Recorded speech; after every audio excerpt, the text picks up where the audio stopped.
so full. Good morning, everyone. I hope those of you who were at Web Summit opening night last night had a good time. I was definitely very impressed by the full house and the excitement of having Web Summit live again here in Lisbon. So congratulations to all of you for giving Web Summit such a great welcome back. My name is Casey Lau. I'm the co-host of Rise, the Web Summit's Asia conference, returning sometime this decade. As I'm looking to meet exciting new startups in the NFT and digital collectibles and entertainment space, I highly encourage you to connect with me on the Web Summit app, and we can set up a meeting at the Collision Lounge in Pavilion 3 while we're all here in Lisbon. So today is day one of Web Summit, and it's an amazing speakers here on center stage. Nick Clegg from Facebook, now known as Meta. We also have the amazing, hilarious Amy Poehler, founder of Amy Poehler's Smart Girls.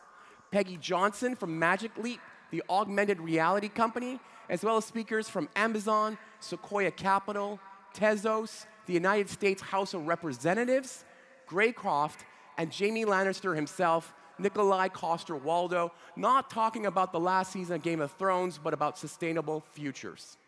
All right, before we bring those stars on stage, we have picked a selection of the most exciting startups attending Web Summit for you to have an advanced preview of. So let's bring out our first startup. Up first, we have the legendary James McCann from Frankie Health. Frankie Health offers high-quality support to employees with just a few clicks. Welcome, James.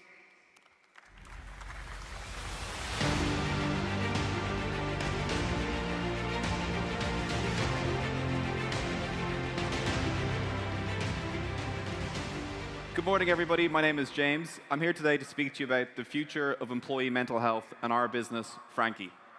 Before the pandemic, mental health was an issue. 1 in 4 of us were being affected.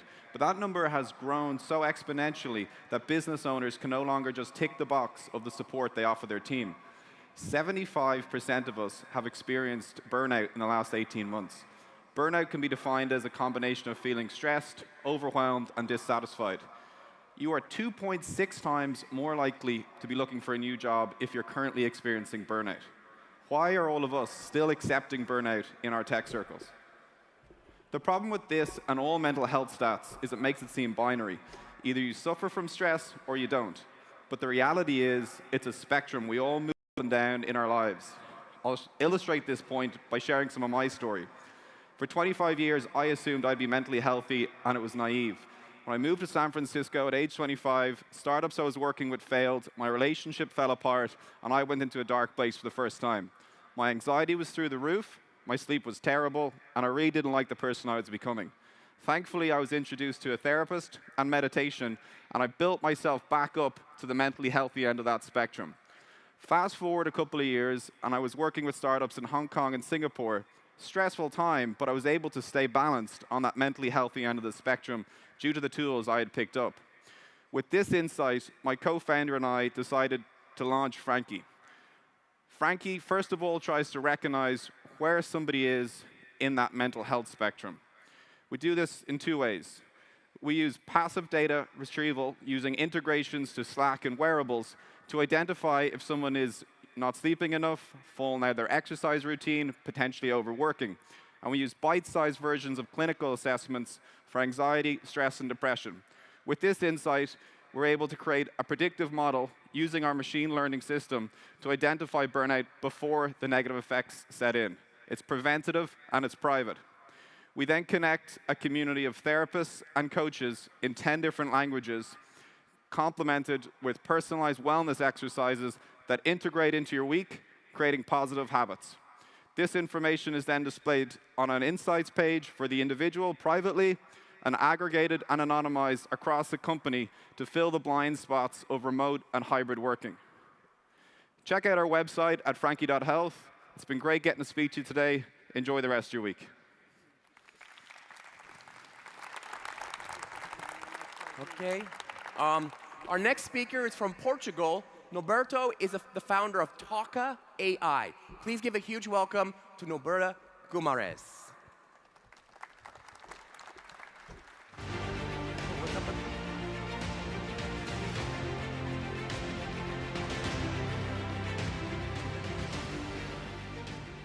Hi. Hi, everyone. My name is Norberto, and I'm the co-founder and CEO of Talka.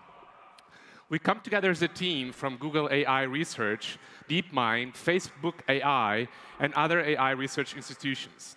At Talka, we extract business-critical insights from video and voice conversations with your customers. Humans evolved to interact around conversations. We listen to the nuances in the voice and notice the details in the facial expressions, not just the content of what is said. Research actually shows that in face-to-face conversations, about 93% of the communication happens beyond the words that were said. And as you all know, COVID accelerated video communication to become ubiquitous with customers and within organizations. And many of these conversations are being recorded. Product-driven companies, they really want to understand their customers in depth and at scale. But they're wasting this nuanced data in these recorded customer conversations. Currently, product managers only get anecdotal examples from the sales teams. They conduct text surveys or small-scale user studies, and that's suboptimal.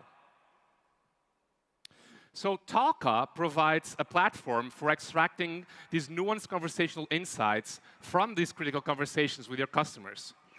We developed our own multi-sensorial models with a full audio, content, and prepared to add visual features as well to capture all the nuance. So what is this for? Well, great product managers, they prioritize their product roadmaps and based on key customer pain points. So we're developing a customer pain point detector from these conversations for product managers to use in their product and feature prioritization. Now, marketing managers can create better marketing materials and better ad targeting by actually reusing the same expressions that customers have used to describe their problems. And for developers, we also provide a low-cost, high-quality automatic speech recognition and other conversational insight models. So Talka dissects thousands of video conversations into a single customer pain points dashboard so that product managers get analytics and can slice and dice their niche customer segments to watch their customers and deeply understand their needs, therefore making better feature prioritization. This keeps your organization aligned and grounded in the user's needs. Thank you. See us at talka.ai.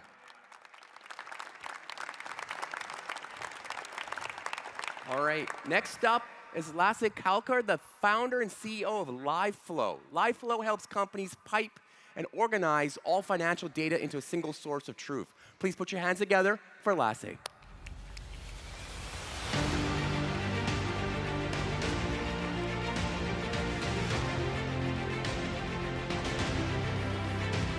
Hey. Hi, guys. Thanks a lot for having us. So, ever since I was a little kid, I always dreamt of starting my own business, which I guess many of you in this room can probably relate to. In my first effort, which was a coffee shop in Copenhagen, Denmark, where I'm from, you can see that the clothing hasn't changed much since then. Things just got so much out of hand with my finances that I ended up closing the business eventually. Things were actually going well, but because I had such a mess in my finances, I just could not manage it.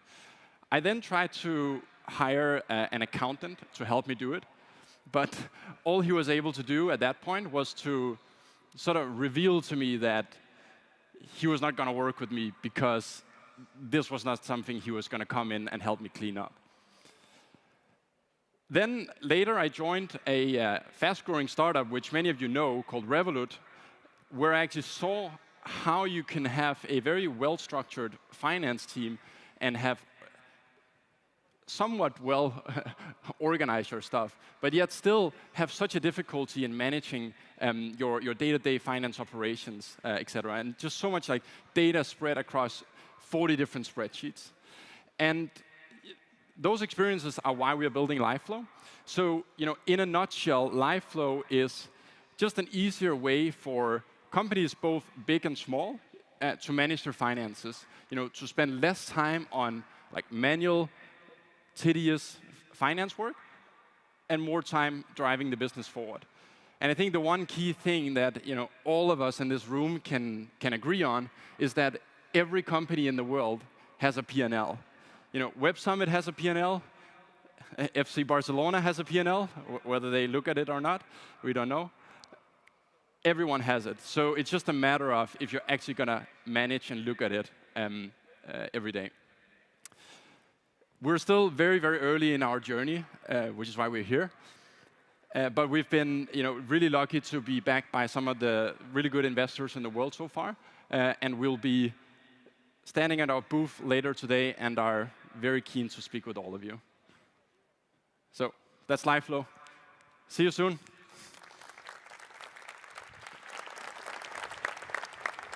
All right, our next breakout startup, Settled, was born from a personal experience of loss. Speaking for Settled today is co-founder and CEO Vicki Wilson. Let's welcome her to the stage.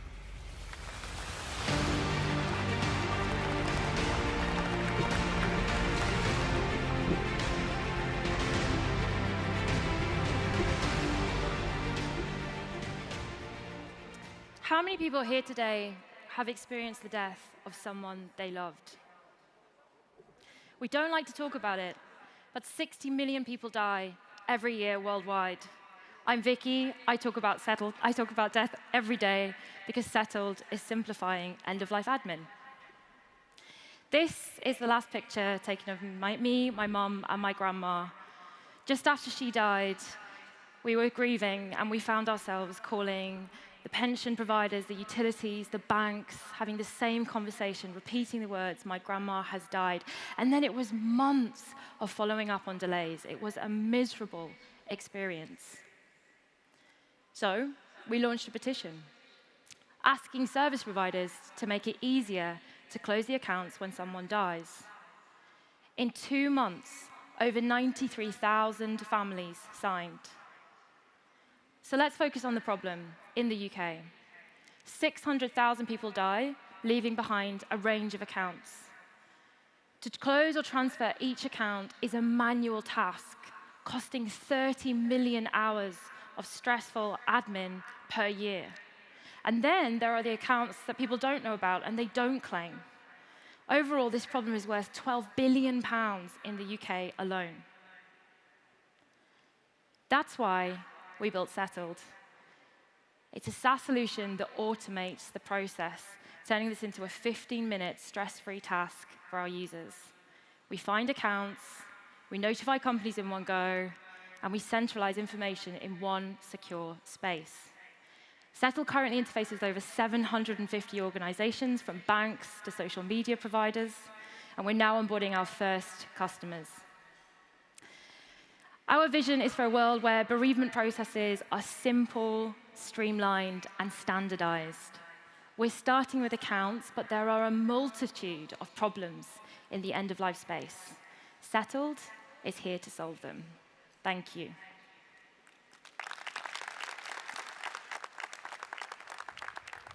All right, up next, we have Torben Free from Wingback, a company that helps early-stage startups prioritize their product. Please welcome Torben.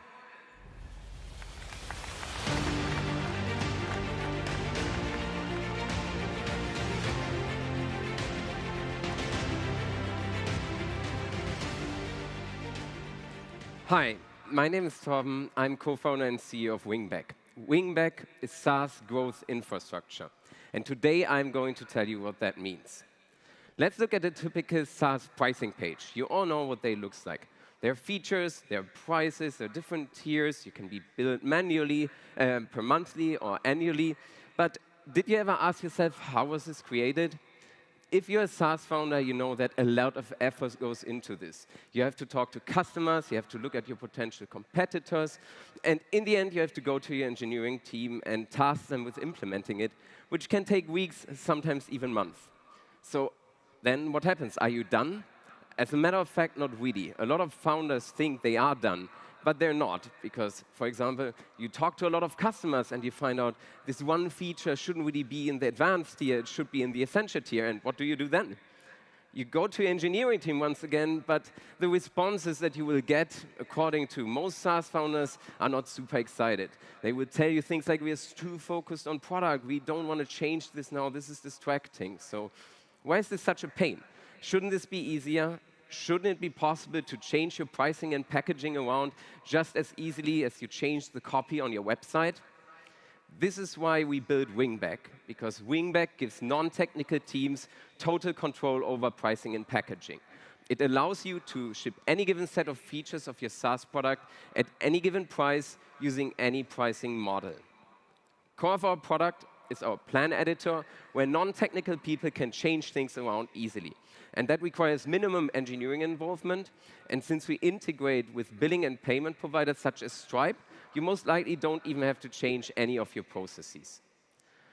Wingback is SaaS growth infrastructure, as I said initially, which means we build a lot of applications on top of this. We make sales teams more efficiently and drive product-led growth with campaign tools. Today, I'm very happy to announce, for the first time in public, that we raised a 1.9 million pre-seed round led by 42Cap with participation from great angels. And I'm also very happy to announce that we are part of the upcoming YC batch. So if you want to talk about pricing and packaging, come tomorrow to our beta booth. I'm very happy to tell you anything you want about pricing. Thanks.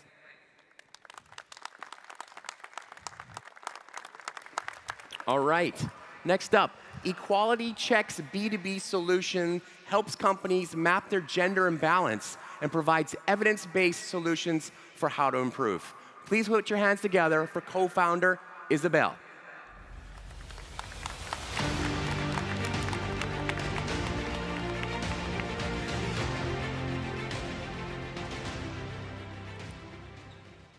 I won the lottery. I was born in the wealthiest country in the world, Norway. A country whose wealth is largely contributed to the fact that women have equal rights to men. Still, even in the most gender-equal country, there are as many CEOs with the name Arne as there are women. I've been in meetings in which I've been told that, wow, we're surprised to see you have substance, or the best part of your presentation is that you're cute.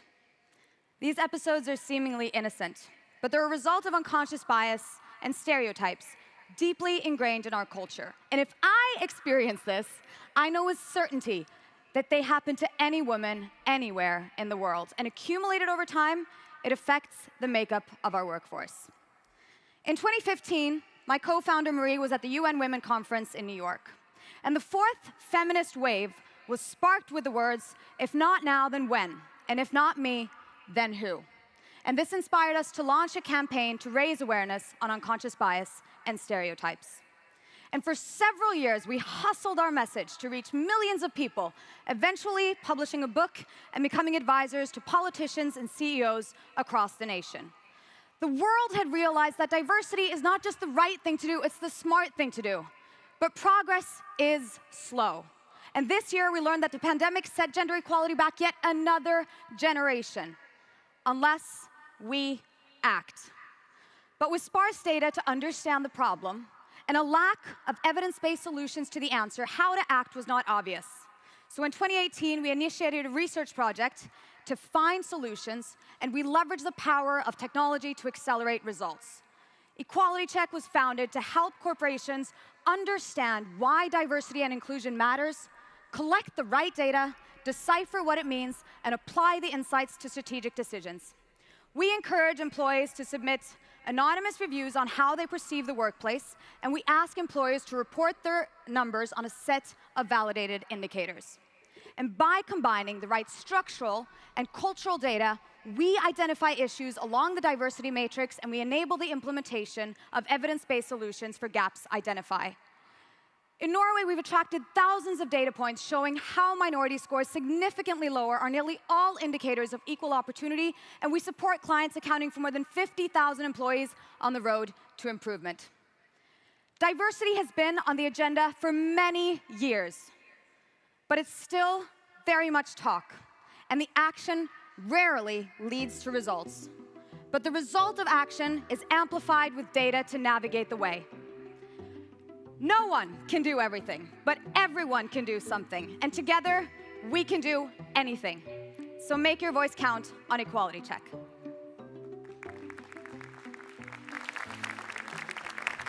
All right, great. Next up is Joao Acosta, the founder and CEO of Replay.io, which aims to help brands recalibrate their videos to maximize growth. This is pretty cool. Please welcome Replay.io.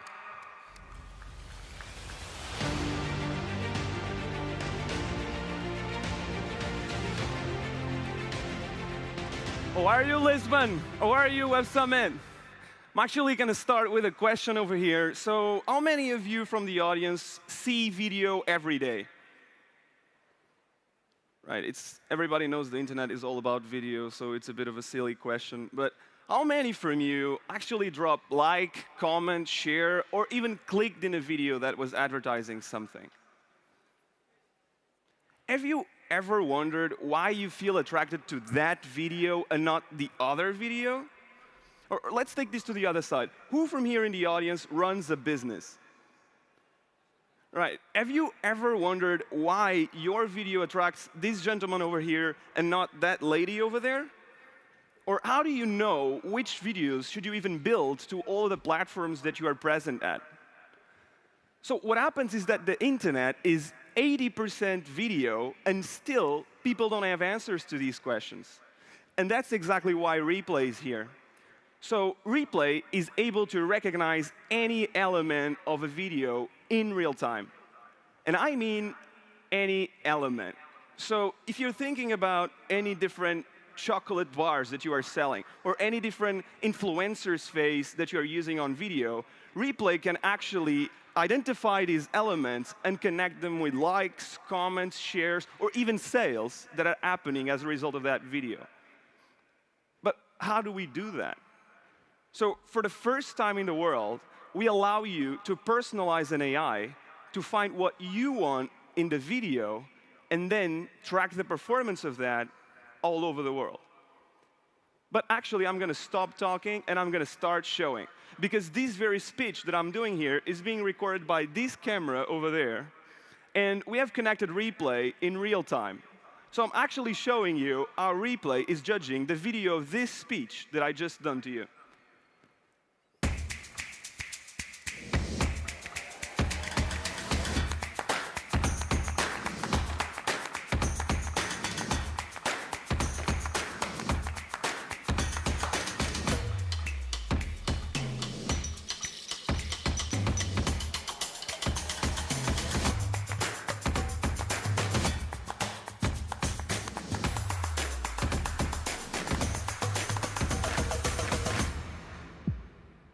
Thank you. So cool. Our next company, Boundless, is more relevant than ever with the rise of remote working. So please welcome to the stage co-founder Dee Coakley.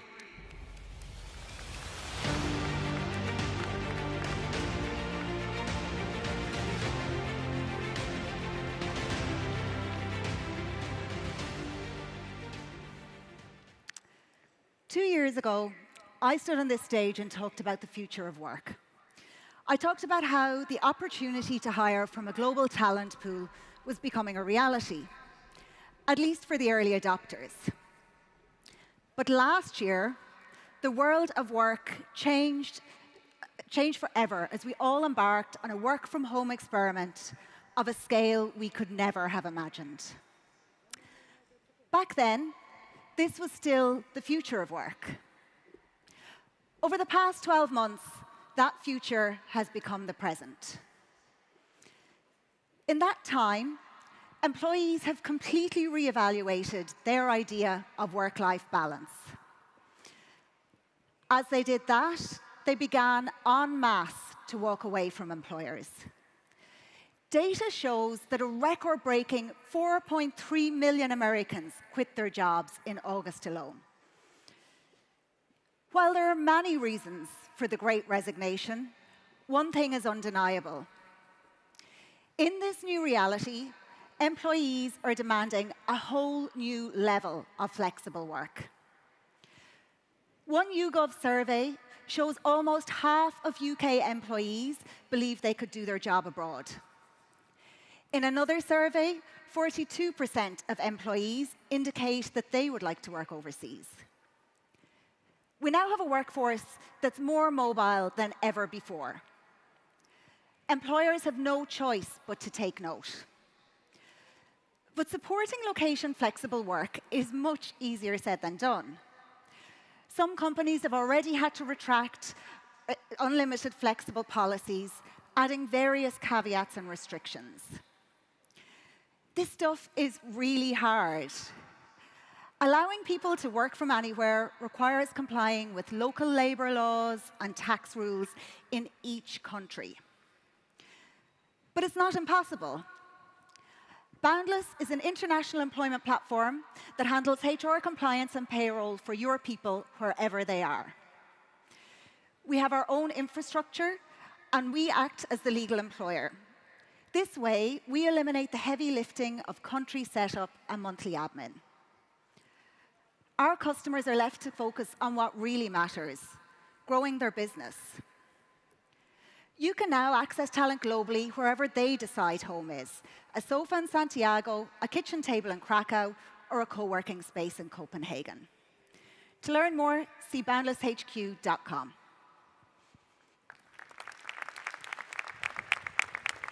All right, up next we have Abel from Flutterflow, an online low-code builder for native mobile apps that run on both iOS and Android. Please give a warm welcome to Abel Mengistu.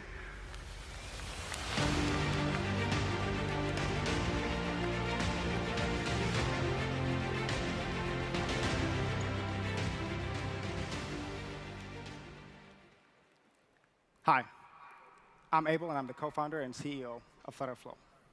Building and launching mobile apps is an extremely slow process. On average, it takes 4 to 6 months to get the first version out. On top of that, finding a talented team that can deliver a high-quality app is extremely hard. Google recognized this, and in 2018, they released Flutter, a developer toolkit that allows people to build apps 2 to 4 times faster. Thanks to Flutter, you no longer have to have separate apps for Android and iOS. The same code base works everywhere. Since its launch, it has exploded in popularity, and as you can see, is currently the #1 cross-platform tool. We are building on top of this technology and enabling app development to be more accessible and even faster. Let me introduce you to Flutterflow. Flutterflow is an online and visual app builder that enables building apps that allows anybody to build apps incredibly fast. Using our simple drag-and-drop interface, you can build apps at a fraction of the time. We also allow users to export and customize the code, so there's no limitations to what you can build. Our goal is to give you superpowers. Flutterflow enables you to build apps faster, easier, and with less code. Now, instead of telling you about features we have, let me show you what's possible with Flutterflow. Here we have a 2-sided marketplace app called Tagalong. It's founded by a professional triathlete, and it allows users to schedule training sessions with other pros. It has complex functionality, including payments, schedule management, in-app chats, and more. The original version of this app took over 8 months to build. Now, I want you to guess how long it took one of our users to build this app in Flutterflow. It took just 60 hours. And we are just getting started. Since we launched in May, we have signed up over 70,000 builders, have over 3 million lines of code exported, and over 100 apps deployed. We believe making the technology of app development more accessible can have a dramatic impact on societies around the world, and we're so excited to be building towards that future. We are Flutterflow. Thank you.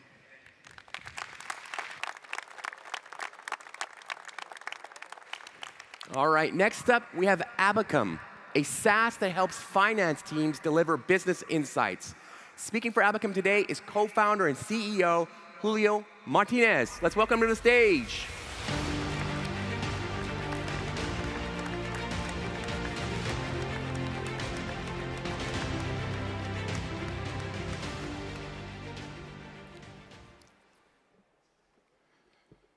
Good morning, everyone. I'm Julio, co-founder of Abacum. A question for the founders and leaders in the audience. How many times have you asked your CFO for a quick scenario, and instead of minutes, it took days? What's wrong? After 15 years in finance, I can tell your CFO is probably very smart, but looks secretly like the desperate guy in the picture. What's the problem in finance? Your finance team has the poorest tech stack in your company. Other teams are amazing with Salesforce, HubSpot, Outreach, Gong, Amplitude, Notion. What do we have in finance? Google Sheets? Really? Is that it? Your finance team spends 70% of their time manually copy-pasting in spreadsheets and then chasing and bothering other teams to produce reports nobody really cares about. We, founders, are missing actionable insights to make better decisions every day. Good news is Abacum has changed the paradigm. We are the operational planning system for fast-growing companies in the mid-market. Let's unpack this a little bit. Abacum integrates with all your data sources so that you have a clear picture of your business. Now, that scenario takes minutes, very fast.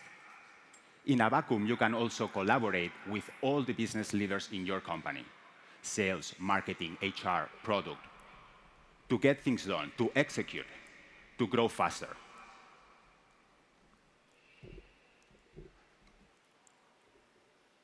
Founders, leaders, we've made finance teams superheroes in fast-growing companies in 5 continents. Are you guys ready to invest in your CFO? Thank you.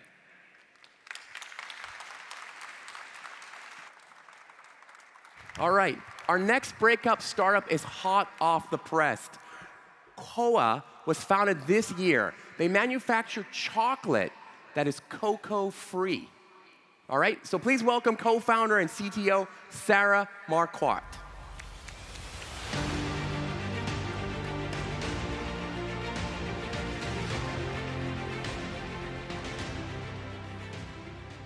Good morning.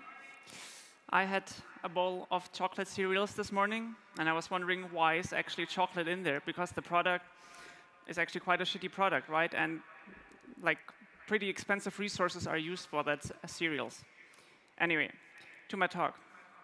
Imagine a world without chocolate. Horrifying, right? Chocolate is at risk. Due to climate change, until 2050, 50% of the global cocoa supply might drop. Besides, millions of trees of rainforest are cut to make chocolate.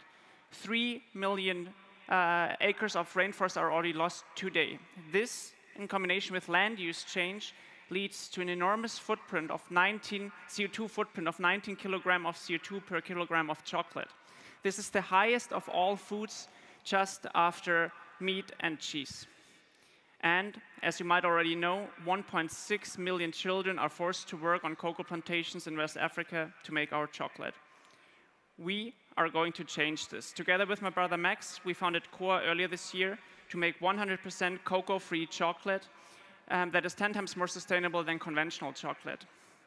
Based on my over 10 years of research in synbio and flavor science, we were able to encode the flavor of cocoa and chocolate and translate these findings into our precision fermentation platform. Think of it like beer brewing process. We're using microorganisms to transform byproducts of the food industry into the building blocks, Lego stones of chocolate if you want, Koa powder and Koa butter. Right now, we're able to make white, dark, and milk chocolate. We already shipped 200 samples to customers, and the feedback was amazing. Besides, we had also chocolate experts tasting our chocolate, and they couldn't differentiate to conventional chocolate. Now it's your time to get your hands on our Koa. Pull out your smartphone. Everyone has it? and write an empty email to more@coa.world, and you will get your free Coa Supermassive Test Kit shipped to your door containing 9 delicious pralines. Thank you.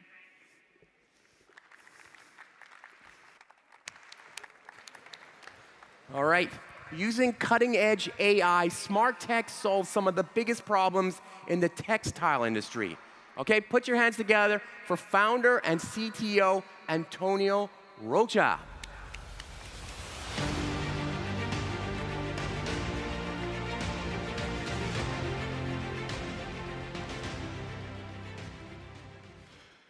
Hello, everyone. My name is Antonio, and I'm a co-founder of SmartTex.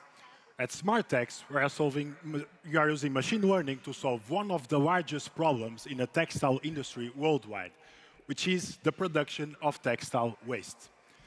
Textile waste accounts for about 10% of the total production in this $3 trillion industry, which, by the way, is the second largest polluter in the world.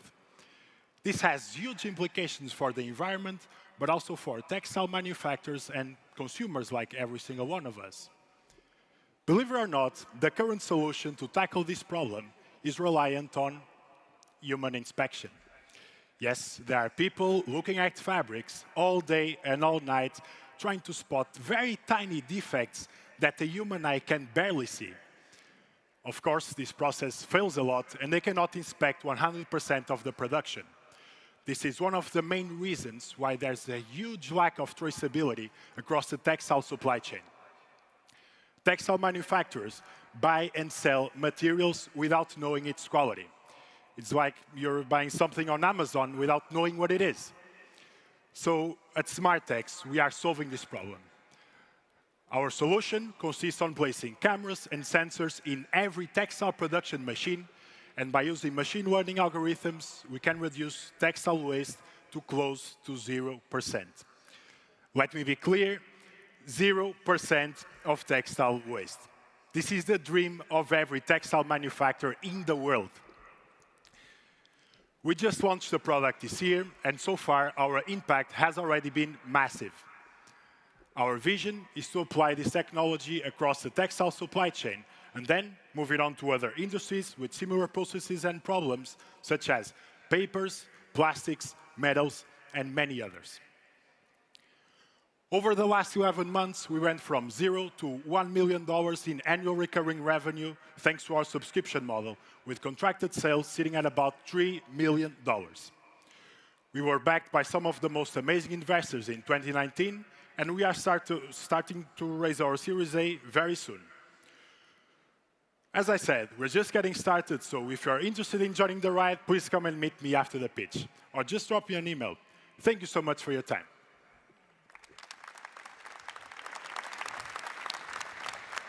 All right. Please welcome Company Collaborative Tax Management for in-house teams, Hans Kehrt.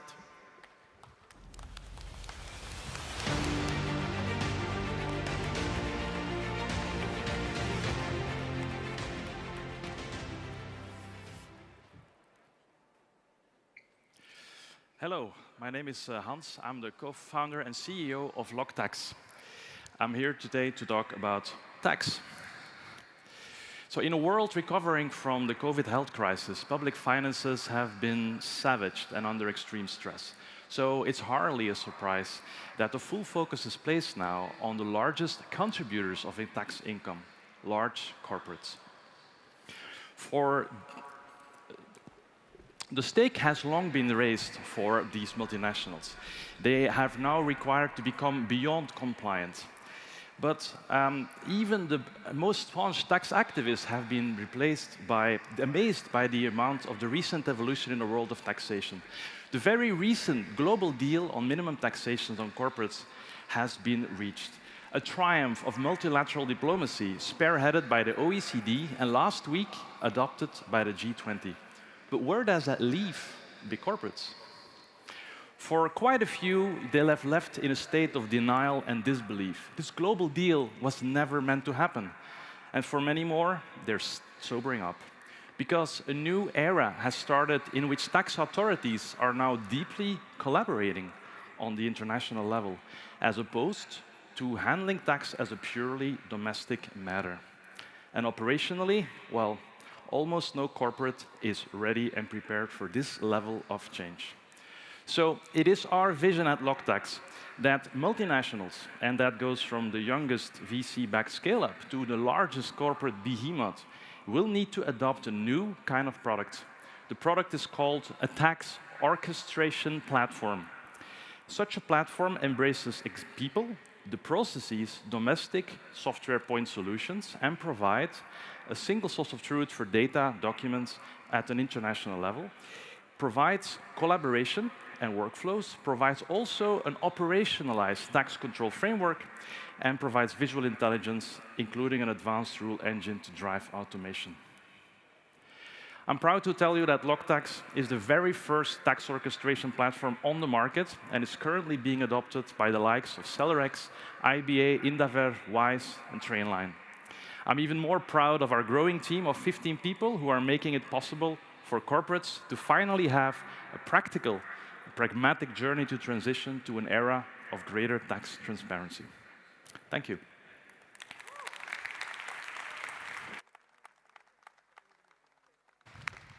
All right, our final breakout company this morning has traveled over from Los Angeles to be here. Alessandra Knight is the co-founder of Catch, an anti-calendar product that gives users more time to prioritize what's important. Please give a warm welcome to Alessandra.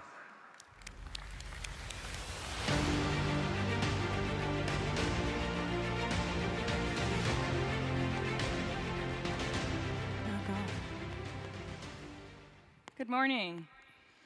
How many of you wake up to find your day blocked with back-to-back calendar invites and unable to connect on priorities that happened last minute? This happens to me every day. Our team has been working to solve this problem, and we're excited to share what we've been building here at Web Summit. At Catch, we see a world where people make time to connect with who they want, with who they want on topics that matter in moments that work best for them, where people can currently live their lives rather than being controlled by their calendars. We want to give people the flexibility to do what matters most in the moment, and the goal of Catch is to unscript your day, make more time off-grid, and take meetings in the moment. Imagine a world of spontaneous connections. No more navigating our busy schedules that look like this, or sending emails and texts to people we'd like to connect with. Now imagine a hot deal is suddenly on the table. Whether you're a founder looking to close the loop on a key hire or an investor trying to get it on a round, you need to connect with your colleague. No time to coordinate schedules, no time to send out calendar invites, no time to get people into a meeting. This is where Catch comes in. Let's jump into the app. To send a Catch, open the app, enter the home screen, aka Mission Control Center for meetings. Click the Contacts button, select the person you need to connect with, and bam, a Catch card opens. Just add a quick topic, letting them know what you'd like to connect about, and prioritize the card into a batch by selecting one of the buttons below. Blue for work, pink for play, and green for urgent. And send. The receiver of the Catch card will get a notification, open their Catch card requests, and prioritize the card accordingly. They select the K button to set their status to available, which indicates to their contacts when they're free to connect.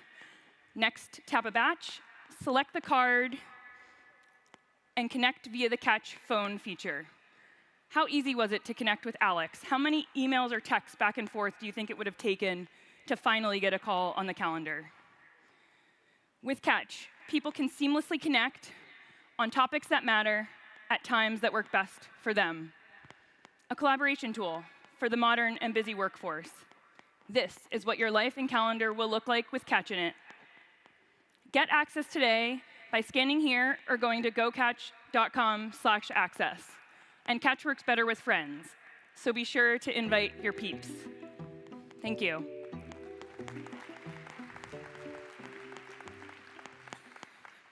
All right, thank you to all the startups for helping kick off day one. If you want to learn more about them or make a meeting with them, here in Lisbon, connect with them on the Web Summit app. So that's it right now for the Breakup Startups, but don't go anywhere.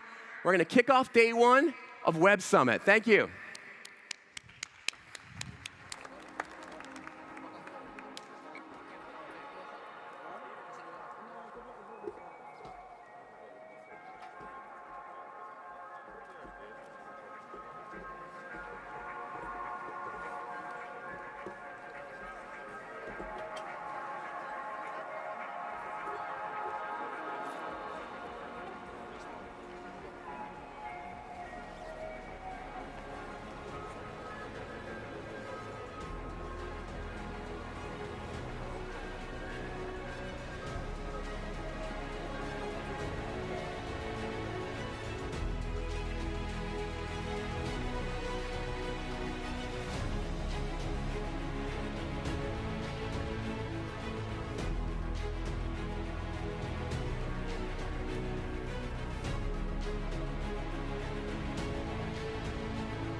in Lisbon.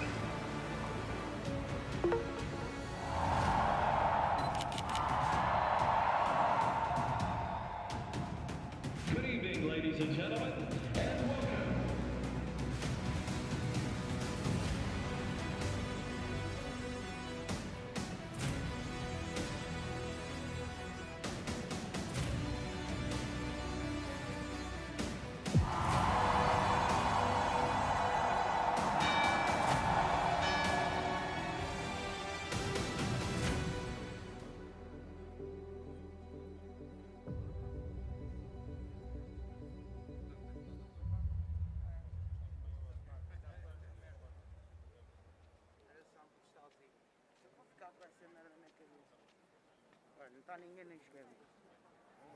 Toronto had firmly arrived on the world's tech scene. The fourth largest tech market in all of North America. What we're doing in Canada is making sure that there is room for everyone to succeed. Toronto is having a moment. We are building an ecosystem. The Silicon Valley's been around for 50 plus years. This isn't going to happen overnight. I believe the culture of Silicon Valley drove others to a business model that is incredibly destructive. Let's not just sleepwalk into a world where technology authoritarianism governs our choices. Technology is all around us. We are constantly being surveilled. Responsible data use is one of the biggest social issues of our time. We have to balance a privacy responsibility. We can't lose sight. Technology is great, but it's about people. We don't come together as a people, the world will end right in front of us. If we don't succeed together, we're all going to fail separately.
In line with Portuguese government COVID guidelines, please wear a mask at all times while indoors to protect yourself and others.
Health Organization declared this a global health emergency. China continues to take a range of measures. Headlines on the pandemic this morning. Poring over all the data.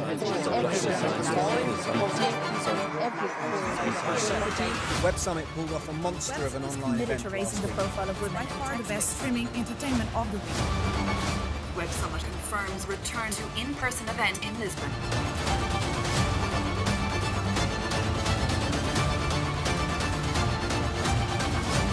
Welcome back to Web Summit 2021.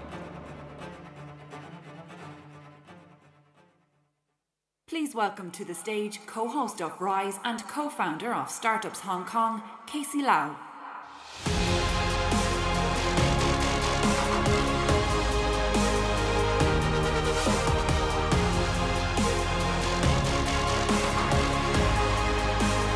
Good morning, good morning. We're back. Day one Web Summit live in Lisbon. How's everyone doing out there? Okay, need some more coffee. I got it. We had a great night last night, an opening night. I'm sure you were out there at the Night Summit and met so many new people for the first time in almost 2 years, right? So I was definitely very impressed by the full house and the excitement of having Web Summit live again. So congratulations to all of you for giving Web Summit such a great welcome back. So my name is Casey Lau. I'm not Patty Cosgrave, but I'm the co-host of Rise. We do that together. It's the Web Summit's Asia conference, and we hope to return it sometime this decade. We're not sure yet. As I'm looking to meet exciting new startups in the NFT and digital collectibles space, I highly encourage you to connect with me on the Web Summit app. And we can set up a meeting at the Collision Lounge, we'll be set up there in Phil 3 while we're all here in Lisbon. So today is day one of Web Summit, and it's an amazing speakers here on center stage. Nick Clegg from Facebook, formerly known as Facebook, now known as Meta. We also have the amazing and hilarious Amy Poehler, founder of Amy Poehler's Smart Girls. We've got Peggy Johnson from Magic Leap, the augmented reality company, as well as speakers from Amazon, Sequoia Capital, Tezos, the United States House of Representatives, Greg Hoft, and Jamie Lannister himself, Nikolai Coster-Waldau, talking not about the last season of Game of Thrones, but about sustainable futures. All right, so let's get right into it. In the very near future, the devices and services we rely on will become much more proactive. Instead of needing to reach for our phones or make a request to a voice assistant, AI will turn off the lights before bed, offer to start your coffee in the morning, or adjust the thermostat when you're away, all without being asked, of course. Our first guest today oversees more than 10,000 engineers, scientists, and other functions working to bring Alexa, the cloud-based service, to customers around the world. So please welcome to the stage Amazon's Tom Taylor.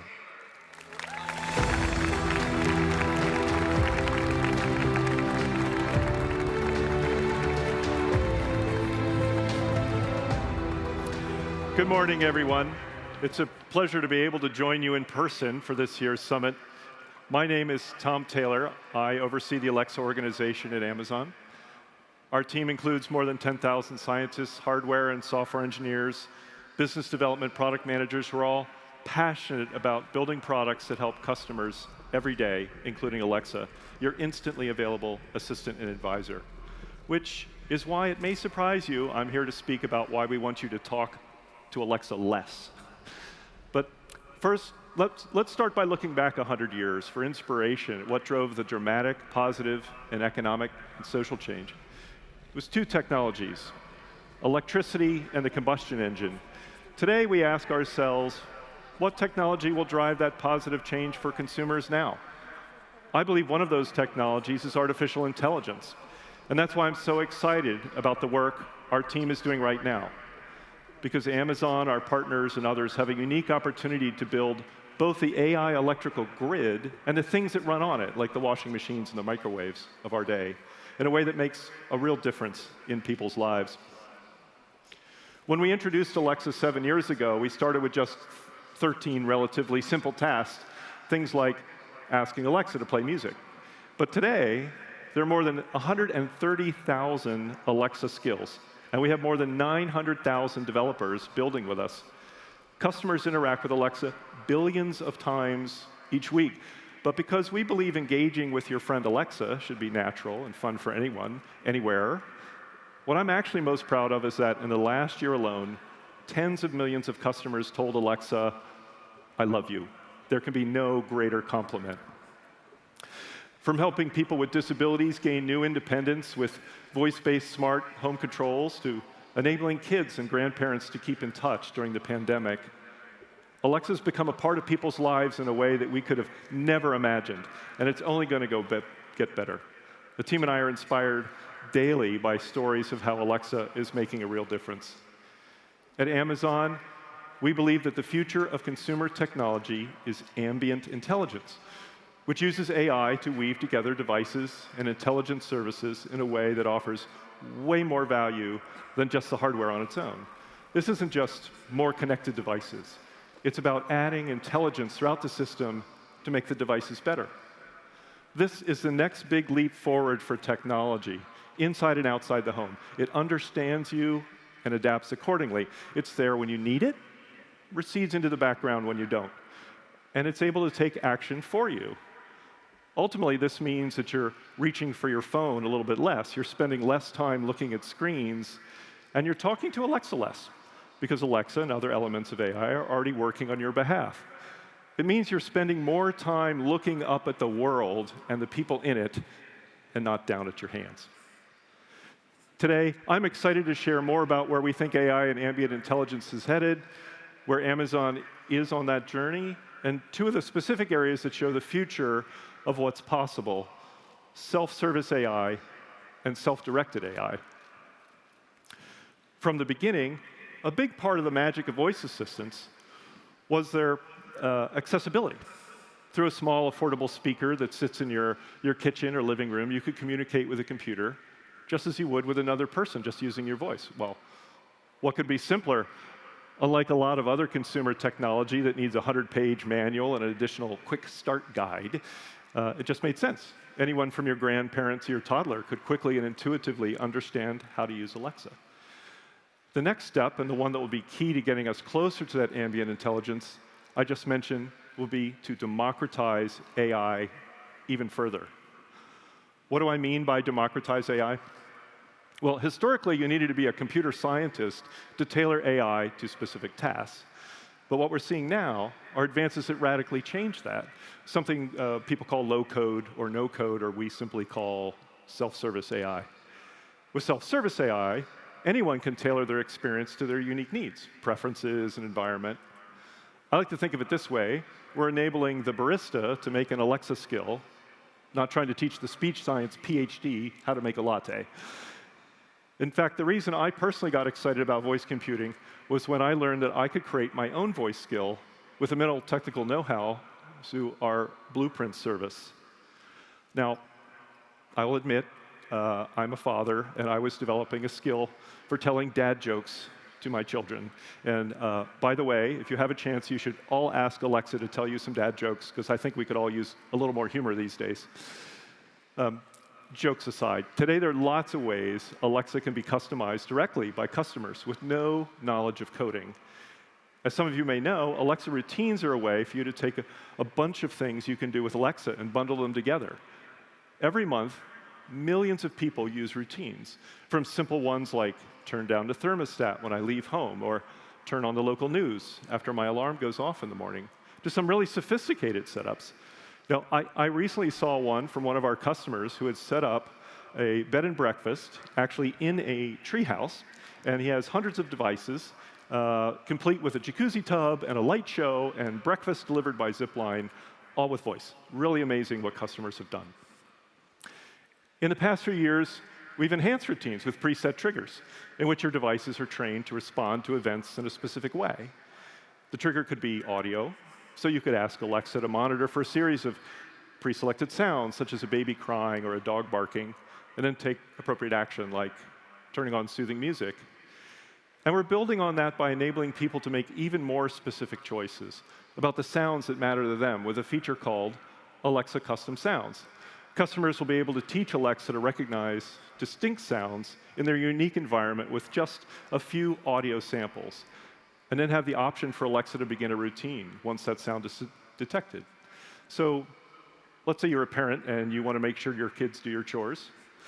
You could train Alexa to detect the sound of Xbox turning on and have it automatically show your kids' to-do list on the Echo Show. How great is that? In addition to these audio triggers, we're also adding visual and other triggers. For example, in September, we introduced Ring Custom Event Alerts, which allow customers to create unique personalized detectors on Ring cameras that are specific to the objects in their homes that matter, like the opening of a garage door or the arrival of a package. And we're adding triggers based on device power state. We've all been there. You run out of the house in the morning and you forget to turn off the bedroom or the kitchen light. Alexa can be a huge help. Customers can just choose to trigger a routine when a plug is accidentally left on. So if your bedroom light has been on for more than 30 minutes in the middle of the day when it shouldn't be, Alexa can turn it off. With this ambient intelligence all around you, increasingly you don't have to ask Alexa to do these tasks around your house I mentioned. Alexa and your devices are doing that on your behalf. You talk to Alexa less. Ultimately, AI will enable people to influence and shape the future of AI capabilities from a diverse set of use cases. This will help create a greater variety of customized AI assistants, produced by non-AI specialists, including individual customers, like that barista I mentioned earlier, all the way up to very large enterprises. This is important. We believe strongly that there will be multiple assistants, not just one. Just as we would not go to different people to talk about sports and another to plan a trip and a third for financial advice, we expect assistants will play different roles in different contexts. These will be developed by entities as different as automotive manufacturers and retailers, using tools from Amazon and other companies to build their own intelligent assistants without needing to make significant development and maintenance investments. A great example of how this can be done is Disney's new custom assistant, Hey Disney. Starting next spring, Alexa customers will be able to interact with a broad range of Disney content, like jokes and interactive trivia, greetings, and more, simply by saying, Hey Disney. Disney developed this experience using the Alexa Custom Assistants program, which enabled them to create their own custom voice assistant tailored to their brand and customers, with a unique wake word, voice, personality, and more. We're very excited to work with other brands to see what's possible. In parallel to the rise of this self-service AI, which customers directly tailor the AI to their needs, we're at the beginning of a second big trend, AI becoming less reactive to customer requests and more proactive on its own. Think of it this way. With self-service AI, customers can choose a trigger for Alexa taking an action. But an equally important shift is Alexa figuring out that trigger for itself. This is AI that is more self-directed, and it's taking many forms. For starters, it means that AI is able to more actively learn from customers' feedback signals. If someone repeats a request or rephrases it, Alexa can now detect an error in the interpretation and correct future requests. So, for example, if you still always ask for Despacito as that Justin Bieber song, Alexa will know it was a mistake, but will play and remember the right song, even though we actually know it's by Fonzie. Smart home is another big area of opportunity. In fact, today, 1 in 4 smart home interactions are initiated by Alexa, not the customer. Things like playing the sound of a dog barking if Alexa detects there's a human in your home when you're not there. And there are other applications to start to feel like that sci-fi movie and shows many of us grew up with. Take Astro, a household robot we just announced that integrates Alexa, advanced hardware, software, computer vision, and AI to enable it to do some pretty amazing things like drive around your house while avoiding obstacles like chairs and pets, or interact with your family members using natural motion and personality, or learn where each family member hangs out in the house and show up there without you having to ask. I have one in my own house, and it's surprisingly delightful. Clearly, we're in early days with robotics, but already there are so many ways it can be useful. For example, Astro can proactively patrol your home investigate activity and send you notification when it detects something unusual, or it can send you a message to confirm your grandma's up and about. This fabric of AI that we're creating is enabling smart home devices to self-learn and start to be able to communicate with one another and take action without the customer having to. Soon, Alexa will be able to infer patterns and recommend specific routines for you based on those patterns. For example, if you ask to listen to Justin Bieber every morning when you walk into the kitchen to start your day, Alexa will know to always play Justin Bieber every morning when you come in. As our AI assistants become more proactive, we have to make sure that they also develop more common sense. Just because I liked a particular meal one day doesn't mean I want to recommend it every day. And certainly, please don't blast music in the baby's room in the middle of the night. That should be obvious. This is an important area of focus for my team right now. It involves across a number of dimensions, including taking the billion-parameter large deep neural transformer models and fine-tuning them to be very contextually relevant in the home. For all this work, it must be built in a way that gives customers complete control. It has to be built with privacy top of mind. From our very first Echo device, privacy has always been foundational for Alexa. On the left is actually a drawing by Jeff, our founder, from one of the very first meetings the team had about what the Echo might look like and do. And you may be able to see on that drawing that even at the early stage, there's a mute button actually labeled the mic kill switch. Now, the second side of this schematic is of the very first actual Echo, which you'll see does include the mute button and a circuit that we also put in that prevents software from turning on the mic. We knew from the beginning that we had to give customers transparency and control over how their data is used and stored. We continue to innovate in this area. In fact, coupled with advances in transfer, active, and federated learning, we've reduced Alexa's reliance on supervised learning by orders of magnitude. And I expect we'll see much more of this in the coming years. As AI becomes more self-service and self-directed, it's moving the world closer to true ambient computing. We're excited by this positive impact these technologies are having on customers every day, and even more bullish about their potential in the long term. We look forward to the future where you can talk to your Alexa less and enjoy life more. Thank you.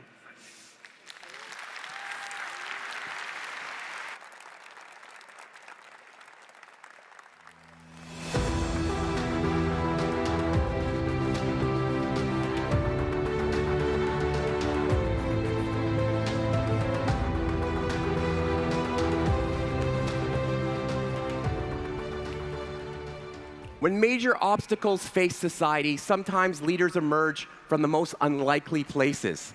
Online bullying has become the source of torment to both young and old, and here to tackle it is one of the most iconic footballers of a generation and one of the biggest brands in the world. Before we bring him out, please give a big Web Summit welcome to Puma's Adam Petrik.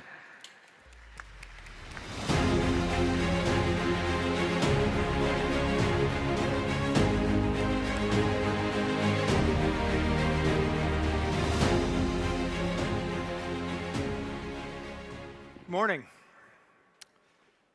My name is Adam Petrik. I'm the Global Director of Brand and Marketing for Puma. And in 2018, in recognition of the 50th anniversary of Tommy Smith's silent gesture, which you will all recognize from the 1968 Mexico City Olympics, we started a program called Reform. Reform was a platform for us to help facilitate conversations and take actions in partnership with our ambassadors and the people that matter to us most, the people that represent our brand.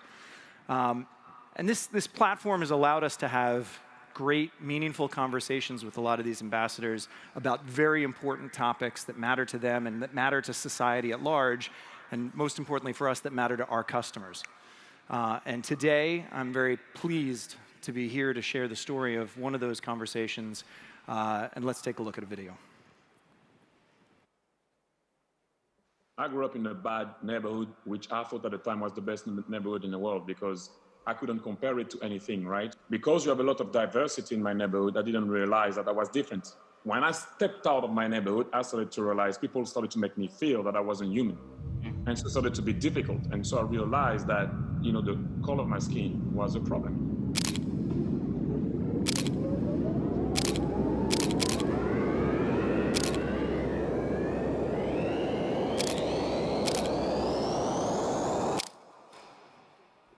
Ladies and gentlemen, Thierry Henry.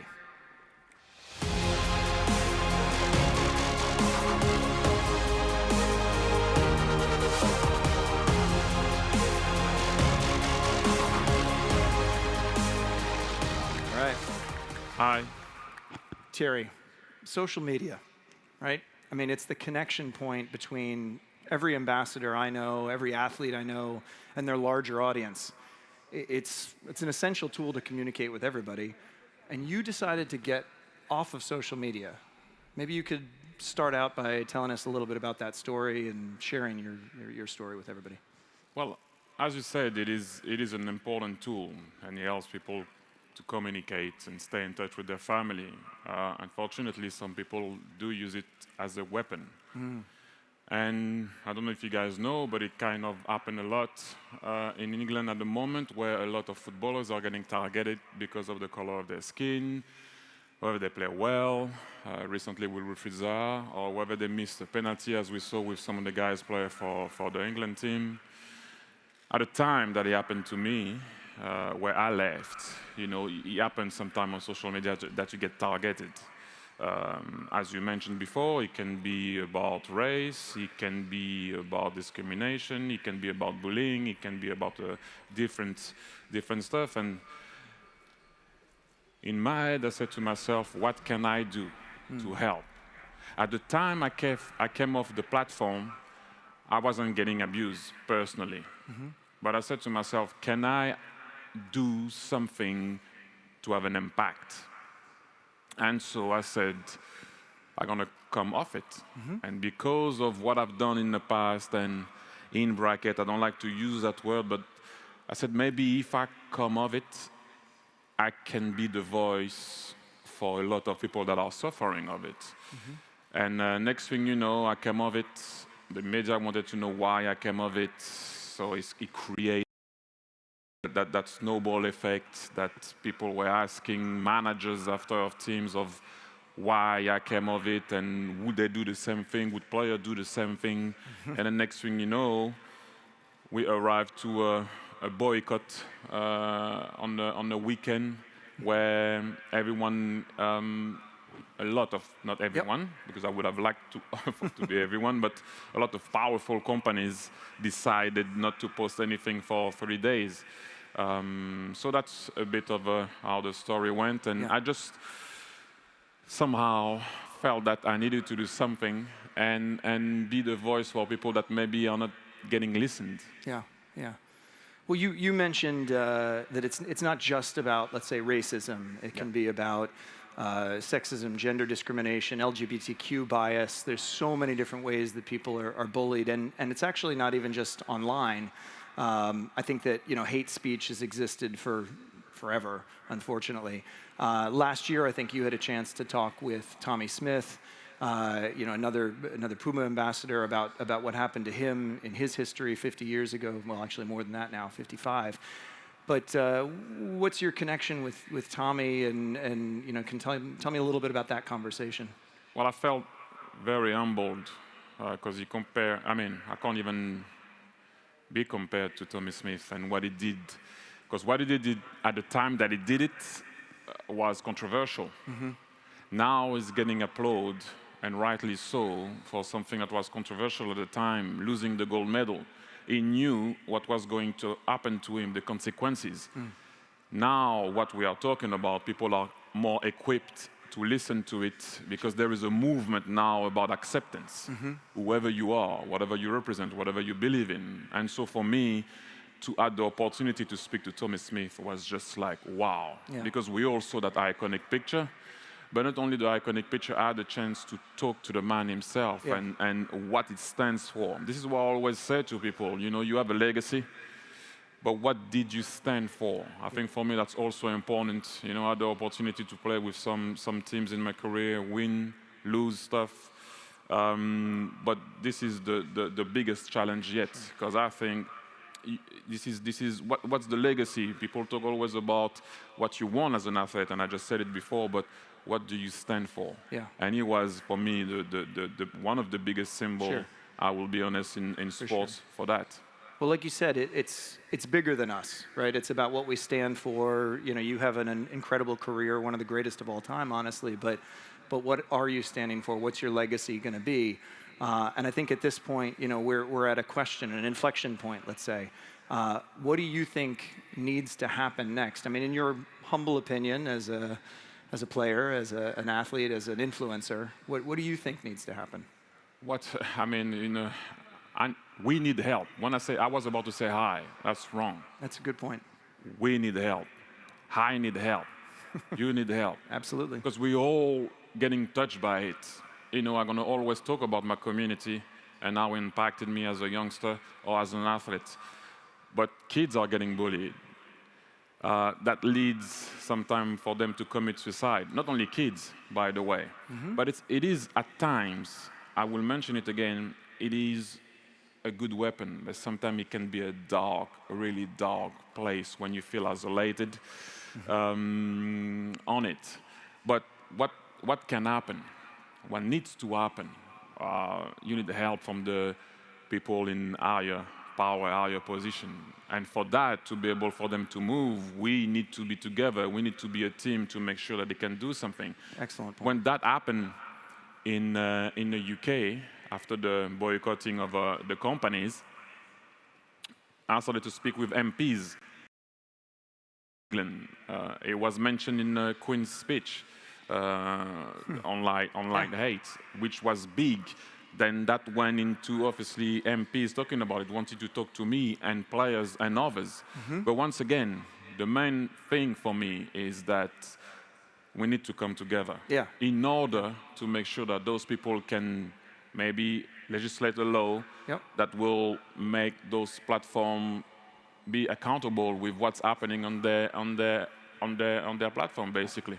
Yeah, I think accountability is a key to this, right? Holding people accountable for their actions, not only as individuals, but also really the platforms, the forums themselves. I think you came to me over the summer at some point. You had a tough conversation. You had a tough message for me. It was like, we got to do something here together, because you can't do it on your own, I can't do it on my own. And that was when we started to get into this conversation about this campaign. Creating this message of highlighting the hate. What was your message for me at the time? Well, it was, I guess, at time tough. The simple question was, what are you going to do? Yeah. That's basically what it was. And then I transformed it to exactly what I'm saying since the beginning. What are we going to do? Because I've been with Puma for a very long time, and I see it as a family, and you cannot do stuff alone. So I was like, are you going to join in with what's happening, especially in the UK, but in and around the world? It always have been a story that people didn't want to talk about. But I asked you, what are you going to do, and what do you stand for? When I say you, Puma. Yeah. Not you as an individual. So we have this conversation. We end up at this place where we develop a campaign, a concept called Highlight the Hate, which is about basically bringing attention to the issue and doing it in a bunch of different ways with a bunch of different methods. For you personally, what's your piece in this? What's your component in this? Well, it's like I mentioned before. I'm a nobody, really. If you're alone, you are. Yeah, sure. The strength of the pack is the most important thing. This is why I called you. This is why you need players, you in the audience, to understand that it touches us all, not only because of the color of my skin. The problem that I have sometimes is I've done interviews, shows, and people see my color and they automatically think that I'm talking about racism. Yeah. Yes, I will talk about my community, and it's very important, but a lot of stuff are happening on those platforms. And so raising awareness, making sure that you explain to people that it can have an impact on your kids, on yourself, on whoever. We're all being touched by it, directly or indirectly. Yeah. So this is one of the things that for me I'm trying to do, but alone, I'm nothing. Well, you're the mouthpiece for us, and you're really the tip of the sword when it comes to this campaign. I think that you're the person who's having the conversation with legislators. You're really pushing it and creating the awareness for us. But that's not, I think that's just the beginning, right? Yeah. So you've said it's a we problem, it's an everybody problem. And I think one of the questions I had to ask myself as well is what can we do as a brand? What can we as a company do? There's an organization called the Conscious Advertising Network that I was tuned into not long ago. And one of the things that I think I struggle with a little bit in our conversation is to get to a fine point about what it is that we're asking the platforms to do as advertisers. We can boycott if we want to, but we can do whatever we want, but how can we actually help the platforms? How can we engage in a conversation that's positive to make change? And these guys, the Conscious Advertising Network, I think they've given me some answers on that. Really focused on publishing hate speech policies, which aren't always easy to find, including things like emojis in those hate speech policies, which can be so damaging. Being very clear about advertising their zero tolerance policies. They have zero tolerance policies, but do they make people aware of that? And then enforcing the policies. And then, one thing that I think is also critical is it's very easy to police, certain things like intellectual property protection, that sort of thing. But if we can just slow down people when they are, about to, let's say, commit an act of hate speech, slow people down with interstitials. Let's ask the platforms to do that, and then police those posts in particular. That's some very specific things that we're asking the platforms to do. It is, and can it be a safe place for my kids or whoever, me or whoever is guys here, sorry, to navigate on? Mm-hmm. It's very important because all those points that you mentioned are great. We know that. Yes. But when you find that they generate money through hate, yeah, it's very difficult when your medicine is your poison. This is what makes them. So it's very difficult. I tried to reach at times, they didn't want to talk, but when the boycott happened, they wanted to talk to me. I was like, well, I don't know what we need to talk about now. I think the holding people accountable. If you try to put a video that you don't have the rights of, and you try to press enter and send it, you can't do that, mm-hmm, because they know they will get sued. mm-hmm. Being genuine, being nice doesn't generate money. Right. So obviously, if it doesn't have an impact on their pockets, they don't act quickly. This is why sometimes they don't really talk about, or if something happened bad on those platforms, you need to report it. Yeah. I don't know how many times before they do something, but you can't send a video. Mm-hmm. And also another thing that I always say, can we know who's behind those accounts? Mm-hmm. Can we know who email it is? Not a fake email or fake number. If you want to buy a house, you have to tell how many teeth you have, or your dad or your mom, and give I don't know how many bank account details before you do anything. But you can open an account just like that, yeah, without getting any answers sometimes of the what and or whatnot of what's happening. On those things. And I think this is one of the things. They're not clear about what can be done in terms of what we can know about who is behind those accounts. Yeah. Yeah. Because what you can do and say on those platforms, you can't do it in real life. Well, that's a good point. Yeah, I think there's something that we all can do. Society, every one of us, we know that if you and I were sitting in a restaurant this morning, and if one of us decided to abuse the other verbally, people would have had a problem with that. And yet, in the online forum, it's not it is acceptable. I think one of the other things that we know is that a lot of people, all the followers of your account, of Puma's accounts, of all of our ambassadors' accounts, all those followers, I think a lot of times will say, yeah, online hate is unacceptable, but what can I do? How can I take my intention to stop online hate and turn it into action? And I think that for me, the answer is about just being more human, being more humane, understanding people, listening to them, trying to speak to people who've been victims and to share their pain. But I think now, our goal literally is to establish a place where people can actually come together to take actions and turn that intention into actions. So we partnered with an organization called Game of Our Lives.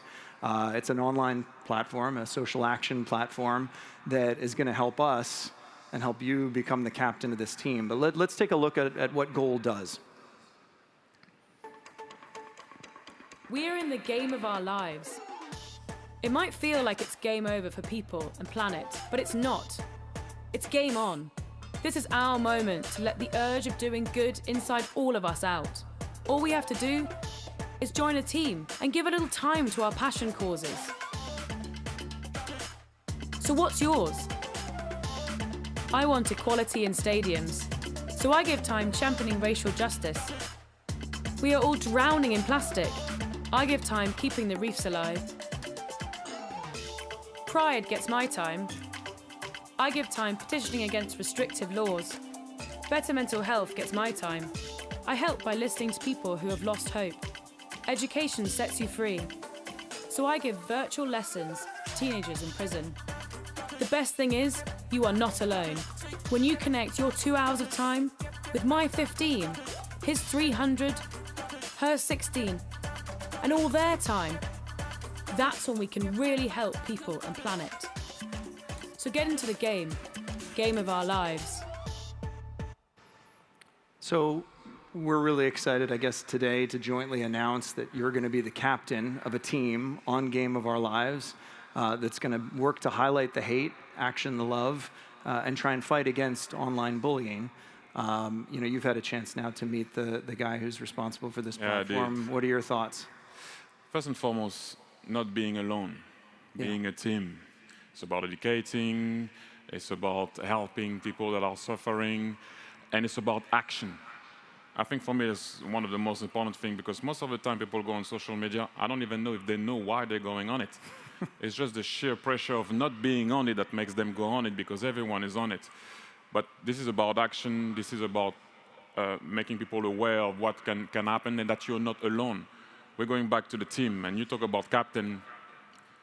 Yeah, I will be talking, but you need a lot of captains within a team to be able to be successful. I can tell you from experience, obviously being on the field, there's not such a thing. Captain being the guy that's going to lead, yes, but he needs to lead other captain. I think that's very important. Yeah.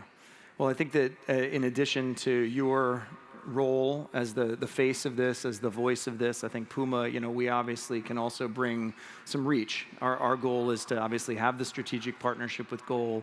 You are, as our ambassador, leading the team as the captain.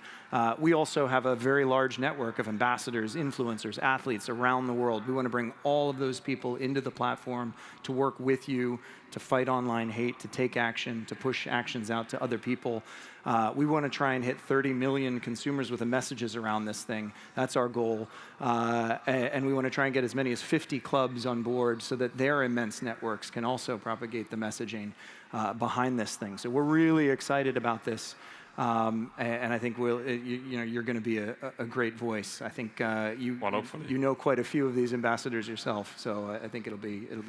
Listen, it's about joining the team, it's about being human, it's about making people aware of what's happening, not only because it doesn't touch you or you cannot relate, it will at one point be you or someone that you know, and no one likes that. No one likes to be bullied or harassed or abused about whatever you believe in or whoever you are or who you represent or what you do represent. So I think for me it's very important, and it's a no-brainer.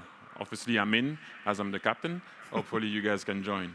Yeah, I think we've got a QR code on the screen right now, and we just ask everyone here, because this impacts all of us. It affects everyone, all of you, to take action, to join the team, to become a part of this message. I think that we'll be kicking off our actions on Jan 1 of 2022. Yep. So now this is our our announcement moment. And I think that we'll be focused on these three words that you see here: preventing.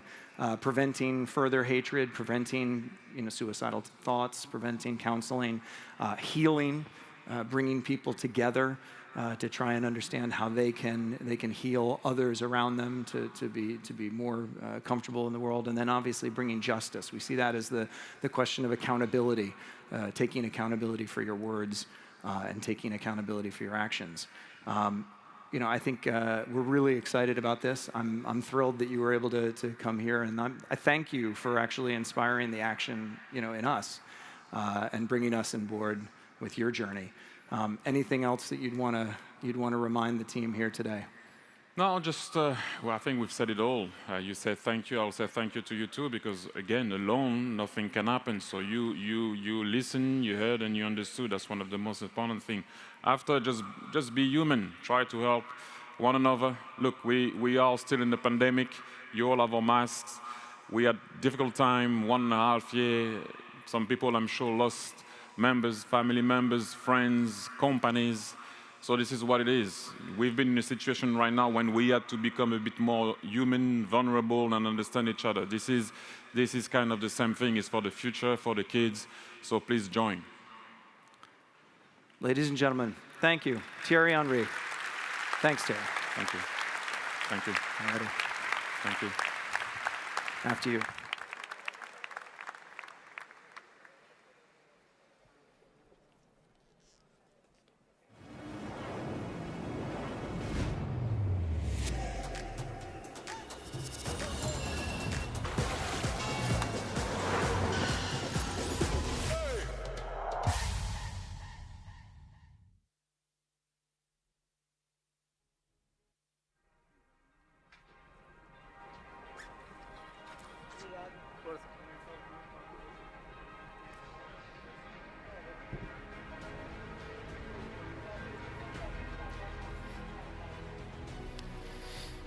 In the first 6 months of 2021, European startups raised 43.8 billion euros, easily surpassing the record 38.5 billion euros invested in the previous year. This session, we will hear from two of the region's leading venture capitalists who between them have invested in companies such as Revolut, Robinhood, and Adyen, on whether the rapid pace of growth will hold or if it should be cause for concern. So please welcome to the stage, in conversation with Robin Waters of Tech.eu, Jan Hammer of Index Ventures, and Seedcamp's Reshma Sohoni.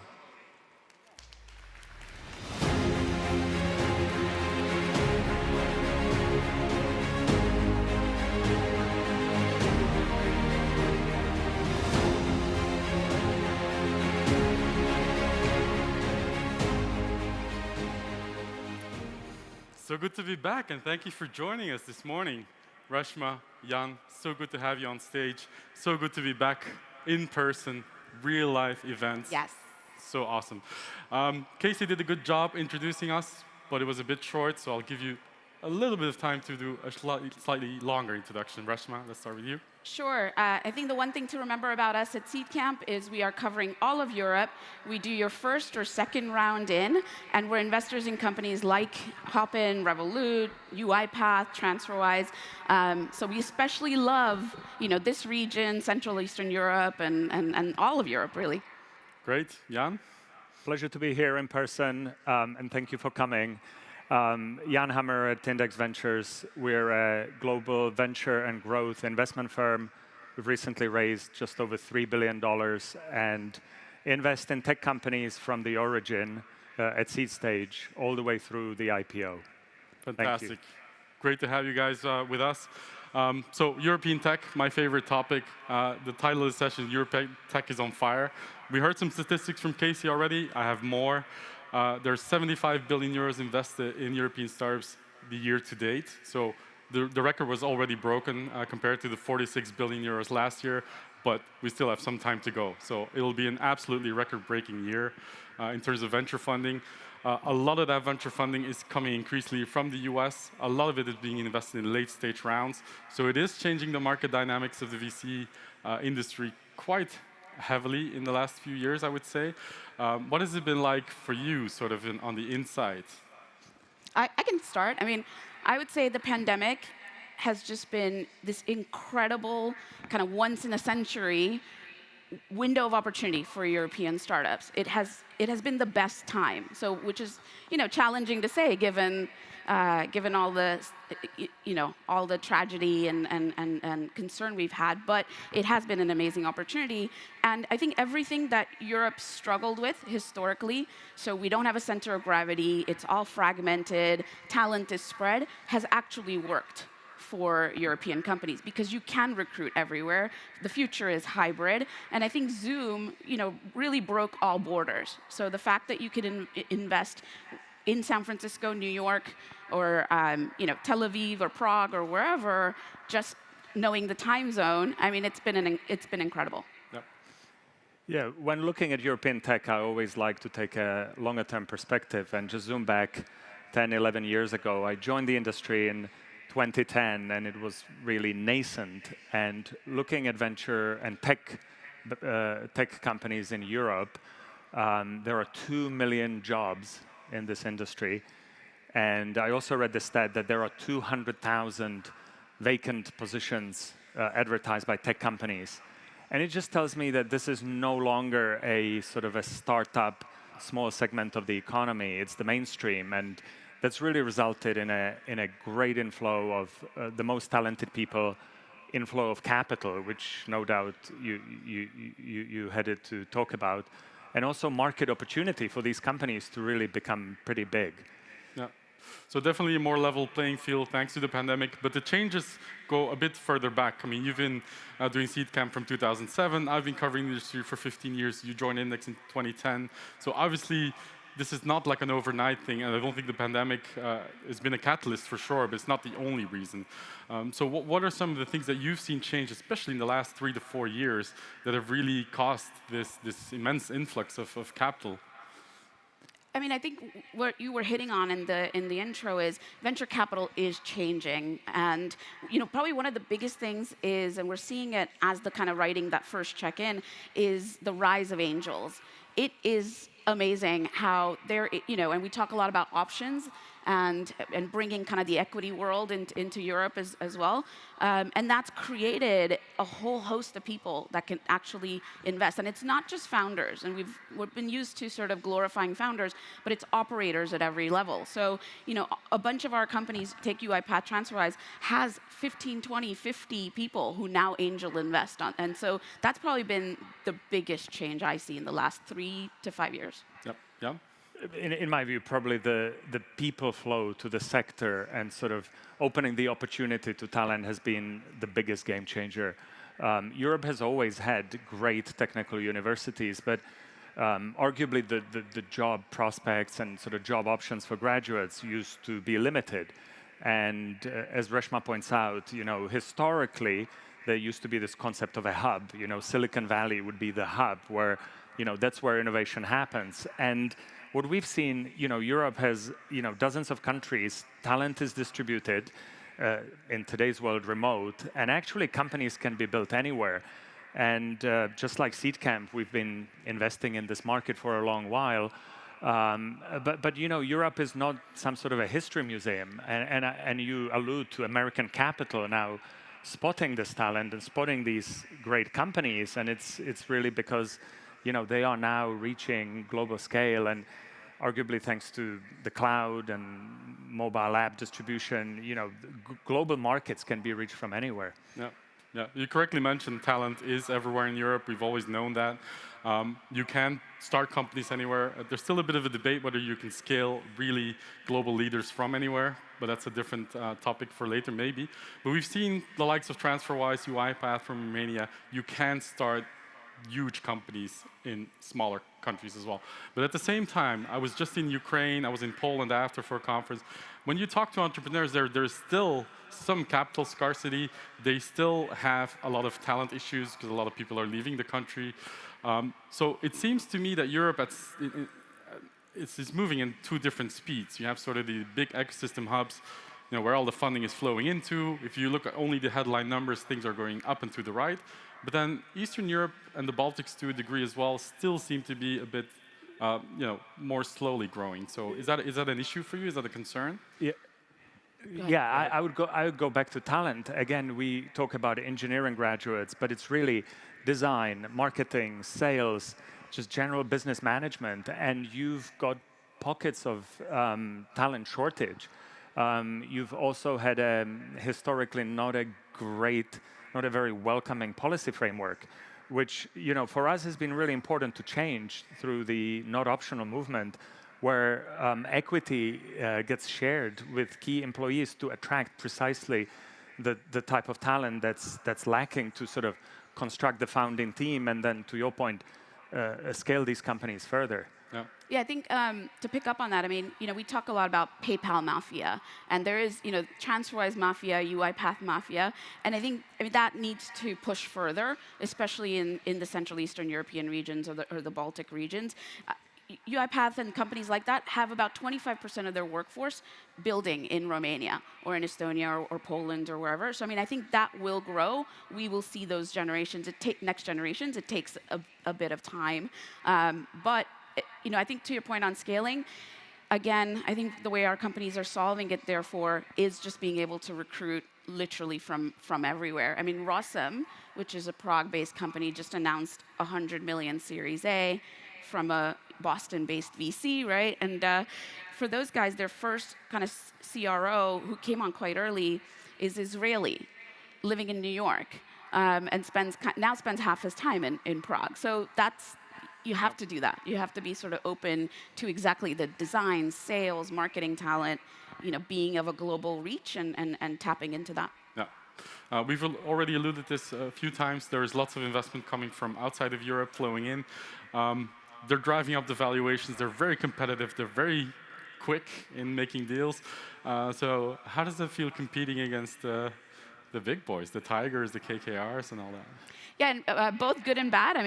We come in first and second check, so I think Tigers very welcome at the, putting in 100 million type checks well after us, right? So that's good.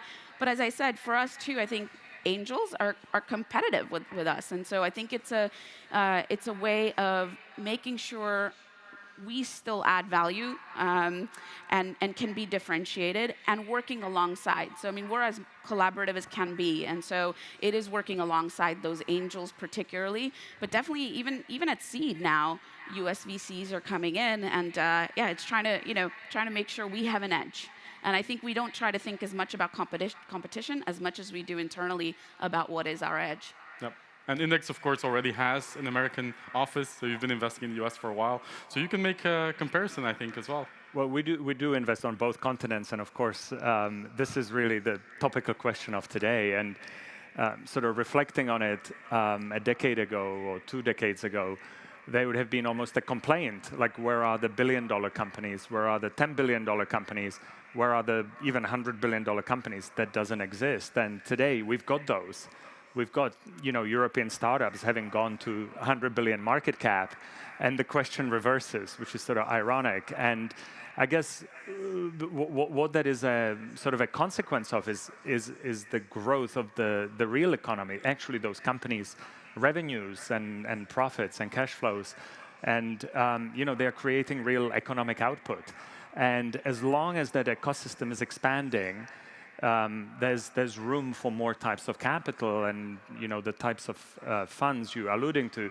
I would view them more as complementary than substituting for example, what Reshma's fund and our fund does. And we're more hands-on with entrepreneurs, but there are other types of capital that may suit companies' needs. Yep. I think one thing I want to say, just because it reminds me being here 2 years ago, 3 years ago, talking about, you're in Europe when US, and that's just gone. That conversation is gone. I think what we see and this acceleration with capital coming in is there is no singular moment now when a European company goes to the US or goes global. It is just par for the course. Pretty much when you start, especially SaaS companies, but enterprise as well, we've proven we can do enterprise sales without having to fly in and out everywhere, is customers are global from day one. So, and I think that's been powerful, and it really helps us for the next 10, 20 years build those massively global platform businesses, is that there is no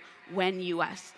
it's really global day one. And Reshma, I'm sure you would agree with this. There are Zoom meetings that we both have, where the company's dialing from completely different locations, but also different continents.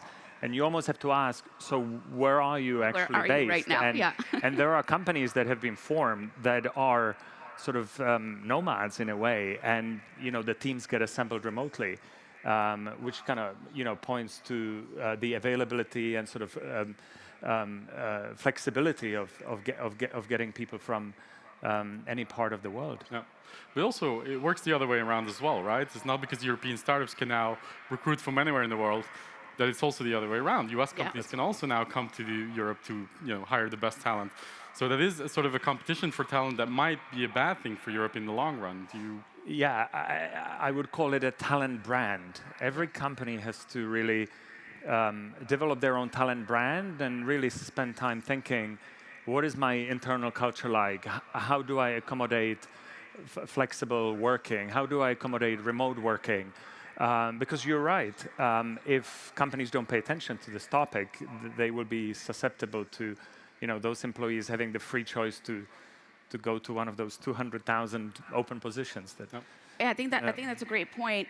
It's really challenging now as a CEO, founder, to dictate culture, dictate location, dictate much of anything. So, I mean, there is a rise of kind of employee power and talent power. And I think it also has to do with wealth generation as well and wealth spread. So again, I love the not optional movement because it is producing, and sharing that wealth across the operating footprint of a company. So rather than having strikes and things, maybe we can, we actually have kind of that wealth sharing across the board. So it's powerful, and talent has a lot of power right now. Yeah, and by the way, this not optional, and this movement is real. So the stats are, if you look a decade ago, the average exiting European company had 10% employee ownership. Decade later today, it's 15%. And so there are some tangible outcomes, and of course the trend is moving in the right way. Yeah. Well, I was just going to ask, how did we get to the next level? Having that employee sort of stock ownership is one thing. What are some of the other things that need to happen in Europe to really stay competitive and to get to the next level? Go ahead. Oh. Well, and it could be on the policy side, could be on the types of capital, could be anything. Yeah, clearly on the policy side, restrictions around labor movement, in addition to the stock ownership movement, is important. I think what you alluded to, hubs, what Silicon Valley had done well has been the spillover from primarily Stanford, but other places as well.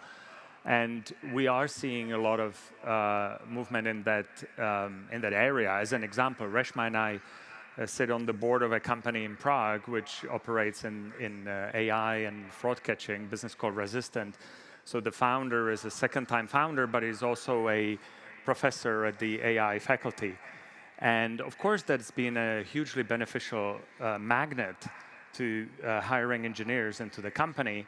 But we just sort of need a little bit more of that. And the third factor I would probably highlight here is role models. I think we cannot underestimate the importance of these sort of diasporas. You referred to the PayPal mafia, but there are next generations of founders emerging from the very successful European companies, from Spotify onwards. And that's just a great thing for the ecosystem. Yeah. We've been trying to do our best to highlight those role models on TechEU, of course. Yeah. No, I want to pick up on regulation as well. I mean, look, been 17 years in the UK, and you're hit with Brexit, right? I think one thing the entrepreneur community, the VC community did as well, is the last 3 years or so, we've been hammering the message around talent. And we've taken sort of this singular message, to the extent just recently, the highly skilled program, migrant program, has been resurrected again. And so, I mean, it's been met with huge applause across our 400 companies because it was just really tough trying to get talent in the UK. And so I think, you know, that message did go through. It's been listened to all the way up, and the right sort of policy framework is getting into place. So I think, you know, message for the audience too is whichever kind of home city, country you are in, I think if you can kind of collaborate and have a singular message, powerful message around one particular thing, regulatory-wise, you can have really big impact. And for us in the UK, it's definitely been talent, because I think we weren't lacking in capital, so it was really sort of honing in on that. Yeah.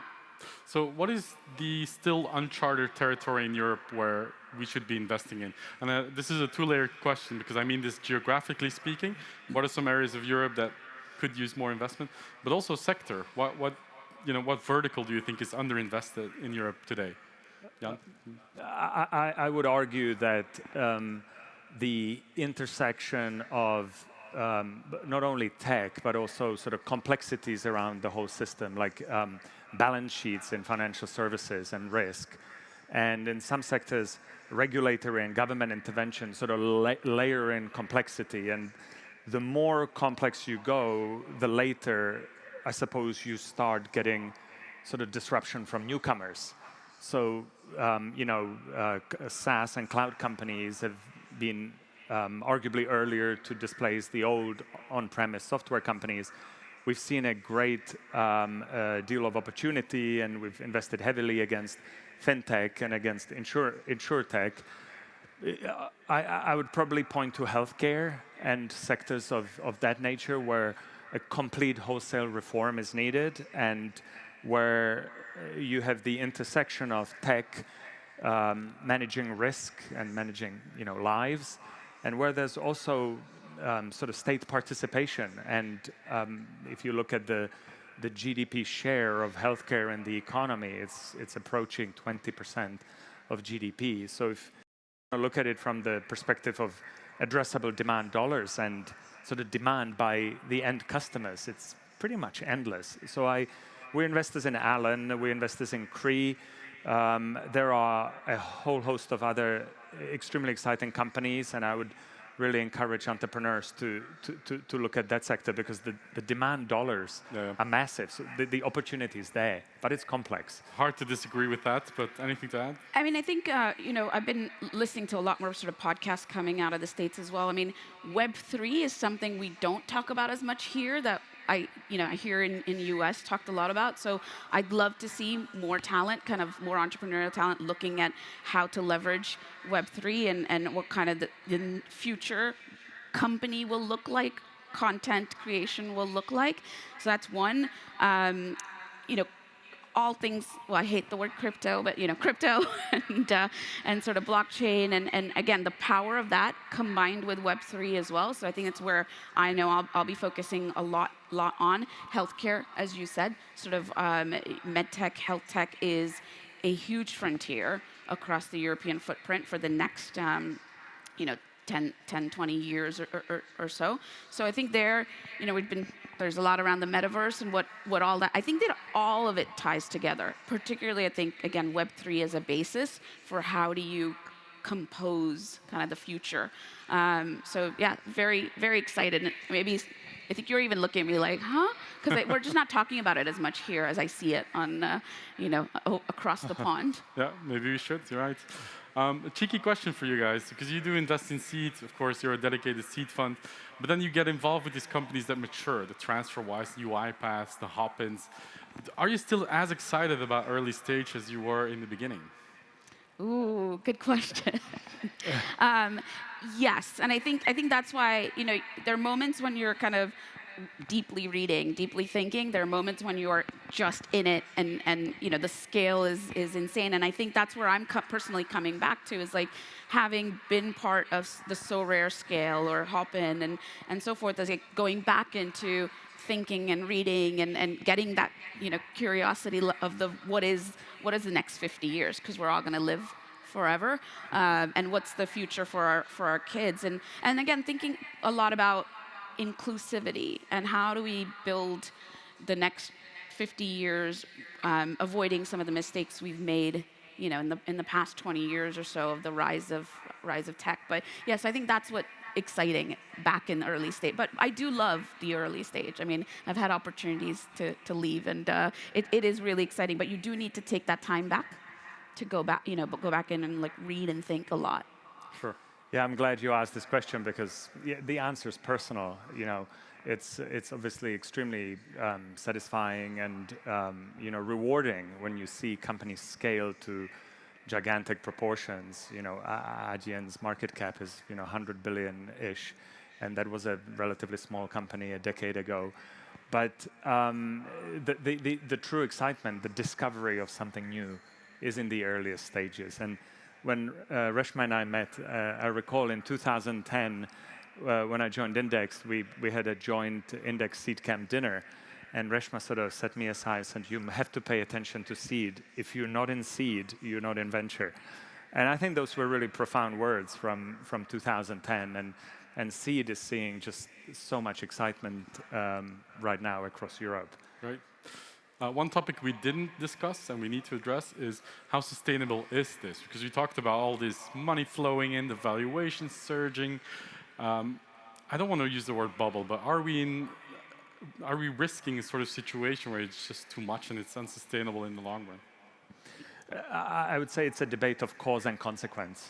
And it may be tempting to sort of focus on the wrong metric. You know, what is the latest sort of preferred value round? And as long as entrepreneurs keep an eye on the real things, you know, revenues, driving towards a sustainable business model, delivering customer value, having a product a service which is flying off the shelves because there's demand pull, I think those are sort of real metrics. They are not engineered, and they are far more lasting. And so as long as those businesses are then built to last, I think, you know, there may be cycles, but those are just a consequence of more the financial world. Yep, great answer. I think looking at it differently, kind of at a capital level, I think of it a lot as supply chains. I mean, we're painfully feeling supply chain effect, right? Of being completely, every little piece is made somewhere different. We're all connected.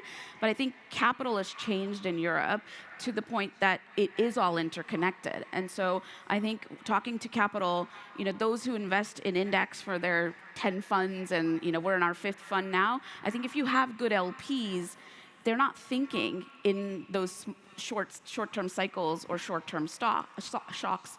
They're thinking about, again, 10, 20-year timeframes, and so you're not going to be able to time it perfectly. And we're not, you know, are we at the top of the bubble right now, or still another 5 years to go, or, you know, is December going to be crisis point? We just don't know.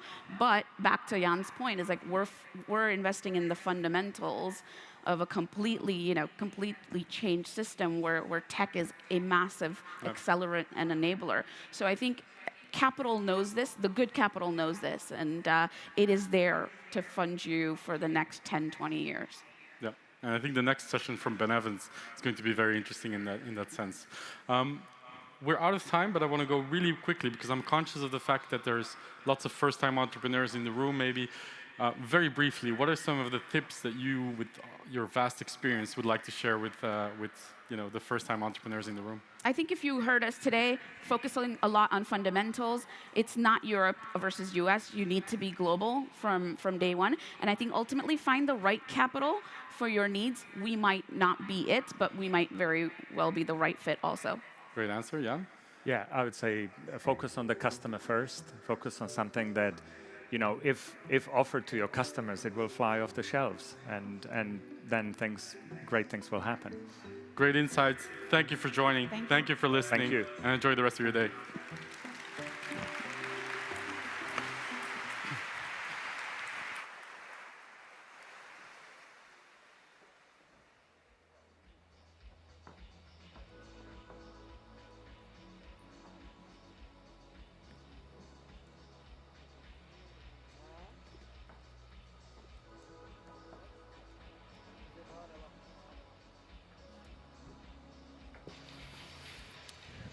All right.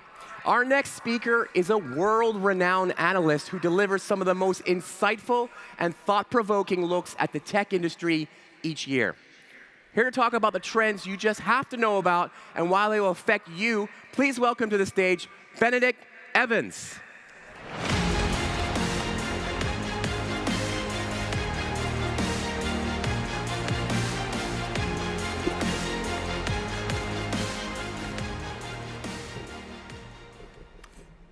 Okay. Well, I hope you realize how lucky you are that I've come all the way to talk to you. And I thought I would talk a little bit about e-commerce, because I think a lot of what we've been hearing about in the last day or two and in the last couple of weeks is all about stuff that's going to happen in 10 years' time.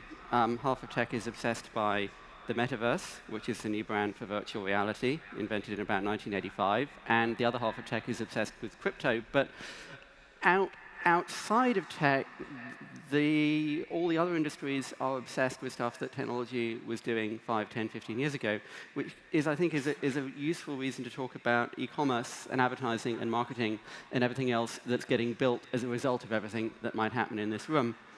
And so I thought a good place to start in talking about this is this quote from the owner of Kraft Heinz, that I'm a terrified dinosaur. I've been living in this cozy world of old brands, and nothing was changing, and I just had to focus on efficiency, and suddenly everything is being disrupted. And I think you could generalize that across sort of 10 or 20 or 30 trillion dollars of consumer spending across brands, e-commerce, retail, advertising, TV. Everything is changing. All of the old market structures break apart. Everything gets changed, and no one really knows what's going to happen next. Now, there's a fairly traditional way of looking at this, which is to talk about e-commerce and do this actually very old-fashioned chart for looking at e-commerce, which is it goes up and to the right. There's some stuff that will go online. There's some that won't. There's some that already has. It goes up a little bit every year. This is kind of a boiling the frog chart in that it never goes up enough for anyone to panic, but over 20 years, suddenly you're at 15 or 20%. Of course, the last 18 months have accelerated that, much more in some places than others. So the UK was at about 20% e-commerce penetration and went to 30% more or less overnight and has more or less stayed there.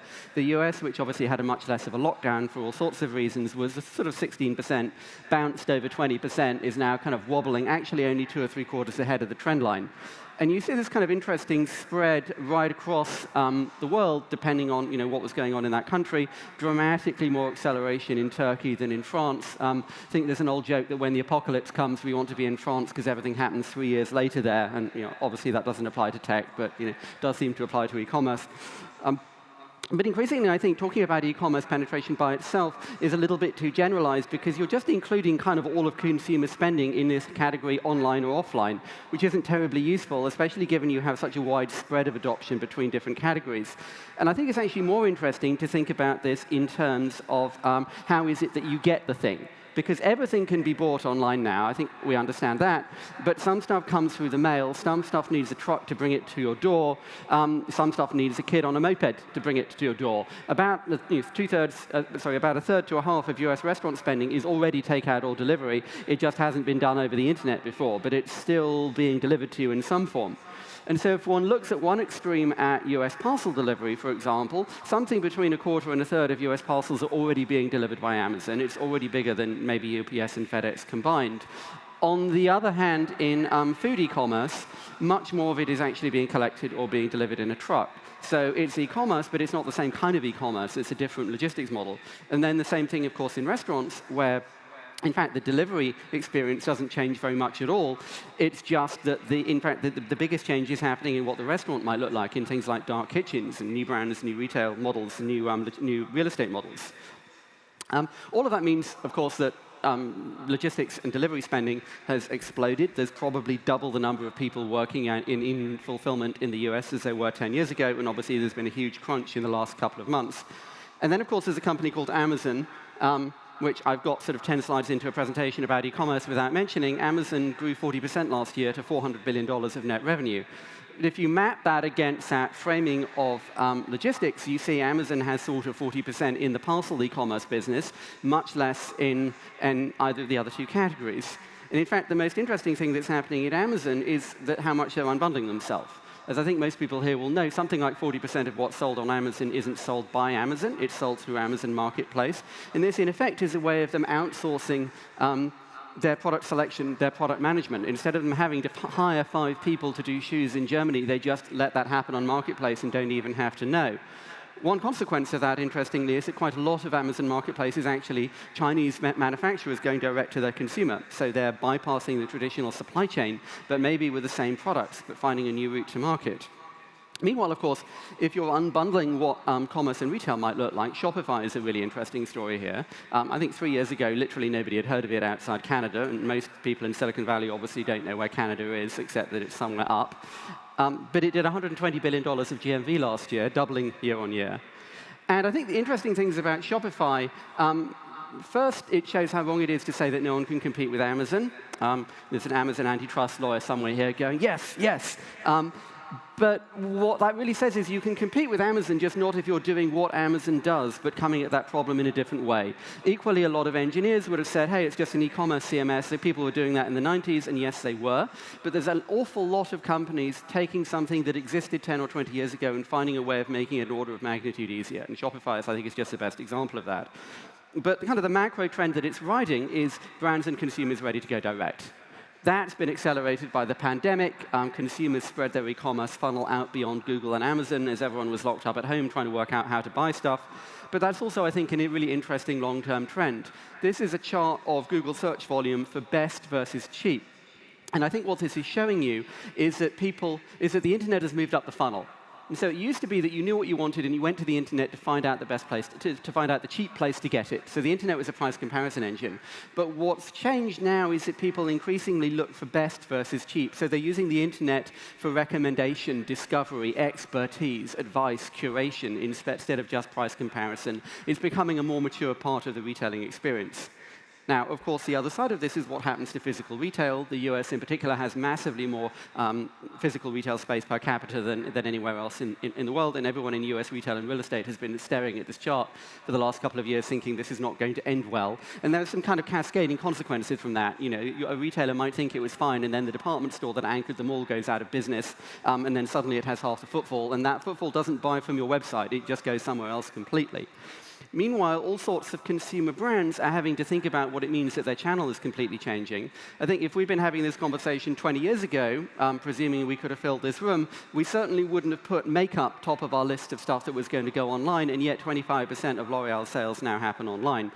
Not through their own channel necessarily, but just through all sorts of online channels. Of course, the classic case study for this is Nike. 40% of Nike's revenue is now through their own channels, and half of that is through their website, which they've managed to build into a global fashion destination. And so we have this kind of fundamental change in retail and e-commerce and in brand. Of course, we also have fundamental change in advertising. So this is a chart of US advertising back since the 1950s as a share of GDP. And there's a bunch of interesting stuff in here. In fact, originally I made it because I wanted to know what TV did to radio advertising, which you can see down there in the bottom left. That the obvious thing we all know about is the explosion of internet advertising and the collapse of print. I think less obvious, more interesting, is that the overall number has gone down by 1/3 as a share of GDP in the last 20 years. In fact, even TV advertising is down by 1/3 as a share of GDP. And so there's a huge amount of kind of repricing, recategorization, reallocation, reconfiguration of what advertising would even be as it moves into things that aren't called advertising anymore. The advertising industry itself, meanwhile, continues to change pretty dramatically. Amazon has a line in the back of its accounts called Other, which it says is predominantly advertising. That was over $20 billion last year, so Amazon probably has a $15 billion ad business. This year, maybe next year, that might produce more cash flow than AWS, which is something to remember when people keep claiming that AWS is subsidizing Amazon. Now, this raises all sorts of questions if you work in the ad business, because the whole nature of your industry has changed out of all recognition in the last 20 years. And it continues to change. I think quite a lot of people this week and over the last year or two have been talking about this thing called the cookie apocalypse. Like the whole basis of online advertising for the last 20 years is going away, and we don't really have any idea what would come next or how that would work, or whether that just means all the money goes to Google and Facebook. That in turn means that you still have to presume you even need advertising. So Tesla doesn't even have an ad budget, yet Elon manages to find ways to get his name into the papers. And the two artists on the left here, I think, are actually more interesting because 20 years ago, they'd have done an endorsement deal with L'Oreal, and they'd have made millions of dollars, and that would have been nice, but they wouldn't have had hundreds of millions of dollars of equity. And that's something that's been enabled by the internet, by new marketing platforms, by things like TikTok and Instagram and Facebook, and also, of course, kind of reconfiguration of what supply chains and online retailing look like. So all change in marketing, advertising as well. At least we still have television. Well, no. This is, I think, a version of that quote from Ernest Hemingway, how did you go bankrupt? Well, gradually and then suddenly. And we spent 10 years talking about TV, and then suddenly it happened. Probably US pay TV subscription passed Netflix on the way up in the course of this year. And meanwhile, you have all of these new software companies spending as much or more creating content or paying for content as any of the traditional legacy TV manufacturers. So Netflix spent more commissioning scripted entertainment than anybody except Disney. Some of you may know there was a great quote back in about 2010 where somebody asked the CEO of Warner about Netflix, and he said, worrying about Netflix is like worrying about the Albanian army. That really was not a great way of thinking about the future, if you look at where this chart has evolved. Meanwhile, of course, this has been accelerated by the pandemic. UK 16 to 24s almost doubled their viewing of subscription video in the course of the pandemic. It probably watched more Netflix alone than all live TV combined, and this chart isn't going to change. Equally, of course, it's worth looking at this and asking where the advertising budget goes, because if you want to advertise to 16 to 24s, Netflix doesn't have advertising. So if I pull some of these threads together, there's a great quote from Jim Barksdale, the co-founder of Netscape, that there's two ways to make money. You can bundle or you can unbundle. You can combine things or you can break things apart. And what's happening now is that all of these value chains get broken apart. And as I said, this is sort of $20 or $30 trillion of budget across retailing, advertising, marketing, CPG, FMCG, e-commerce, all of that money, and of course all of the media industry that supports it. All of those value chains break apart. Everyone wants to go direct. Most of those businesses are actually not consumer businesses. They're consumer brands. If you were to walk into L'Oreal's head offices in the suburbs of Paris and ask to buy makeup, you'd get kind of a funny look because they don't sell makeup. They sell trucks full of makeup. Just as book publishers don't sell books, they sell pallets full of books. And so an awful lot of companies that have consumer brands but historically never actually met a customer are now thinking about whether they should and what that might mean and what the kind of data and indeed kind of whole entire organizational change around that might look like. Now, if you're in VC, then you kind of look at this and you think, well, what kind of a company would that be then? Is that a technology company or is that a TV company, a retailer, a consumer goods company, a CPG company on the internet? And that's an interesting kind of puzzle because it's actually 10 different questions. What problem are you trying to answer? If you are a retailer, a brand, a marketer, any kind of manufacturer, there's really two problems that you're trying to solve. One of them is logistics. How does the customer get the product? And the other is discovery. How do I know that it exists? How would I know that I wanted it? And there's these great pools of hundreds of billions of dollars of capital that people spend to solve those. You might be renting stores, you might be doing delivery, you might have an ad budget, a marketing budget, you probably have a returns budget now. And in the past, those were all separate things. You couldn't ask, if we open a store in that city, does our revenue go up, or do our returns go down, or does our return on advertising change? You didn't have a choice. You had to have a store. Now those all become questions. Those all become interchangeable, which, amongst other things, means that the TAM for advertising has completely changed. And the problem you're sort of trying to get at, I think, is best exemplified with this. This is a store in Tokyo that only sells one book. They change it once a week, but if you go there, you don't have to work out which book to buy. You don't really have a choice, but you do need to know that the store exists. The other extreme is a department store. This is Selfridges in London, before they'd finished buying up the whole block. And that was the other extreme. They sell everything, and then you have to ask them what to buy. This is a third example. This was the leader in mass market fashion in the UK, Topshop, which went out of business in the last year. A shop that was brilliant at physical retail but didn't have a clue about how to sell on the internet, and yet the internet is just another kind of retailing. For Topshop, the internet wasn't technology. It was just a channel in retailing that they hadn't mastered. And I think that reflects kind of a longer-term trend. Here you can see the decline, the long-term decline of department stores in the US against the growth of the internet. But here you also see another channel, which is the growth of out-of-town stores. And so what's happening now is just every generation there's some sort of reset in how retailing works, in how marketing works, and we're seeing that happen again now. And I think we have to kind of take a step back and ask, well, what is the real opportunity here? Is it online advertising or is it e-commerce? Well, not really, no, it's retail, and indeed it's consumer spending. And so if we look at what's in that $50 trillion of consumer spending, there's all the sort of the obvious categories you'd expect. And if we look at the kind of businesses that we built on the internet in the last 20, 25 years, most of those could be described as information arbitrage.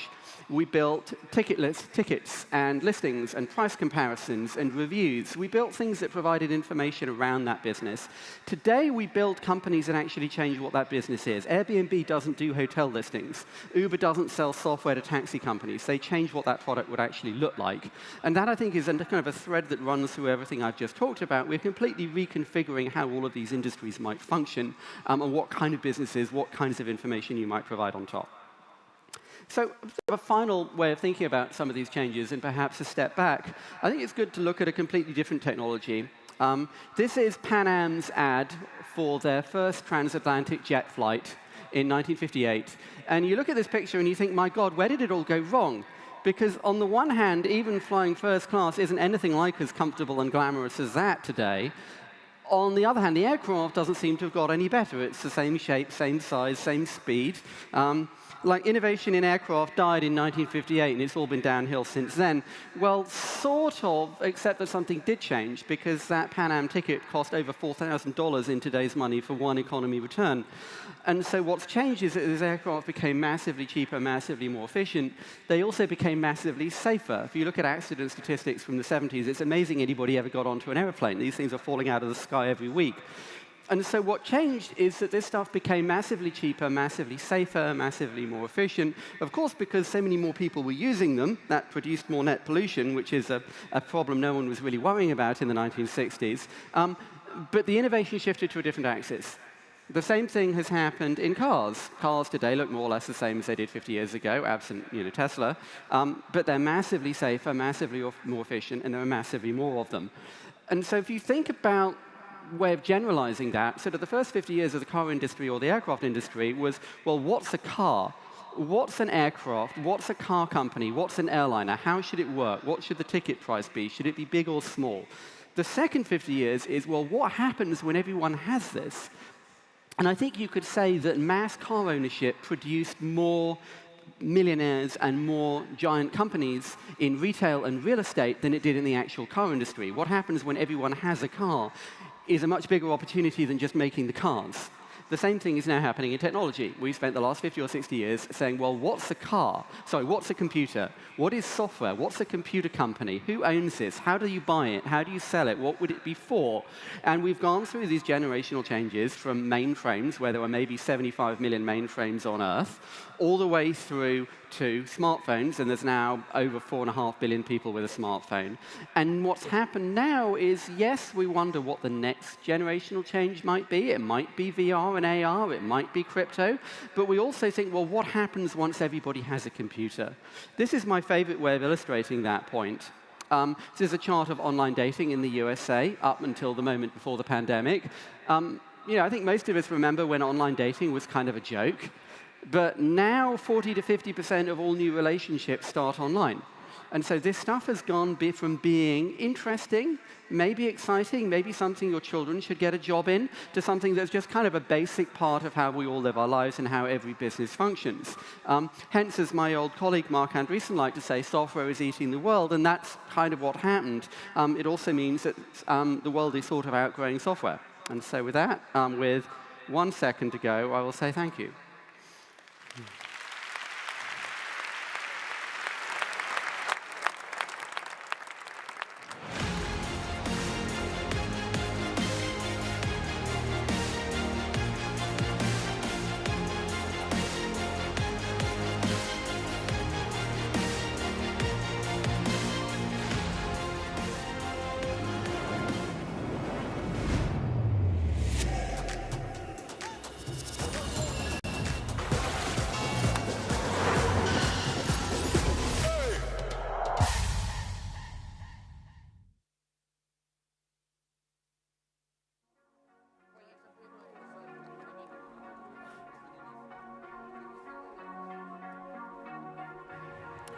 All right, hi everyone.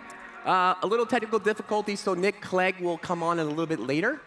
But for right now, when Peggy Johnson took over Magic Leap in September 2020, the company's future was uncertain. Now, through her leadership, the company is taking a new route. Here to dive into the transformation of Magic Leap from a consumer technology company into a leader at enterprise AR, and take a look at how AR technology will change the world of work. Please welcome to the stage Nicholas Johnston of Axios and Magic Leap CEO Peggy Johnson.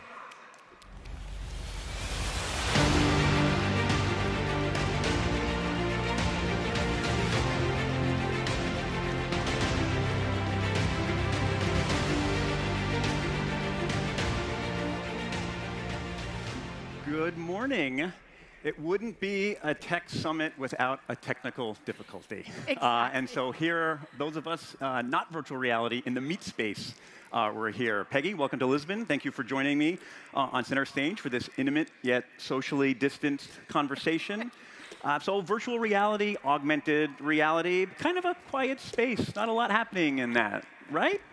Any news in the last week you might want to comment on? Thoughts about what's happening in your industry? There's this little thing called the metaverse that was talked about quite a bit. And yeah, I'm excited to see this kind of momentum, Facebook really leaning in. That's all good for the development of the AR, VR world. But as an expert, as a corporate leader in this space, did you happen to catch the Zuckerberg presentation? What are your thoughts on that? That's kind of a big stage for the industry you're in. Yeah, you know, I think actually, in some ways, how we're defining metaverse right now is a little bit limiting. I think it's right now defined in the context of a consumer inside of a VR world. Right. And we make augmented reality at Magic Leap.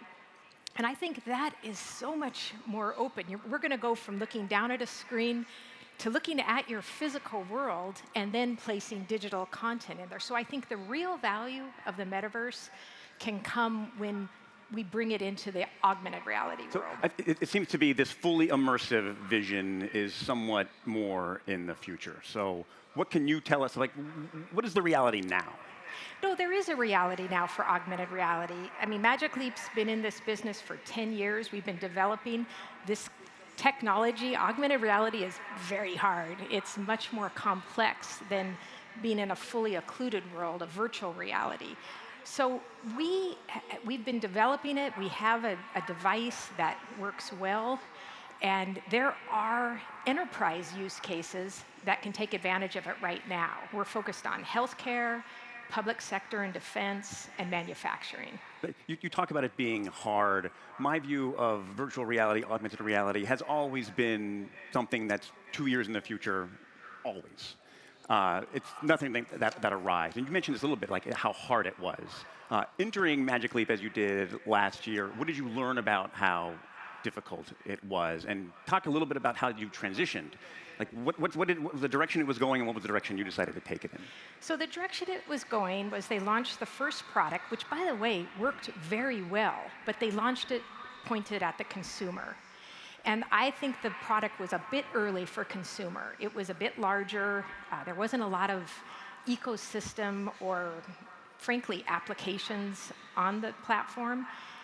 When the pivot came just before I got to Magic Leap to go to enterprise, to me that just made so much more sense. And then I further drew it down to just healthcare, manufacturing, and defense and public sector, because those verticals are already used to wearing things on their eyes, and they're comfortable with that, and they could embrace the value of augmented reality. So they see their physical world, but it's augmented with digital I feel content. like the problem was in virtual reality that, or in Magic Leap's position, their eyes were bigger than the market could handle. There was a vision that the technology wasn't ready for.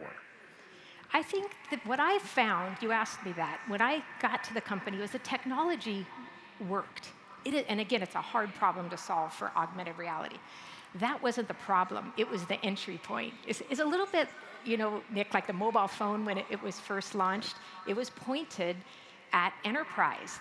Enterprise could pay for it. The bigness wasn't a problem if you were solving for something that a business was struggling with. And when mobile phones first came out, it was all about, hey, you can make a phone call from your car. Right, You didn't right. have to find a parking spot and a phone booth. So there was a return on the investment. There is return on investment today in those verticals that were pointed at for augmented Where you're reality. picking specific areas. It is not at this point where this will be in every home and kids are playing with it because that's a technology issue. It can't be cheap enough. It can't be light enough yet. Yet. But just like the mobile phone, it got smaller, lighter, less expensive with silicon integration, componentry parts coming down in size. So it's not 10 years out. It's just got to come down that evolution curve from a componentry perspective. Well, let's talk where we are now or where we're going to be next year with the next version of the Magic Leap headset. What differentiated it? How is it moving down this continuum of being cheaper and lighter? So what we heard with Magic Leap 1 is smaller, lighter, faster. And we made all that into Magic Leap 2. You really, for enterprise, it's got to be an all-day, everyday kind of experience. You have to be able to leave that thing on your head all through your 8 hours or however long you're working. So we made that move. But we also did a couple of things. There's a very important element of augmented reality. It's called the field of view. Where can you place digital content? And that's the optical challenge. You want it as big as possible. So we were roughly the same as HoloLens's second generation. That's the other product in our category, in our first gen. But now with Magic Leap 2, we're going to double that field of view. You're going to be able to put digital content in a much larger optical How wild space. will that field of view be? Because my field is pretty big. It's very, this is pretty big here. Optically, it'll be from end to end about 70 degrees. So that's about doubling of where we were with Magic Leap 1, which means, and we've also reoriented, so we're doing a vertical field of view, because particularly in enterprise, sometimes you're looking down, and then sometimes you're looking across a factory floor, and your eye has to be able to perceive the content realistically. Something's right here on my chair, and something's across the room. Right.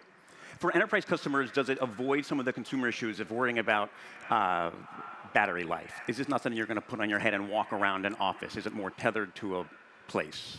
We do have a tether, but you're untethered. We have a small pack that you can put on your belt or your pocket that basically takes the weight and the thermal off of your head. That's how we can make it smaller and lighter.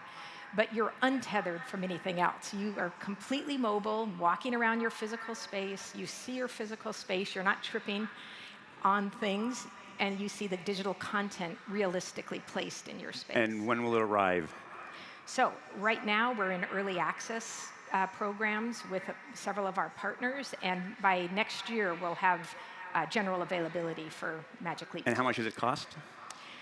We haven't come out with a price, but it'll be roughly the same as we came out with in Magic Leap 1. It'll be around that. Right. Yeah. I'd like to talk a little bit more about the pivot to enterprise. Yeah. Now, the Magic Leap had a difficult history, starting with consumer. I read one thing where the only Magic Leap being taken was by investors who were still putting money into it. And then I think the company has raised more than its current valuation. Has that been figured out? Like the money you've raised now, the $500 million, what is that being devoted to, and what is the path you see to building a more stable business? So that money, we just closed around $500 million, and that money gives us flexibility.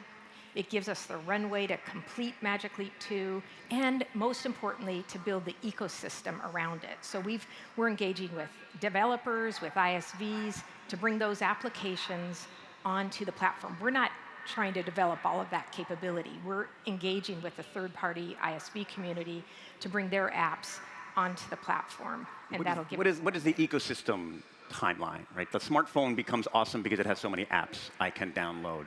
What are we looking at as far as years as building a more robust ecosystem around this kind of use, where it's not just in specialized use cases? So we've got an open SDK that we're starting to distribute to developers, and the ecosystem is as fast as we can bring them on. It's easy to use.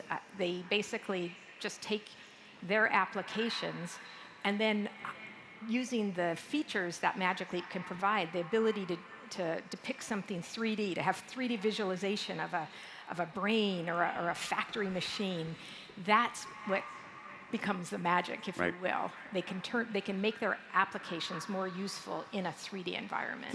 I want to dig in more into the uses. Yeah. Because it feels like, in my experience of VR, I wore a Google Glass for 10 minutes 5 years ago, and like everybody else, and it hasn't resonated. So we spoke a few weeks ago. You're using this now. Like, can you talk about use cases that you use augmented reality and some of the specifics that are used by these enterprise customers? Yeah. Like, how does it work? How does this actually work in real life? So we just announced a partnership with Cisco in their WebEx video conferencing problem. They're taking video conferencing to a new level with 3D meetings. So they have a very high quality engagement, and Magic Leap is one of the devices that they're using to turn a 2D, sitting in front of our laptop kind of a meeting into a 3D meeting where you're sitting back and you can virtually see the people you're speaking with, but maybe we're getting on planes less because you Right. won't feel the need to actually fly several hours. But this is something you've sat in these 3D meetings. Yeah. What is it like? How jarring is it? Does it really work? It does work, and I think what we do is we take advantage of the product's features to make it more realistic. There's fantastic spatial audio. If somebody in the room virtually walks behind me, I hear them walking behind me. Because we have cameras on your eyes, I can see them gazing at me. It's very natural, as if you are in a physical space with that person. But most importantly, you can continue to collaborate. So if we're making a product together, you're in New York, I'm in California, the product is, the 3D image is sitting on the table in front of each of us.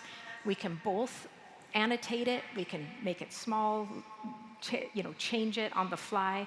That's the real power of it. It's that collaboration ability that 3D meetings will offer you.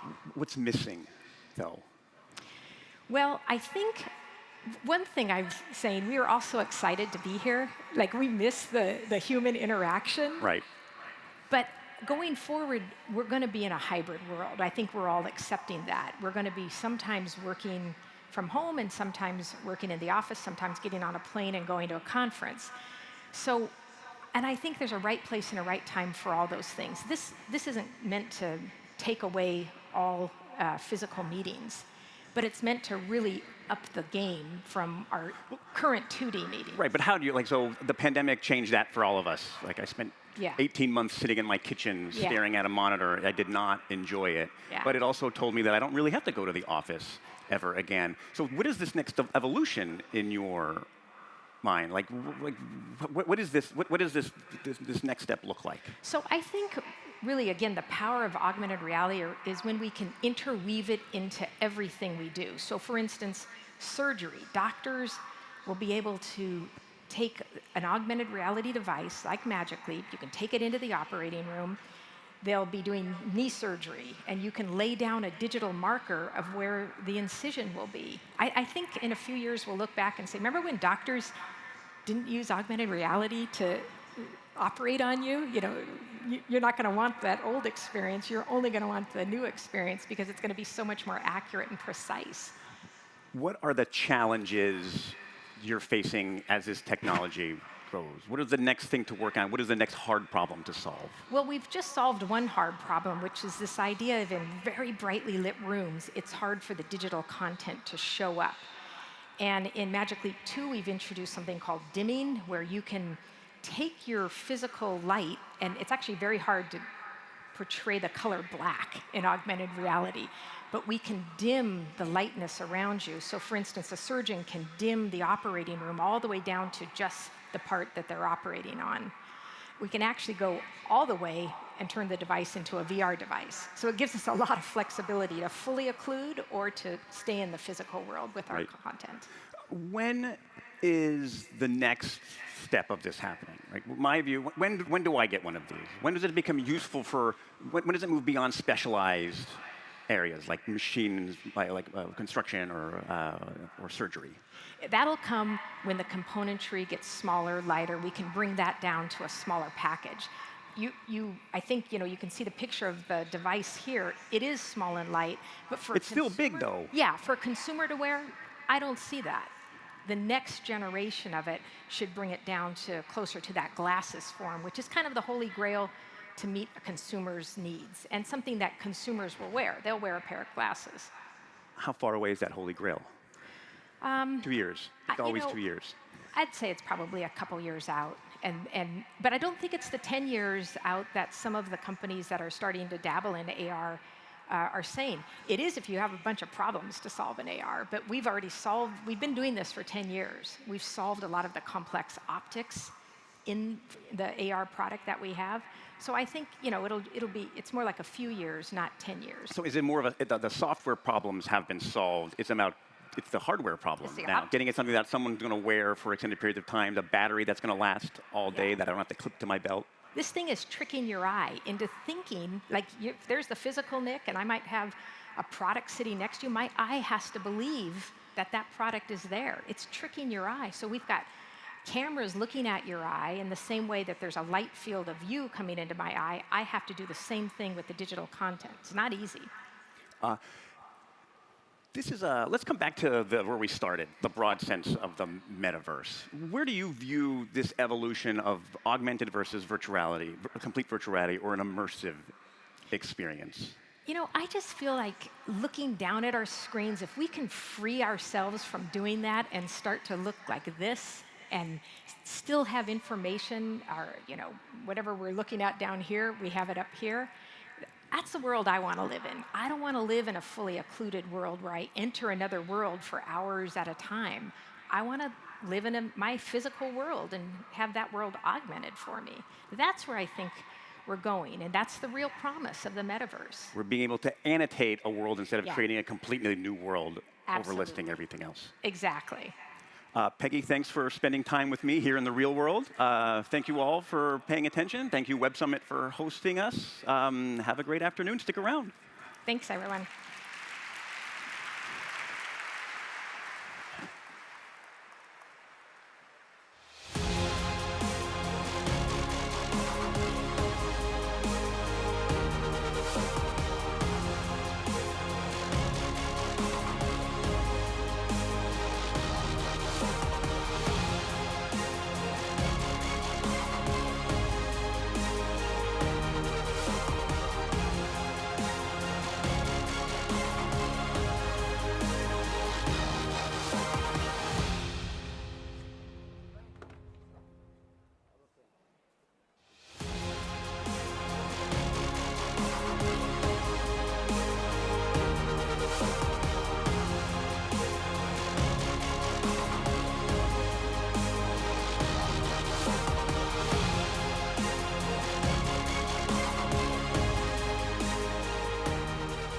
Hi, everybody. I just want to apologize if everybody was confused with what just happened there. We had Peggy Johnson come out earlier because there was a little bit of a communications issue with Nick Clegg, but Nick is here now, so I'm going to introduce him. So name changes, rebrands, whistleblowers, and the new metaverse technology. There's been a lot going on in the world of Facebook, or Meta, over the past few months. Our next guest couldn't make it to Lisbon to join us in person, but comes to you live from the West Coast of the United States. So in conversation with Matt Garhan of the Financial Times, please welcome to the screen Vice President of Global Affairs at the company formerly known as Facebook, Nick Clegg.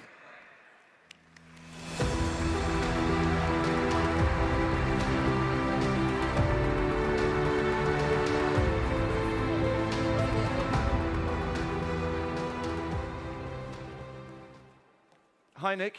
Hello, everybody. I'm Matt Garhan. I'm the news editor of the Financial Times. Delighted to be joined virtually, and not in the metaverse yet, by Nick Clegg, who's joining us very, very early from California.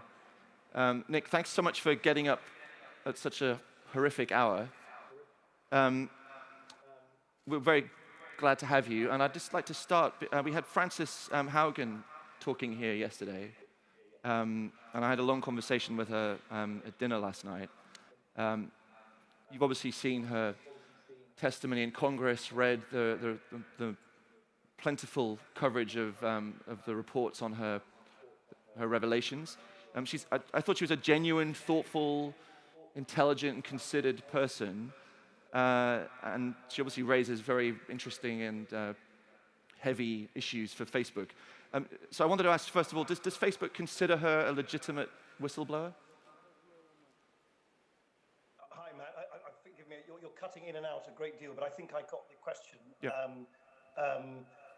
Of course, whistleblowers are entirely entitled to blow the whistle as they see it, and to describe the world as they see it. And I have no sort of comments or objections to that at all. But equally, equally there are always two sides to the story, and I think some of the fundamental assertions made, which, as I understand it, but tell me if I'm wrong, are that Meta algorithmically spoon feeds people, deliberately provides people with extreme, hateful, unpleasant content to keep them sort of perpetually riled up and engaged, because that somehow assists in increasing our profits.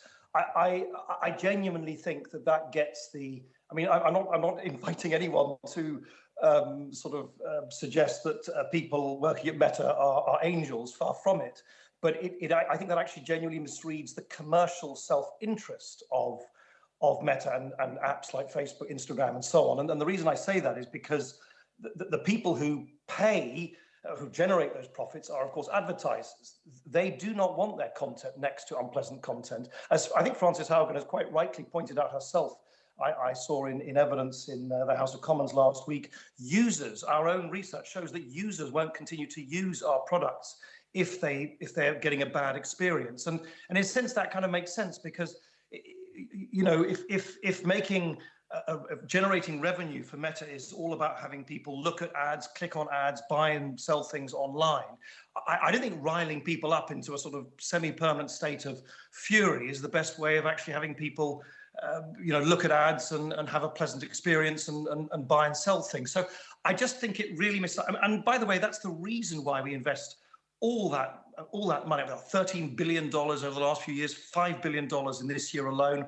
We have 40,000 people exactly trying to bear down on that unpleasant content. And we publish every 12 weeks how much hate speech there is on, for instance, on Facebook. And it now stands at 0.05%. So that means for every 10,000 bits of content you'd see on your news feed, only 5 will be hate speech. I wish we could get it down to 0. We never will. But I do think it illustrates that our incentives are to keep actually reducing, not amplifying the content, which I think seems to be the central assertion. But in her assertions, are there new revelations that within the company are going to be acted on? I mean, has she brought things to light? She's obviously brought a lot of things to light and said a lot. But are there new things in there that you guys have decided to act on and that we'll be acting on in days, weeks, months ahead?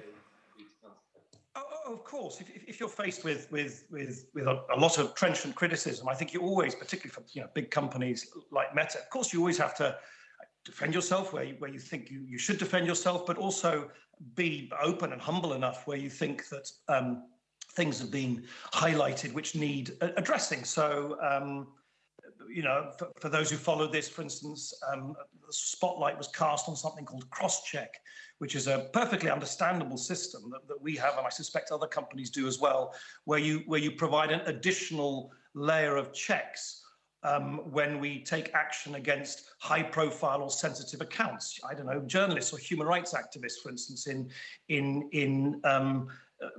countries which are in a state of turmoil. Those are accounts that we'll add an additional check on, or high-profile accounts from public figures and so on. And I think it's clear that the way that cross-check system was being run was not ideal, and that's why we've actually referred that to our independent oversight board so that they can look at it themselves and give us their binding recommendations on what we should do. And clearly, when anything is said about children, of course you need to take a highly precautionary approach. We don't agree at all with what we think was mischaracterization of some of the data that was shared about basically sort of focus groups really about teenagers saying how they feel about themselves and then how they feel when they use social media. But setting that aside, of course, you have to tread extremely carefully. That's why we paused the work on something called Instagram Kids. It's why we've said we're now going to roll out I think industry-leading tools for parents to be able to really, help see what their teenagers are up to online. It's why we're doing new things like developing new tools to nudge teenagers away from dwelling on the same kind of content over and over again, to encourage them to take a break and so on. And I think there've been legitimate questions about whether we are moving fast enough, for instance, to cover all of the numerous, sometimes very small sort of languages that operate, that exist around the world, particularly in sort of at-risk countries, in countries which are in a state of sort of social or cultural, political kind of tension. I think all of those are totally legitimate questions, and we don't shy away from scrutiny. We agree with Frances Haugen there should be regulation. Absolutely, there should be more transparency. There should be more research. And if there's any silver lining to all of this, at least for us at Meta, it is that I think that this will accelerate more transparency, including over algorithms, more research, including about kids online, and more regulation. I hope sensible regulation. Of course, you need new rules of the road for these industries. They're very young industries. Meta is only 16 years old, as I often tell people. Roger Federer became #1 in world men's tennis, I think the week or the day before Mark Zuckerberg set up Facebook. So the Federer era is longer than the Facebook Meta era. And that just shows that these are young industries on a journey, evolving fast. And of course we need new regulation, absolutely. So Senator Richard Blumenthal, in the aftermath of these revelations, just described them as tech's big tobacco moment in terms of Facebook's role here, in knowing about things that were happening on its platform, knowing about harmful effects that its products and services were having. I mean, Frances Haugen herself says that your algorithms and products harm democracy. Is he right that this is a big tobacco moment?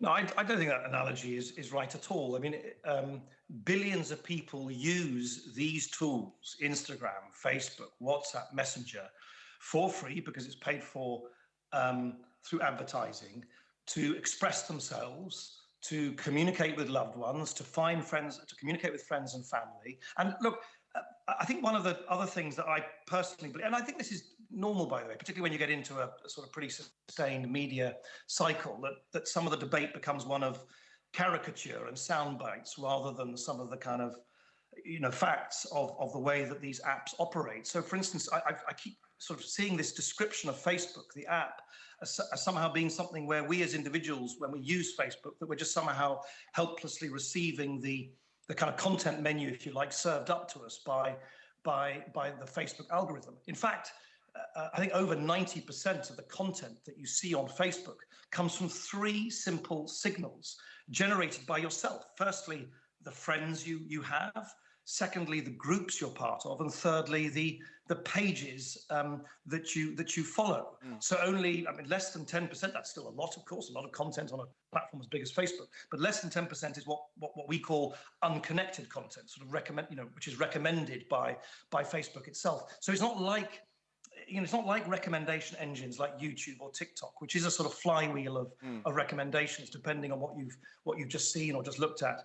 It is really shaped heavily by your choices, who your friends are, which groups you're members of, and those are the most important signals which constitute the vast bulk of the content you see on Facebook. And I think that's kind of just lost. It's also lost that the vast majority of content on Facebook is, as I often say, sort of babies, barbecues and bar mitzvahs. Right. I think but political current affairs is less than 4% of what you see on Facebook. So it doesn't mean we've got a hell of a job always to improve. But I do sometimes think what happens in these, in these debates, particularly when they are so intense, is I think a sort of caricature is established, which doesn't, in my view, help us actually identify the problems and therefore craft the right solutions. But is it getting lost because you're not doing enough? I mean, you talk about what you've done, and there's obviously a lot of money has been spent on fighting misinformation. You've talked about billions of dollars. I think $13 billion is the figure I think you mentioned in another interview. But the problem is so vast, given that Facebook is so vast, right? I mean, you talk about having a third of the world being on the platform. I mean, just one of the lines in the leaked documents. I think 87% of the money to fight. Oh, we think Nick is frozen. Are you still there, Nick? Oh, yeah.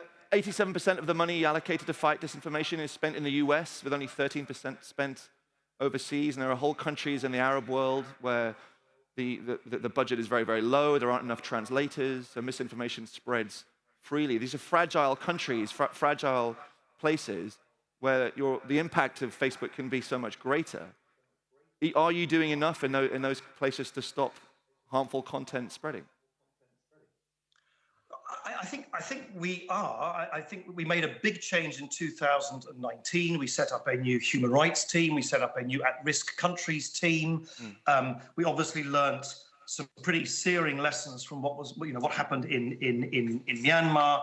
We opened ourselves up to a sort of independent report to look at what went wrong there. I think quite a lot of the material that Frances Haugen has brought into the public domain refers to internal chat discussions and sometimes quite sort of fragmentary data from which quite a lot of which is sort of 2 or 3 years old. I do think we've made significant progress. We now have content moderation in over 70 countries, and we're adding them all the time. So this year alone, for instance, we've hired content reviewers in 12 new languages, including Haitian Creole, Kirundi, Tswana, Kinyarwanda, and we tier the countries, what we call in the sort of meta jargon, the at-risk countries, according to human rights and UN-based principles, which is done very objectively. There's no commercial calculus introduced into these distinctions. We tier countries into different categories of risk, and we allocate resources accordingly. So, for instance, in Ethiopia, we've been focusing a lot on that recently. Frances Haugen quite rightly highlighted that. I actually think the situation now is far, far better than it was even a couple of years ago. We have the capacity to review content in a number of the most widely used languages in Ethiopia, including Amharic, obviously English, Oromo, Tigrinya, and Somali. But is this a journey? Yes. Is it right that we're pushed to sort of move as fast as we can to cover all of those languages? Yes. But I am genuinely of the view, I mean, I've been at Meta now for 3 years, and over the last couple of years, we have allocated significant new resources to make sure that we're covering more languages, identifying those at-risk countries, and putting in measures, including what we call, and again, that's been reported on a lot in this cycle, so-called break glass measures, where we very dramatically and very suddenly sort of reduce the distribution of information circulating on our apps because of one-off emergency situations. We deployed that just last week, I think, in Bangladesh, done so in Afghanistan recently. So I think these tools are sophisticated. Do we need to do more? Of course we do. Are they done, I think, in a methodical and thoughtful way? Yes, I really do believe we are doing that in a thoughtful and methodical way. Meta, I keep calling you Facebook. I've got to learn to start referring to the company as Meta. Big splashy announcement a few days ago. Mark Zuckerberg avatars floating in a virtual world, talking to his friends who had become, one of them had taken the form of a giant robot walking through a forest while a goldfish flew by. All kind of very whiz-bang impressive stuff, but it did strike a pretty incongruous note given the rest of the world and what the rest of the world is saying and thinking about the company formerly known as Facebook in these last few days and weeks, given the Frances Haugen revelations. Is there a fear that Facebook's senior management is kind of detached from the real-world effect that some of its products are having? Well, look, obviously we debated this endlessly internally, and as you can imagine, you don't make the sort of pivot that we announced last week and the renaming of the company overnight. This is something we've been working on for months. And of course, we considered whether we should move the announcement. And obviously, if we wanted a quiet life, we would have moved the announcement. There's plenty of attention on us already, and we knew this was only going to attract more attention. But I do think Peggy Johnson from Magic Leap in the prior session, I think got it right. We're on a sort of evolutionary curve, and the company, formerly known as Facebook, now Meta, has been investing billions of dollars into the metaverse technologies. We've been doing this for a very long period of time. So in a sense, we thought it was the right moment to, in a sense, come clean about what the focus is of the company, which is, of course, to continue to develop the joyful, useful products that we do, Instagram, Facebook, and so on, that billions of people enjoy using every day, that millions and millions of small and medium-sized businesses use to reach customers day in, day out. But that we are also building towards the new computing platform, the metaverse. And look, crucially, and I felt this very strongly, I think it was really important that we were as open as possible, that we are not seeking to build the metaverse on our own. We're building for the metaverse. The metaverse, I think many people might be relieved to know, is not going to be wholly owned and administered and orchestrated by Mark Zuckerberg and Meta. It is going to be a much more collaborative exercise. The metaverse is going to be, if you like, a whole range of ecosystems where hopefully, and this is one of the things we need to do in partnership with other companies that are active in this space, like Magic Leap, like Microsoft, like Google, and so on, is enter into interoperable arrangements so people, as they move from one part of the metaverse and the other in the future, can do so seamlessly. We have a lot of time. This technology is not going to happen overnight. It's going to be 5, 10, 15 years before it comes to, fully to fruition. So and I certainly felt this, it was important for us to get out there as early as possible and say that unlike previous technological eruptions, which happened very suddenly, and then, if you like, society and regulation and law, breathlessly try and catch up later, which is perhaps part of the debate we're having in the wake of the issues that Frances Haugen has brought to light. That this time we can do it the other way around. We can talk to regulators, we talk to academics, and that's why I've announced a $50 million research fund, which is providing research funding to universities all over the world on safety, on equity, on privacy. Just today, we're announcing 3 new partners in Europe: Color in Tech in London, to make sure that the metaverse is built in an equitable and inclusive way. Alta Nationale Galeria in Germany will be bridging the gap between the visual arts and metaverse experiences, and the Peres Center for Peace and Innovation in Israel is the third one. I'm announcing today, which brings together AR and VR startups and developers to unlock economic opportunities in the metaverse. So it's a long journey. We've been on it for some time. We felt it was important to be open about it as quickly as we could, work in partnership with others, make sure that we this time think about the guardrails that need to be in place before this technology really comes to fruition, rather than as an afterthought. So you talked about building this thing with other companies, other tech companies. You exist in a world currently where a handful of very large tech companies have a outsized amount of sway and influence. One of them, Apple, recently tweaked its security settings for iOS, which has had the effect of knocking multiple billions of dollars off the revenues of a small number of tech companies, including Facebook, because they're now stopping ad tracking across iPhone to other apps. Are you going to take that lying down? Is there anything you can do to stop that? I mean, it was quite interesting in Facebook's earnings the other day that it was such a large amount of money that was alluded to. Yeah, it's having a material impact, and I think we've been quite open about that. And look, Apple, they should speak for themselves. Always deliver these terribly sort of high-minded sounding reasons for the change they've introduced in their operating system. I think actually your reporting in the FT, was it yesterday or the day before yesterday, actually shows that what this is a good old-fashioned commercial land grab, where they're using their dominant position as one of the big operating systems to tilt the playing field in their favor, in the favor of their personalized ads system, and against that of rival personalized ad systems. And I'll give you just sort of 2 examples where I think this is very specific and where it just shows this is absolutely not for some sort of high-minded, highfalutin reason. It really is just to advantage their own ad system. If you look at the way that Apple, in the prompts that they give to users, describe the use of data on sort of other surfaces for the way that, for instance, Meta, we organize our personalized ad system. They call it tracking, and they make it sound a bit sort of spooky.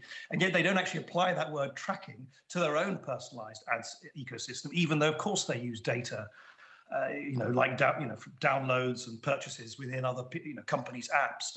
Of course, they use data from other companies as well, and crucially, they impose on on other developers, on iOS developers, including ourselves, an opt-in requirement. So users can only continue to receive personalized ads by opting in, but users are automatically opted into their personalized ad system and can only opt out. And I just do think it's important, we accept at Meta the considerable amount of scrutiny that is applied to us with size and success comes a lot of scrutiny and a lot of responsibility. We need to be accountable for that. I just so happen to think that in this instance, Apple would merit a considerable amount of scrutiny as well for the reasons and the way in which they're applying their own changes to their own operating system. Is there anything you can do about it?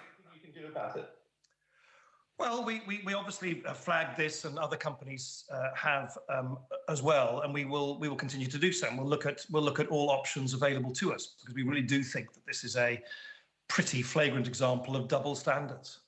Okay. There's a red light flashing here, Nick. I'm very grateful for your time and for getting up so early. Thanks for tuning in to join us. Nick Clegg, everybody. Thank you.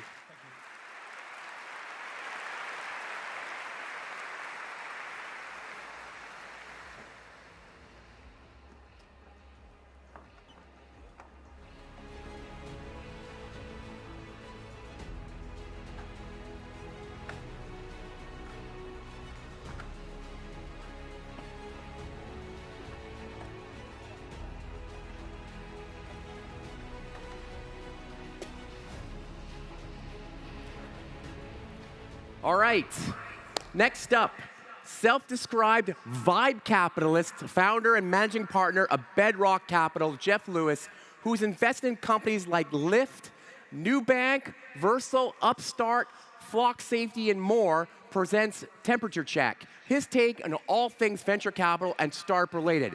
So please give a big, warm Web Summit welcome to fellow Canadian, Jeff Lewis.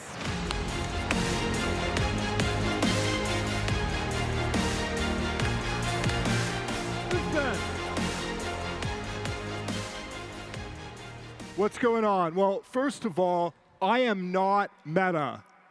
I'm alive. Here we are, thousands of us together in the flesh in this room. We are alive. We have just gone through almost 2 years where almost all of our business interactions have been mediated by algorithms. Just think about that for a minute. For like 22 months, most of our interactions have been over Twitter, Zoom, email, Slack. And I've got to say, it has been hyper efficient. Algorithms optimize for efficiency. As a technology investor running a global firm, Bedrock, Zoom has enabled me to invest in companies around the world without leaving my office. But who in here feels most alive on Zoom?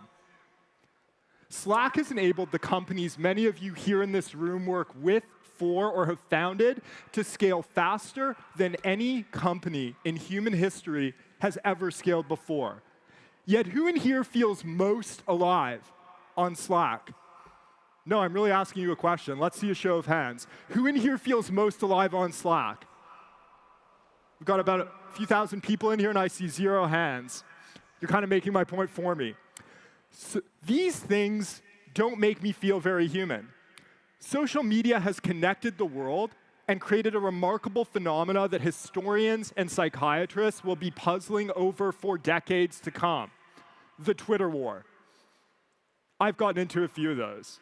I don't have anything to show for them. These things don't make me feel very alive. Now, algorithms make the world more efficient, and efficiency is useful. I'm together in this arena, but I think it's getting more electric now. I do feel pretty alive in this moment. Do you? Do you feel alive? Come on, Lisbon, let's hear some hands. Do you feel alive? We can do better than that. Come on, come on. Web Summit 2021, we've been locked up in our homes. Do you feel alive? Okay, now there's a vibe. Whatever. Last year, this conference was entirely virtual. But was it magical? Traveling online is hyper efficient. Traveling virtually is hyper efficient. We can travel from Zoom to Robinhood to Slack to Gmail in microseconds. And traveling online gets ever more efficient by the day. The algorithms get better at knowing exactly where to take us at exactly what moment, and they move us ever faster. On the other hand, getting here to Lisbon was a pain in the ass. Pardon my American English.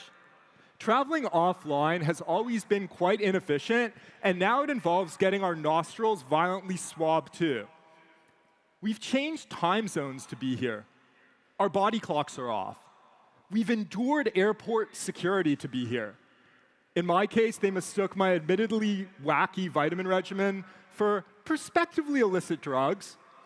Getting out of that TSA jam was pretty inefficient, but it gave me a story to tell you. Gathering in person is a profoundly inefficient affair contrasted to our algorithmic world, but it is a profoundly human affair. We won't be able to measure what it means to be here. We are embracing the unpredictable. We traded off the efficiency of our screens for humanity, for feeling a bit more alive together in the flesh. We came for a vibe. Welcome to the first ever live temp check with Jeff. Today we're going to take my temperature on vibes, human vibes, and their hidden value. But first, as is a tradition with temp check, let's take my actual temperature. Give me one sec. Hope this thing works. 98.5. Damn, I'm hot. I can actually say that this time. My proposal is as radical as it is simple. We must embrace a human vibe protocol as a counterweight to the algorithmic protocols we ourselves, we in tech, have created in the noble name of efficiency. Now, Web Summit was born in 2009, and in a technological sense, so was I. Back then, this conference was a gathering of just a few hundred people. I was flailing at a job at a hedge fund in New York City in the months after Lehman Brothers collapsed. And while I had great colleagues there, I had no passion whatsoever for the hedge fund industry. It felt soulless, moving numbers around, not really building anything tangible. But during my time there, I crossed paths with some extraordinary technologists. Sean Parker, Max Levchin, perhaps even Satoshi. But that's a story for another day. Definitely can't get into that today.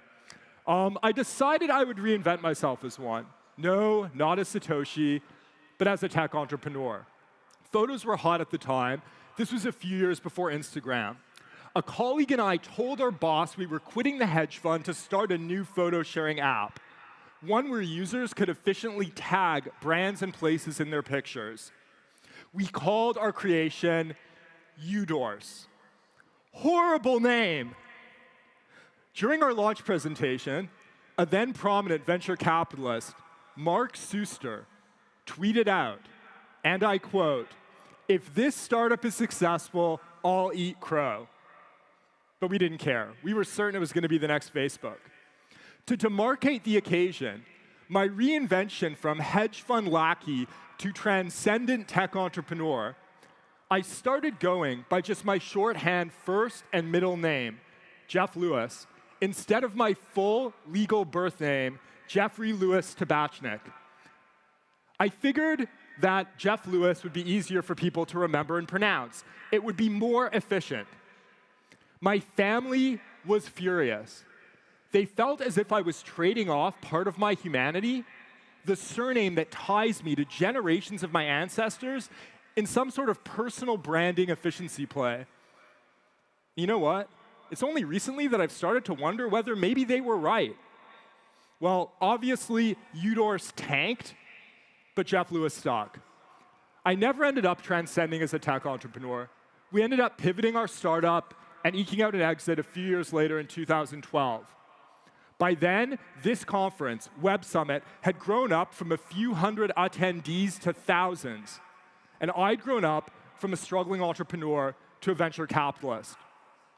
Back then, technology writ large was still a discrete, definable industry, and a relatively small one.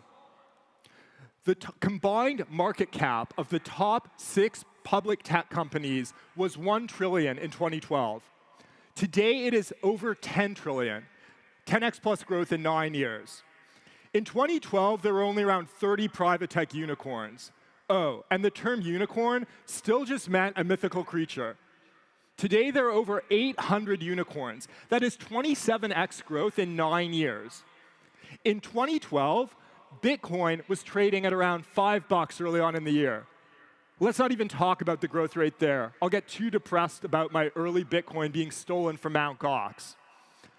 9 years is not a very young when I started as a tech investor 9 years ago. I still feel pretty young today. But it turns out that the world can radically morph in just 9 years with very few people noticing. And in these 9 years, technology morphed from one industry centered in California to the dominant societal force redefining all industries globally. Transcendent tech entrepreneur. Turns out that's not me. That's not my vibe. But as an investor, I have vibed with dozens of them. Years ago, these transcendent entrepreneurs were by and large building companies which I believe aim to fundamentally improve the human experience. I vibed with the Lyft founders, John and Logan, and invested in 2012 because of their mission to make getting around cities more human-centric, resulting in fewer cars on the road. I vibed with the Nubank founders, David and Christina, and invested in 2015 on behalf of the VC firm I was then a partner at because of their imagining of a different world for LATAM residents, one in which their values, their personal values, their individual values were placed above the value in their bank accounts. Other companies that grew rapidly during this earlier era, like Airbnb, were more often than not focused on improving life, on fostering vibes in the real world. But these more humanistic tech companies have been dwarfed in scale over the past decade by the algorithmically fueled, hyper-efficient hypergrowth of the mega-cap public tech companies. And it must be said, these companies, with market caps bigger than the GDPs of most countries combined, these companies do not have vibes. Google can be thought of as the world's most efficient translation of human curiosity into advertising dollars. Google is a tool that improves life, sure, but the efficiency of search has made us forget the ancient joy of wandering through a cavernous library, not knowing what hidden knowledge we would ever discover hidden somewhere deep within the stacks. Amazon, I'm a big fan, but they can also be thought of as the world's most efficient consumption engine. AWS, Amazon Web Services, has made starting a startup incredibly efficient. What used to take about 10 months and $10 million now takes about 10 hours and 10 Dogecoin, or maybe 10 Shiba Inu, depending on the day. I get all these dog meme cryptocurrencies mixed up. But regardless, that's good. It's good that Amazon has made it far less expensive to start a startup, far easier, far faster. I am pro-efficiency. But AWS has made it so efficient to start a certain genre of startup that there's a templatized copy and paste sameness to so many of them. Netflix. Oh, Netflix. Netflix is the most efficient Dave Chappelle controversy manufacturing machine. Just kidding, sorta. But it's inarguable that Netflix's algorithms are fine-tuned to surface the endless stream of content that you'll engage with for the longest uninterrupted period of time. And there's also a sameness to it, a sameness to every piece of content the Netflix algorithm surfaces to you. The same cuts, the same edits, the same drone shots of the same cities around the world, the same licensed music. After watching American Psycho on there the other day, I will admit that I was served up a slate of a dozen serial killer movies. So dear Netflix, for the record, I am not a serial killer. I just really admire Patrick Bateman's skincare routine. And this efficiency dynamic extends to so-called nonprofits as well. On their website, the Wikimedia Foundation behind Wikipedia purports to provide the essential infrastructure for free knowledge. The world's encyclopedia, or so it seems. Yet just beneath the surface, Wikipedia's algorithms appear to favor a handful of powerful Wikipedia super editors functioning as a de facto decentralized PR agency. Several of these super editors are paid by some of the most powerful interest groups and entities around to burnish brands and images, rewrite facts, and delete problematic entries from our worldwide digital encyclopedia. Bet you didn't know that. The algos that power these monoliths optimize for efficiency. And this orientation toward maximal efficiency has trickled down to even the youngest startups. Even the metrics we use to measure them tend to squeeze humanity out of the equation where humanity should be evident. Take NPS, Net Promoter Score. A management consultant at Bain invented NPS in 2003 as a quantifiable metric to measure human loyalty to a product. Human loyalty, a natural inclination, reduced to a measurable acronym by a management consultant in service to efficiency. Some other greatest hits that management consultants have played supporting roles on include such world wonders as the opioid epidemic and the global rollout of viral gain-of-function research. Nothing against management consultants, but I digress. And look, I get it. Efficiency is wildly profitable. But when efficiency is treated as a god, instead of as a means to the end of aliveness, it undercuts what makes us human, our vibes. And when your humanity becomes synonymous with efficiency, you risk losing yourself entirely. Somewhere along the way to global domination, many of us in tech traded in the goal of a good life for an efficient life without even realizing it. We must acknowledge that the pendulum has swung way too far toward efficiency. It is due for a correction back toward humanity. Let us call this correction Vibe Protocol. No, I'm not showing you a token or an NFT. This is a human Vibe protocol. It's not algorithmic. You cannot trade it on Coinbase or FTX. I'm sorry. But per usual, rap culture has been way ahead of the curve here. It's employed a Vibe protocol for years. Does anyone know what I'm referring to? Anyone? Real recognize real, defined by Urban Dictionary, which incidentally tends to be far more reliable than Wikipedia. Real recognize real refers to the tendency or ability for real individuals to identify, connect with, or respect other real individuals.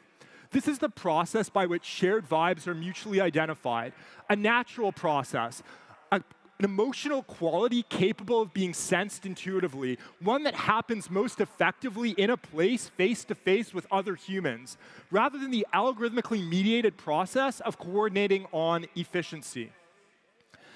So how does one put Vibe protocol into practice? First, in a personal context, you need to recognize, you need to understand that algorithms have agendas. You, a human, have vibes. Identify your vibes. Write them down. Hold them close.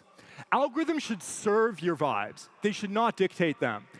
The algorithmic agendas will often run counter to your vibes, and this unfortunately demands that you consider all of your engagement with algorithms through a filter of, is the algorithm I'm engaging with right now in service to my own personal agency, or is it defining what I mistake to be my own personal agency? Algorithms should serve you. They should enhance your vibe. Do not allow them to usurp it. Pursue ideas, relationships, and experiences that make you feel most alive. I used to hyper-optimize for efficiency at the gym. I would simultaneously and deliberately run on a treadmill while responding to emails on my Apple Watch, while listening to an audiobook on my AirPods, while also admittedly checking myself out in the mirror. Now I just run on a trail outside, and I run just to feel my vibes. In a professional context, work with and for people you vibe with. It turns out that many of the world's most consequential leaders have profound vibes. Oops, missed a slide there. I competed against Travis as a board member at Lyft, and while it sure wasn't fun, it's indisputable that Travis had a vibe. When he was leading it, Uber had a vibe. Now, you may have hated it, but it was real. Under Dara, very, very, very unclear. Whitney Wolfe Herd, vibe entrepreneur, founder of Bumble, takes no prisoners, vibe entrepreneur, empowers women, vibe entrepreneur. That other guy runs Tinder. I'm sure he's great. I don't know his name, but what's his vibe? Jack Dorsey, vibes for days. Dick Costolo is a great guy and very smart, sort of a amateur stand-up comedian. In a technological context, the more elevated a company or decentralized protocol's mission is from the algorithms that underpin it, the more vibe that technology has. I spoke earlier about Nubank's mission of imagining a different world. Sure, they're a neobank. They started out issuing credit cards and writing algorithms around that. But those algos are in service to Nubank's mission, empowering millions of people who've been left behind by an antiquated and often predatory financial system in emerging markets by extending credit. The algorithms are subservient to the mission. Juxtapose this versus Google. Their mission starts out with organize the world's information. And that's exactly what their algorithms do. They give you, the user, the most efficient search experience. They give their advertisers the most efficient way to reach you. Now, maybe decades ago, prior to Google's invention of the AdWords business model, maybe back then they had a vibe. At least they pretended to. They had the beanbag chairs and the lava lamps and things like that. But today, it is undeniable that Google is all about efficiency. It is not a vibe company. In an entrepreneurial context, the onus is on you to build a team that wills your vibe into your product, ideally such that it enables individuals to live life better. Notion is an amazing product. It helps you be more efficient. It's going to be a very valuable company. It's an efficiency company. Airbnb enables you to live life better. It is a vibe company. In an investor context, yes, algorithms matter. Of course they do. Yes, metrics matter. Other than Net Promoter Score, of course. I remain highly skeptical of that one. But the people writing the algorithms and monitoring the metrics matter so much more. Who we each are as individuals, even if our individual names are as inefficient to pronounce as mine is, Jeffrey Louis Tabachnik. My mother certainly will never let me forget it. But who we each are as individuals must always supersede the algorithms that power our days and the metrics that measure them. So hey, investors, here's your vibe theory. Allow yourself to invest qualitatively based on your interpersonal chemistry with entrepreneurs and teams. It's worked pretty damn well for me. Allow frameworks to arise each time anew, assembled on the fly in concert with the uniqueness of the entrepreneurs and their pursuits. Just do not call yourself a vibe capitalist. That is taken. I'm not here to tell you what vibes are best. I'm not here to tell you what vibes are yours. That's on you. But I am here to say that leading with your vibes, messing up, making mistakes, wasting time, but gambling on your instincts even when they're wrong, living true to what's core to you is, however counterintuitively, the only efficient path to a life well lived. The only efficient path to a life well lived. Let me close with a question. Are the algorithms compelling you to trade a good life for an efficient life? Don't let it happen. Lead with vibes. Peace out.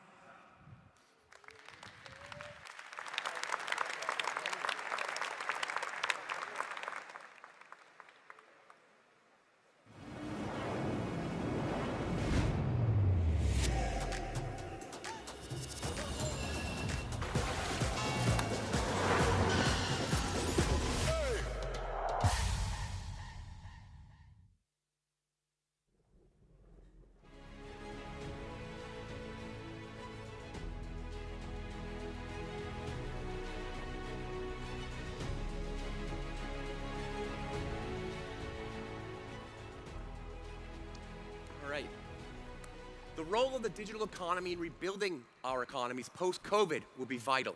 However, we must also ensure that these technologies are safe for all.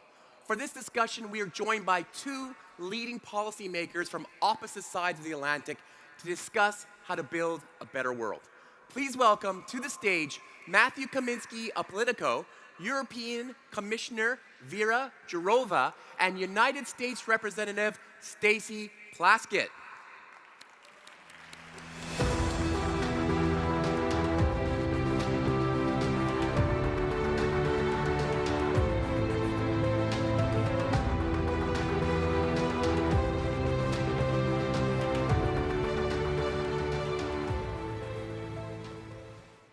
Great to have you both. We all heard Frances Haugen last night on this stage talk about Facebook, and obviously this has been the biggest tech story of the last month.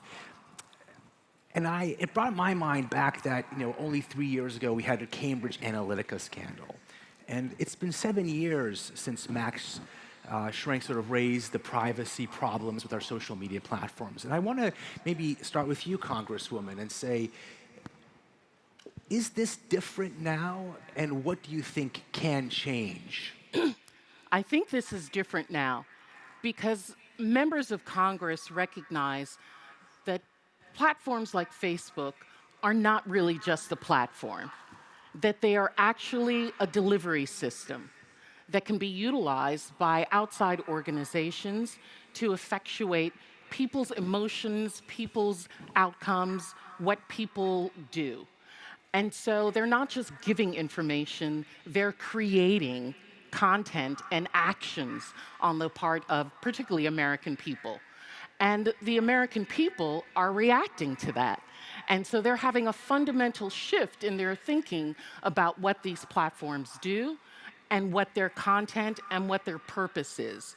And that is driving members of Congress like myself to take a second look at how we regulate and how we utilize these platforms in our society. What do you think is let me just follow up there. What do you think is the most important change that Congress can enact? And maybe relatedly, what is most politically realistic? I think that in the American system, we're constrained by free trade. We're constrained by the notions of capitalism that allow the market to dictate what will be regulated and what will not. And innovation is difficult for members of Congress to keep up with and to utilize in a regulatory framework. And so I think what members have to understand is that it's our job to create the barriers, not necessarily to be inside each one of the details, but to create, in essence, a sandbox in which social media and other platforms, other technologies will play fair. You think, one last follow-up. Section 230, is that your priority, or should be the priority, or is it something else? Obviously transparency around algorithms is what people are talking about here this week. Well, for the European Union, our discussion is about privacy. And I'm sure the Vice President will have some thoughts about that. I think as well, what we're concerned about in the American system is misinformation as well. Incitement to destroy our democracy. And so whatever is necessary to ensure that the American experiment of democracy continues and allows for inclusion of ideas within the notion of free press and freedom of expression, members of Congress are going to. And I think we're also concerned with vulnerabilities of American people, youth, misinformation going to different sectors of our country, whether it's to minorities, whether it's to women specifically, the micro-targeting that goes on. For example, one last thought. The January 6th Commission.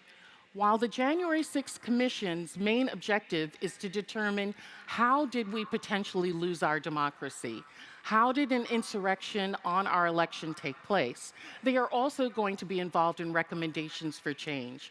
Part of that recommendation is how social media, how technology was utilized to bring a perpetual coup against democracy itself.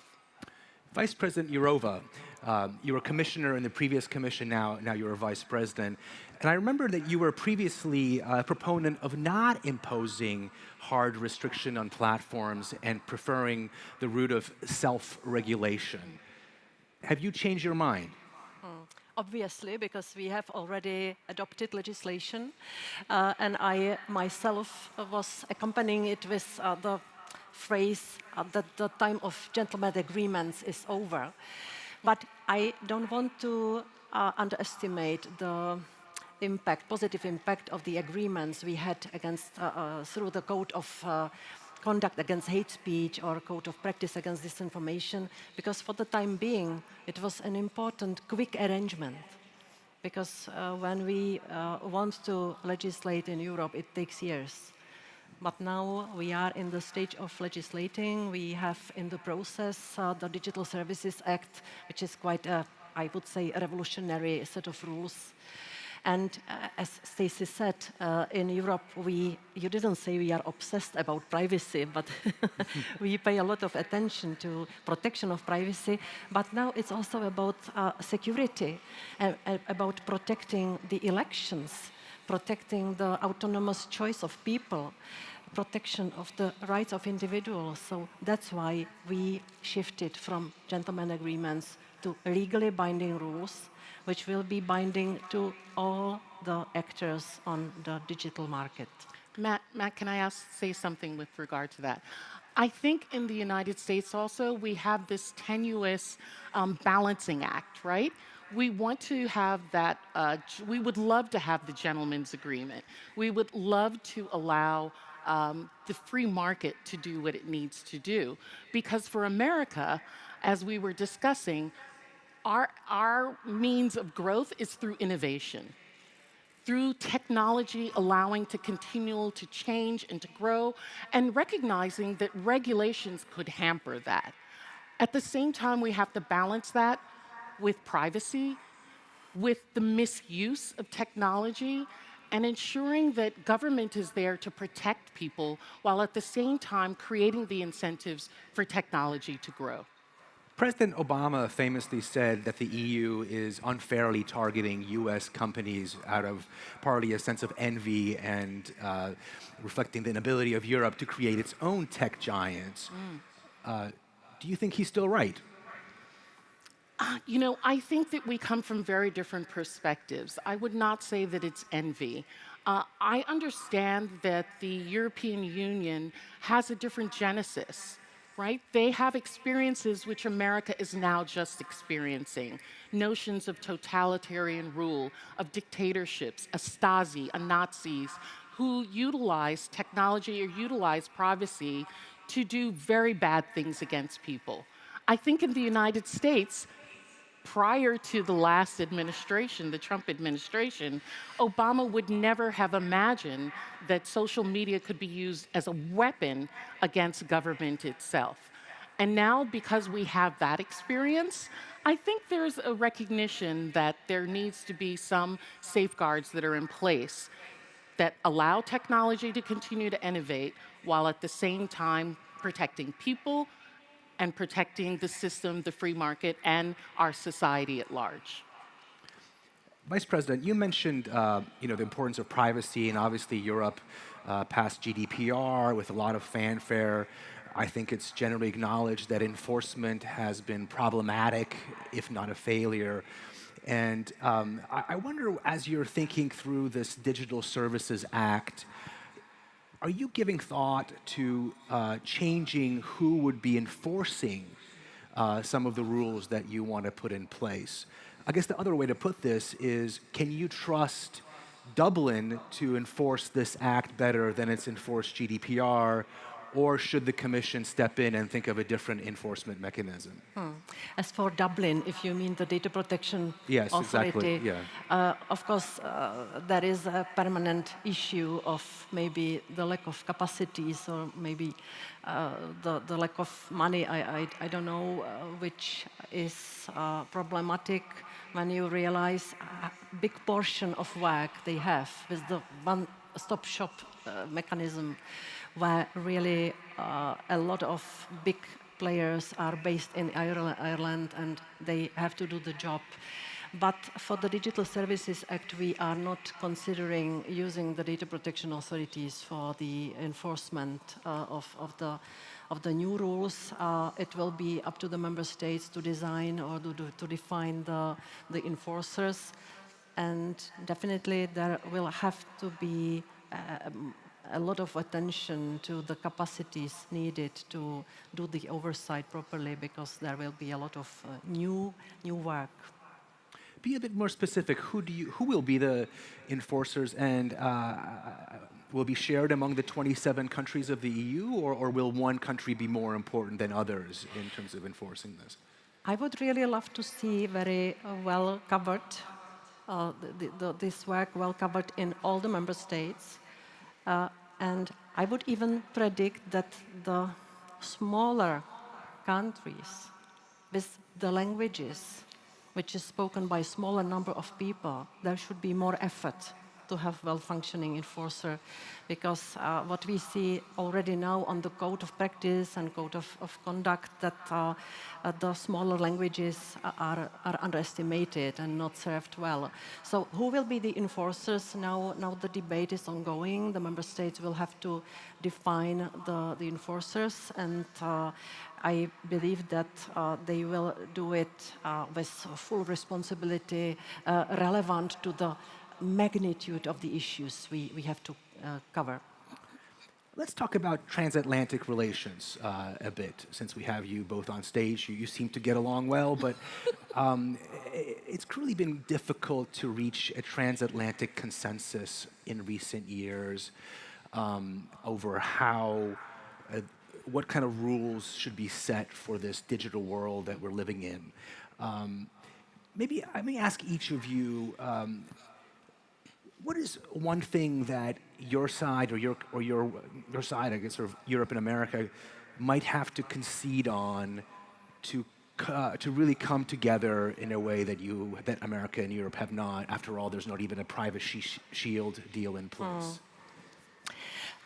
We have good perspective ahead of us, no?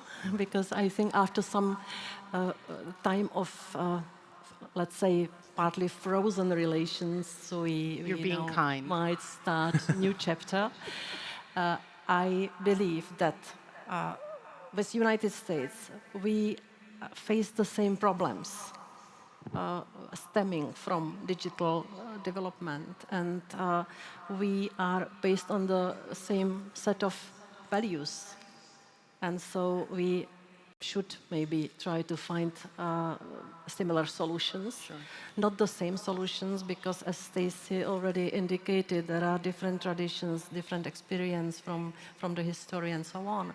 So there is a big, I think, perspective for doing more together. And I will not surprise you, Mr. Kamiński, I will have to mention one thing, and it is the law on protection of privacy, which would make our life on the European side easier, because we are giving the green light for transfers of a big amount of private data to the United States. And so we really desperately need to see equivalent level of protection on American side, which is not what I am saying. This is what the European Court of Justice is saying, that once we are transferring the data, private data of Europeans, the protection has to travel with the data, and the protection has to be guaranteed on the other side. I don't know better solution than to have good legal rules. Well, the Vice President just mentioned something that Europe would want, which is America to sign up to a European-style privacy protections. I wonder, Congresswoman, what would America want from Europe, specifically, to your point, reassurances that we're not going to drown, these incredibly innovative companies in European-style bureaucracy? Well, I don't know if we would call it bureaucracy. I think the protections that the European Union is requesting, and specifically the European Court, because we, as in the negotiations of the Privacy Shield of 2020, that was the EU with the United States in agreement about what that should look like. It was the European Court which struck it down. I think that what we would request from them is an understanding of the opt-ins and specifically on the part of Americans, the opt-out. But I think that American lawmakers also recognize the economics and the need for us to come to some agreement. Presently in 2020, we recognize that about $250 billion is exchanged in data transport between the EU and the United States. And recognizing with cryptocurrency, it is somewhere in the trillions that we may be missing by not having these agreements in place. And so I think that we would ask for patience and as well for them to ease off and the courts to understand the American system that allows us, one, to continue to create this innovation, while at the same time we internally are creating mechanisms for protection of individuals' individuals' privacy rights at the same time. I think that we're going to come to an agreement. As you can see, America is moving forward in our engagement with the European Union, just as we have President Biden engaged right now at COP26 in Glasgow. I think that we'll come to some agreement between all of us. One last question about, and I'm going to use a word that has not been mentioned here today, which is China. If Europe cannot agree with itself on China, on a policy toward China, how optimistic are you that you can agree with the U.S. on an approach to transatlantic tech regulation and policy? I think that Europe is quite stable and transparent on what is our positioning towards China. We made very clear that there are things or areas where we have to be allies, which I hope could be in the field of climate. And then there is a big area where we are competitors. And then there is a big area where we are rivals. And we have to do more to be protected against some technologies, especially technologies produced in China, which might be in breach with how we understand the technology which serves the people, and which is not in breach with the fundamental rights. So this is the position of the EU, and of course, I think it's not, or I'm convinced it is not the barrier for cooperating with the United States in these fields. Super. I think we're probably running on time, so thank you to you both, and thank you to the audience. Thank you. Thank you. We said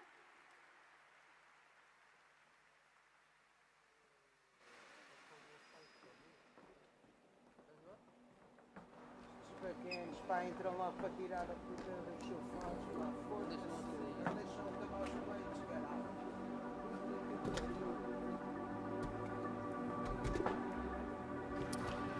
All right. Next up, a legendary investor and a serial entrepreneur are here to provide two perspectives on navigating today's funding environment and building long-lasting companies. So here to talk about the historic trends and key decisions behind their biggest successes and failures, please give a big round of applause to Asaf Rappaport, CEO of Wiz, the fastest growing cybersecurity startup ever, and Sequoia Capital Global Managing Partner, Doug Leone.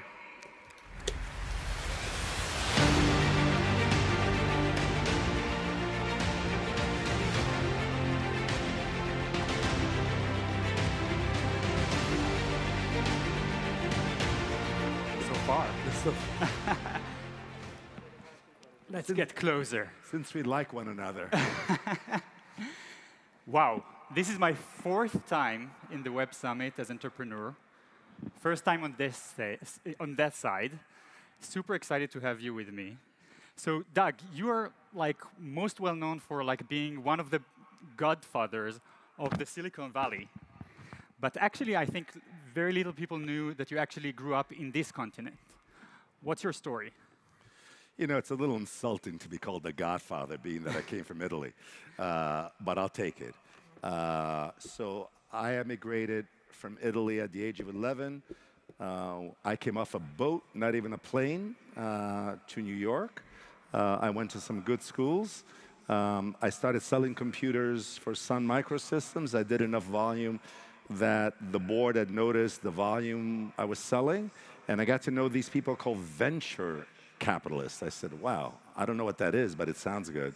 And the more I dug, the more I wanted to be one of them. I wrote 80 letters. Back at a time when you wrote letters, I cold called, and I fought my way into Sequoia, who, when they gave me the offers, said, I'm lucky to be receiving any money, $72,000, and I should be paying them. So that was the beginning. Yeah, I know the story from that side, from the entrepreneur side, that we should pay you in a way. But anyway, Sequoia, $7 trillion, more than 25% of the NASDAQ. What makes you different than the other VCs? I think the main thing is our culture.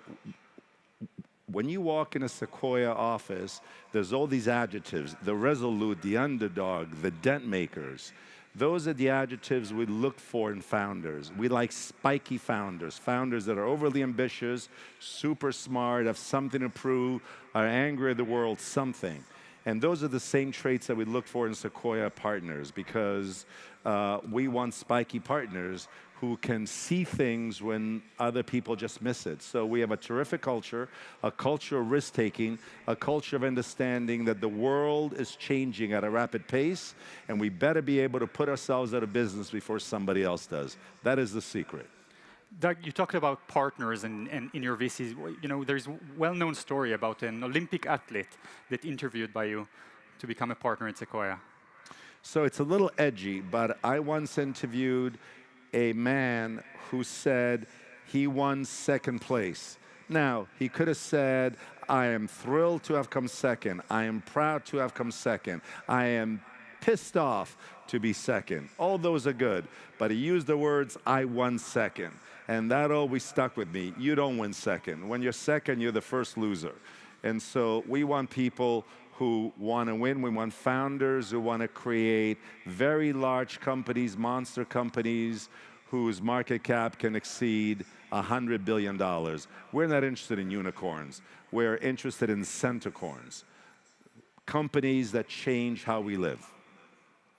Great. A year ago, you opened your European office.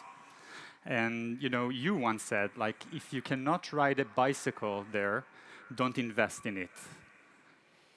What has changed? So back in the 70s and 80s, we invested in technology. San Jose to San Francisco, chips, systems, and communications.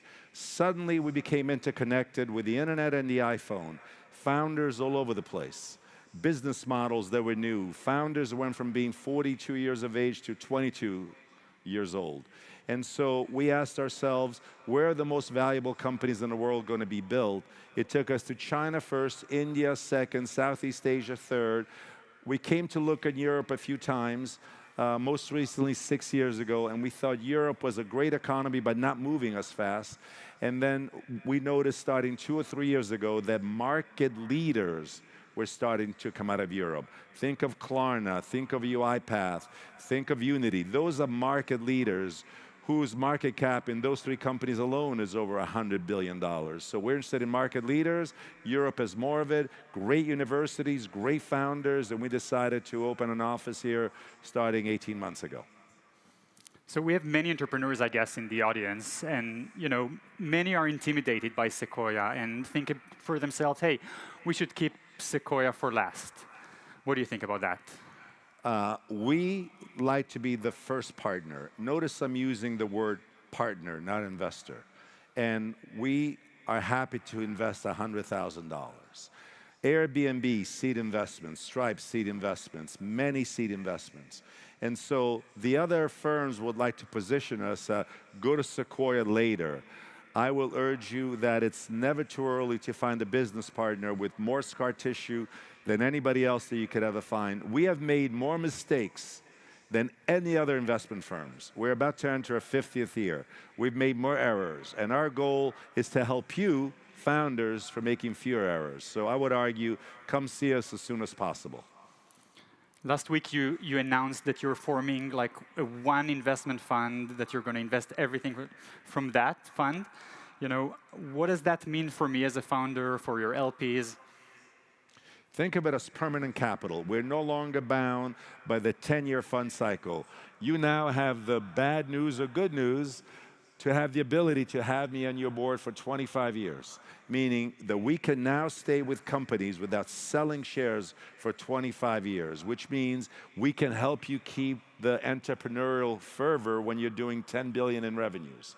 We have the ability to do that. That is unique in the industry. It's an earned right. The reason that we could do that, our limited partners, our clients, our investors, most of which are nonprofits around the globe that make the world a better place. Wellcome Trust, Oxford University, Ford Foundation, Harvard, MIT, Stanford.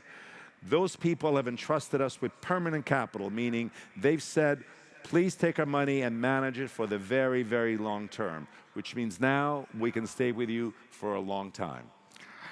Definitely, it's going to be the longest in a way because you were the first dollar in Wiz, actually. Why Wiz? You is the short answer. We had a spiky founder that was overly ambitious, and I mean that as a compliment, not a knock. You had built a business before. You had sold it to Microsoft. You had domain knowledge. It was simply a no-brainer. It was a 5-minute conversation at Sequoia. So thank you.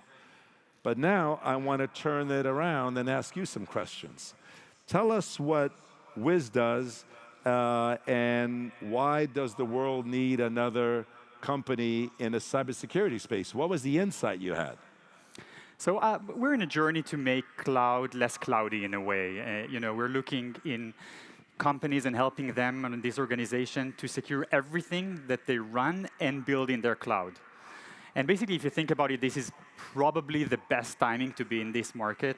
Think about it that COVID accelerated lots of that. Basically, companies that had projects that are going to run for 2 years, they basically rushed to the cloud in 2 months, and they created kind of a security debt. And this exactly pain point, which is like top of mind for most organizations on the planet, this is what we're tackling. So I think yes, it was our expertise, but also this is like top priority for any organization today. And the company was started at the beginning of COVID. How did COVID affect your plans? How did it affect how you rolled out the beginning of the company? I remember when you and I had breakfast in New York City, you were going to move to New York. You're not in New York, it's still Israel. Tell us how the changes in hiring, location of your employees, strategy, how that all changed because of COVID. Yeah, so we started March 1st, and if you remember, March 1st was basically the day that we understood this is a pandemic. It's not like an Asian thing or something like that that's going to affect us as a world, and that's where we started in a way.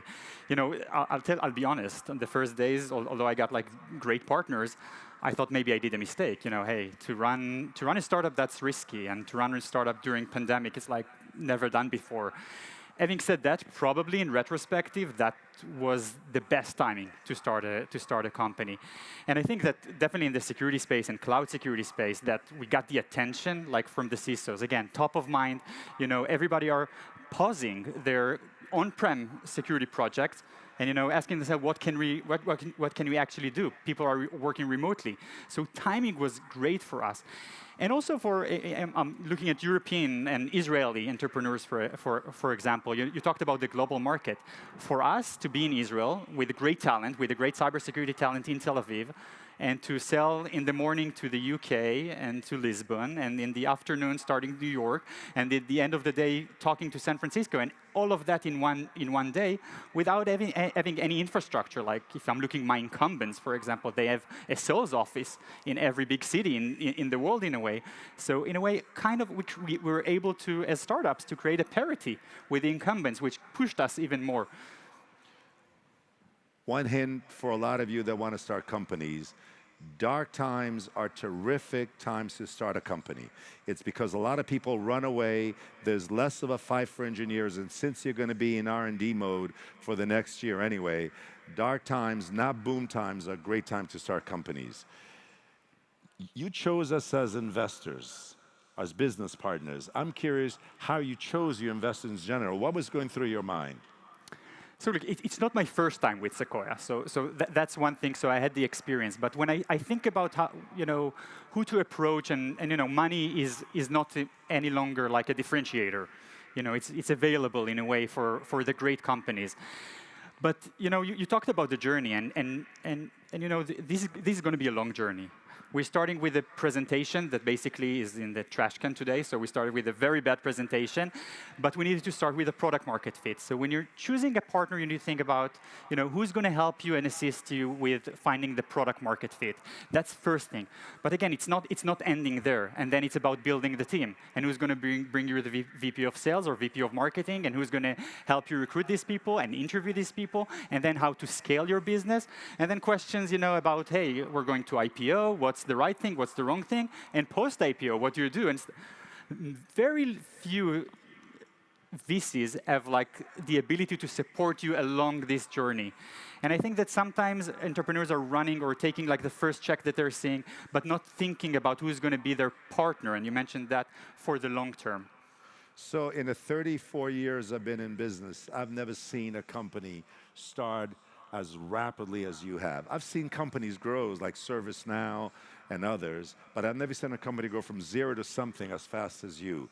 How fast should a company grow once it has product market fit? Look, so I think that once you find your product market fit, it's already late for you to understand that. So in a way, it's always a risky thing that you need to think about when and how to invest in that. For example, recruiting sales reps. That's one of the things that's going to. So that was a risk that we took, and in big believing in our product market fit, even before we knew it. So that enabled us to, basically to run super fast and being one of the fastest cybersecurity company in the world. And you just closed the round at $6 billion. Why have you raised so much money? Actually, to be honest, you told me not to raise so much money. So I didn't listen to Doug. He never does, by the way. So in a way, $600 million, that's truly a lot. And my thinking about it, and Doug not always agrees with me, but my thinking about it is, hey, we have a great product market fit. The market is right here, right now. The opportunity is globally. Unlike, in other startups where you're hey, start in the US, then move to Europe, then think about APAC. In cloud, it's not like that. Cloud in some countries are even more advanced in cloud adoption than the US itself.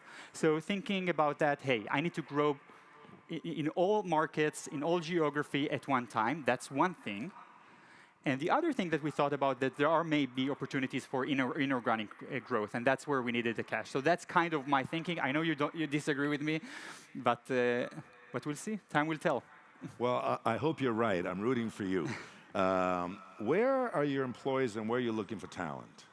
So actually, as I mentioned, I think we're looking very globally in a way. So it's not, the market is not only the US. We're very focused in the US. I'm going to move someday to New York. It doesn't make sense for now in COVID, so we can operate from anywhere in the world. So basically globally, that would be the answer. Actually, Doug, we're running out of time, and I have one last question for you. So I actually asked you to come to the Web Summit. Super excited that you're here, but it's your wife's birthday today. Happy birthday, Patty. And you flew 6,000 miles to Lisbon. You're flying tomorrow to Chicago. How come you and your partner are so committed to the founders?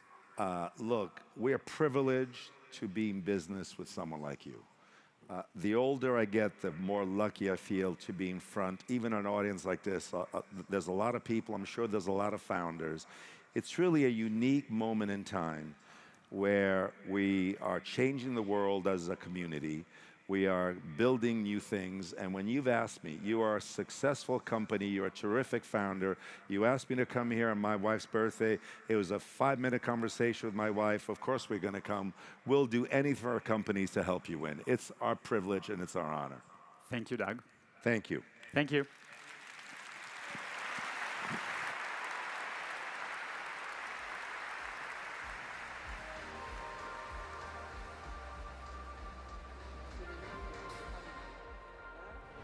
Please take your seats. The stage will open in 15 minutes.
In line with Portuguese government COVID guidelines, please wear a mask at all times while indoors to protect yourself and others.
World Health Organization declared this a global health emergency. China continues to take a range of measures. Headlines on the pandemic this morning. Poring over all the data.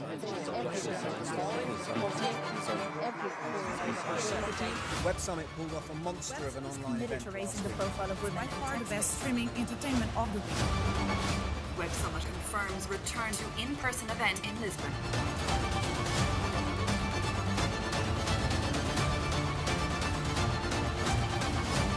Welcome back to Web Summit 2021. Please welcome to the stage co-host of Collision and Managing Director of Techstars Toronto, Sunil Sharma.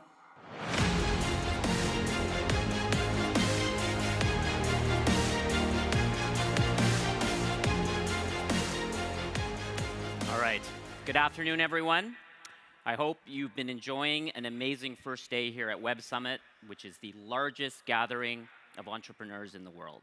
I'm Sunil Sharma. I'm the Managing Director of Techstars in Toronto, and I'm also the co-host of Collision, which will be returning live to Toronto in June of 2022. Now, as I'm looking forward to meeting the next new startups from all around the world, I'm going to ask you if you'd like to connect with me on the mobile app. We also have a Collision Lounge in Pavilion 3, in Phil 3, and we would love to meet you while you're here in Lisbon and get to know you for Techstars or to encourage you to come to Collision in Toronto next summer. Now, we have an incredible lineup in store for you this afternoon, including the amazing and hilarious Amy Poehler, the founder of Amy Poehler Smart Girls. We have the CEO of ARM, and we have Jaime Lannister himself, Nikolai Coster-Waldau, talking not about Game of Thrones, but about sustainable futures. Now, we've picked an incredible selection of the most exciting startups here at Web Summit for you to have an advanced preview of throughout this afternoon. All of these companies are from the Growth Summit stage. And if you want, you can learn more about them. They'll be speaking there throughout tomorrow and Thursday. So let's get our first startup out. Our first pitch winner is the CEO of Wave, Alex Kendall, and he'll be here now to tell us about how Wave is creating the next generation of autonomous driving cars. Please welcome Alex to the stage.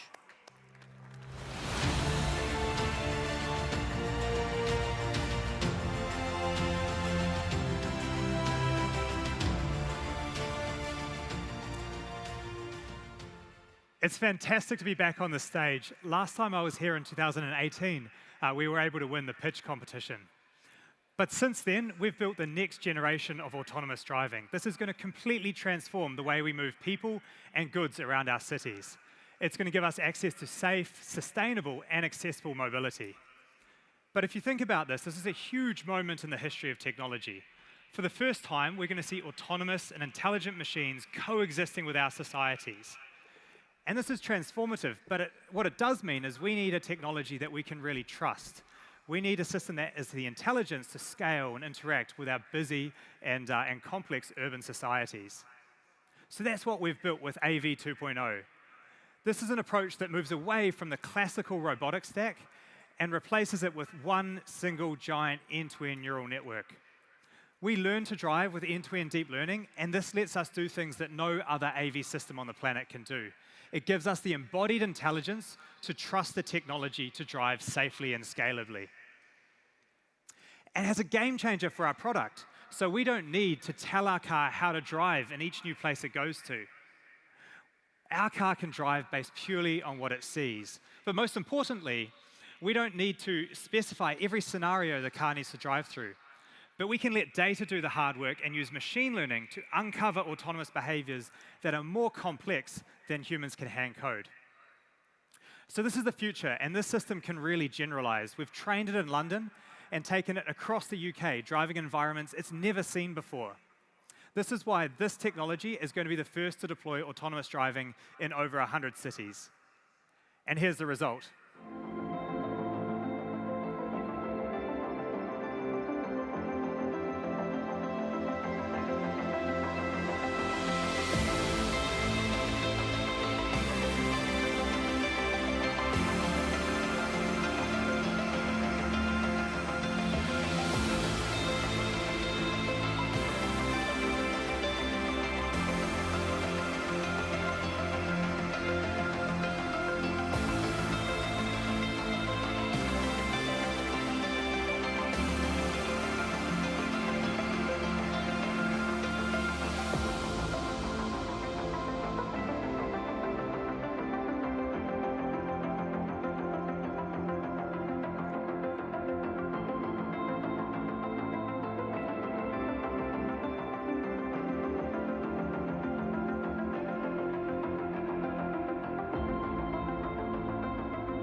So what's next? Well, we're excited to be launching last mile grocery delivery with our partners in London next year, and I'm looking forward to all of you being able to ride the wave soon. Thank you.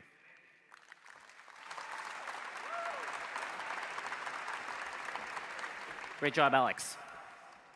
So next up, we have Casafari, who tracks the entire real estate market by aggregating and matching properties from different sources. Please put your hands together for Casafari founder and co-CEO, Mila Suharev.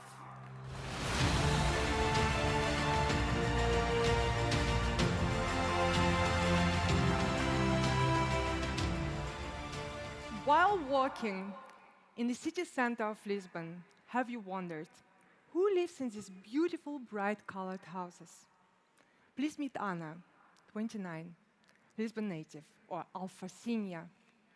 She has a well-paid job in the city center, rent an apartment next to her house or her office.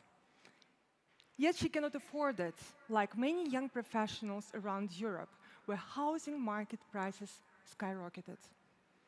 At Casafari, we organize real estate into the efficient ecosystem to solve exactly this problem. Real estate is the biggest industry in the world. It's 3 times bigger than all economies in the world combined, yet it's stuck in analog times. By the way, these pictures of real estate agencies were taken by us personally across Europe. It is the slowest industry to innovate, and chaos and lack of transparency are the main problem of the real estate today. Don't try to understand this slide. It's very chaotic and confusing, like the reality is, because data is polluted and spread over thousands of sources. The same property can be sold by multiple parties with different prices at the same time. To understand what happens on the market, we built our proprietary scalable data technology based on AI, and our data is growing now exponentially. So is the demand for Casafari across Europe. Currently, we are in 10 countries, entering Germany today. And what we do with this data? We clean it, organize it, and build applications and APIs on top for all real estate professionals. 20,000 real estate agents, developers or promoters, asset managers are using Casafari every day. And the more we evolve together with the industry, the more there is a demand for the ecosystem in the form of the marketplace, where the supply is represented by agents and promoters, and the demand by institutional capital. We are enabling and accelerating deal flow for all sides so that the end consumer also profits from it. Our business model, SaaS, for everyone accessing our applications and APIs, and the portfolio solutions for single-unit portfolios for institutional investors. Today, we are proud to announce that the biggest names in real estate and technology investments are supporting us on this mission. We just announced the extension to our oversubscribed Series A round for Starwood Capital. Our goal, with these great names, to become a part of every real estate transaction in Europe, so that Anna and every one of you can afford any house you want in Europe. Thank you.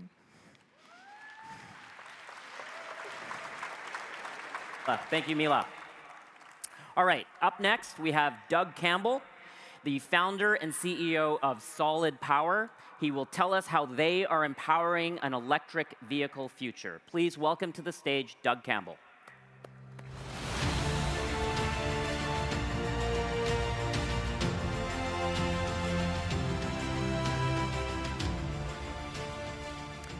Excellent. I'm very pleased with you, or pleased to be with you all here in Lisbon. So Solid Power, we are a Colorado-based company developing the next generation of 100% solid-state batteries. Why am I here? Because vehicle electrification is really revolutionizing an industry that, frankly speaking, hasn't seen this level of change in over a century. And the beauty of an electric vehicle really is its simplicity. If you look at the powertrain, you basically have motors that are essentially powered by this magical black box that we call a battery. The battery determines the performance, and perhaps equally important, it determines the cost. And that really segues into really the market pain that we're solving, because like any good entrepreneurs, we start first and foremost with what is the market pain we're addressing, and simplistically speaking, it's a combination of vehicle performance, specifically range, as well as cost. Let's face it, electric vehicles by and large are still premium vehicles.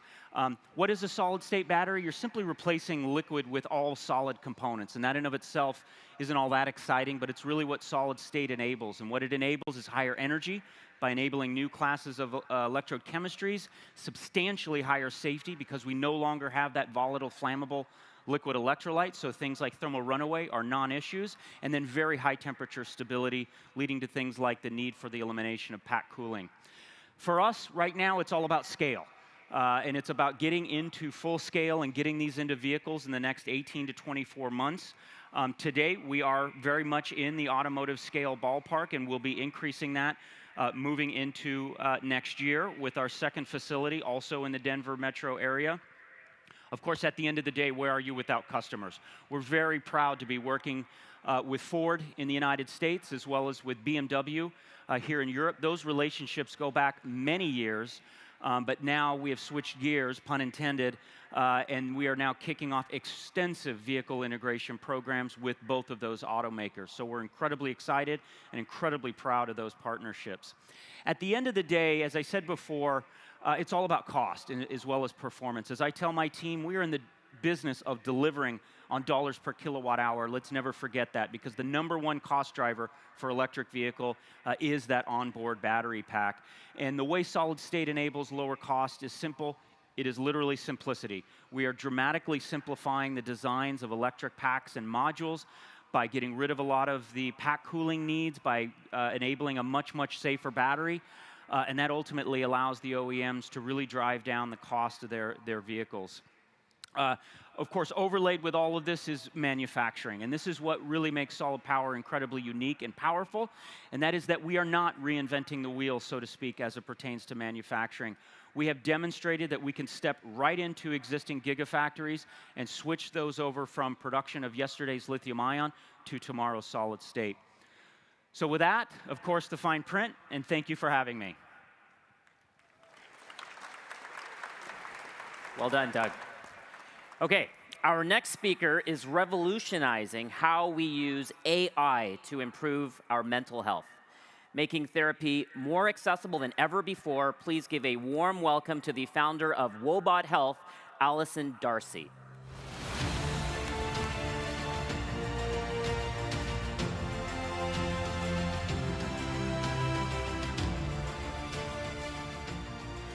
Good afternoon, everybody.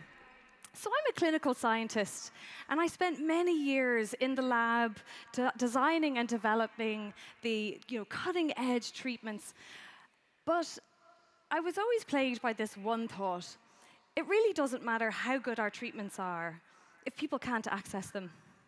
And so I assembled a team of engineers, of data scientists, clinical scientists, storytellers, and designers, and we made Wobot. Wobot is well, many of you will know Wobot as an app, but Wobot delivers cognitive behavioral therapy in bite-sized daily conversations. Wobot will just ask you how you're doing every day and will guide you through the best evidence-based technique for you in the moment that you need it, live, in real time.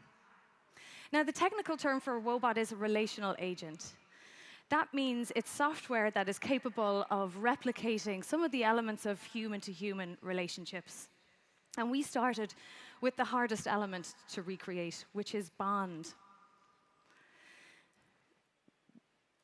What we wanted to replicate was what therapists technically call, the therapeutic bond, the working alliance. And when we gave this measure, the working alliance inventory, to 36,000 of our users, the results surprised even us.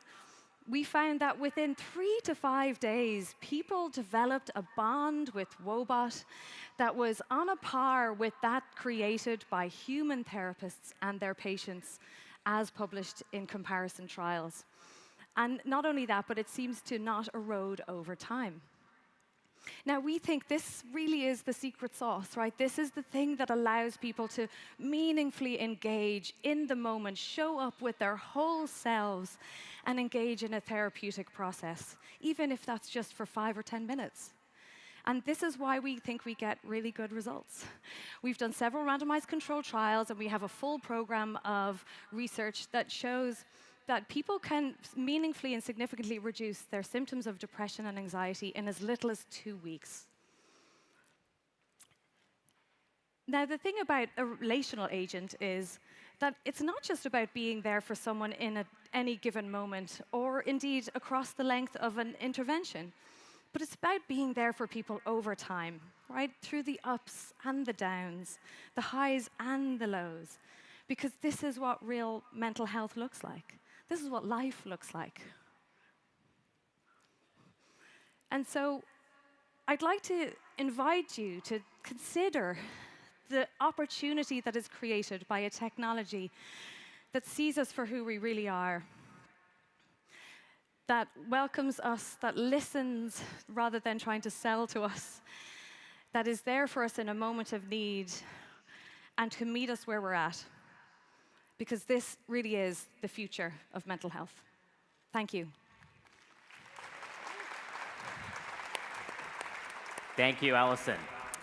Okay, up next we have Fast, a company that is trying to make our online shopping experience even quicker. And with a recent investment from Stripe, please welcome the founder and CEO, Dom Holland.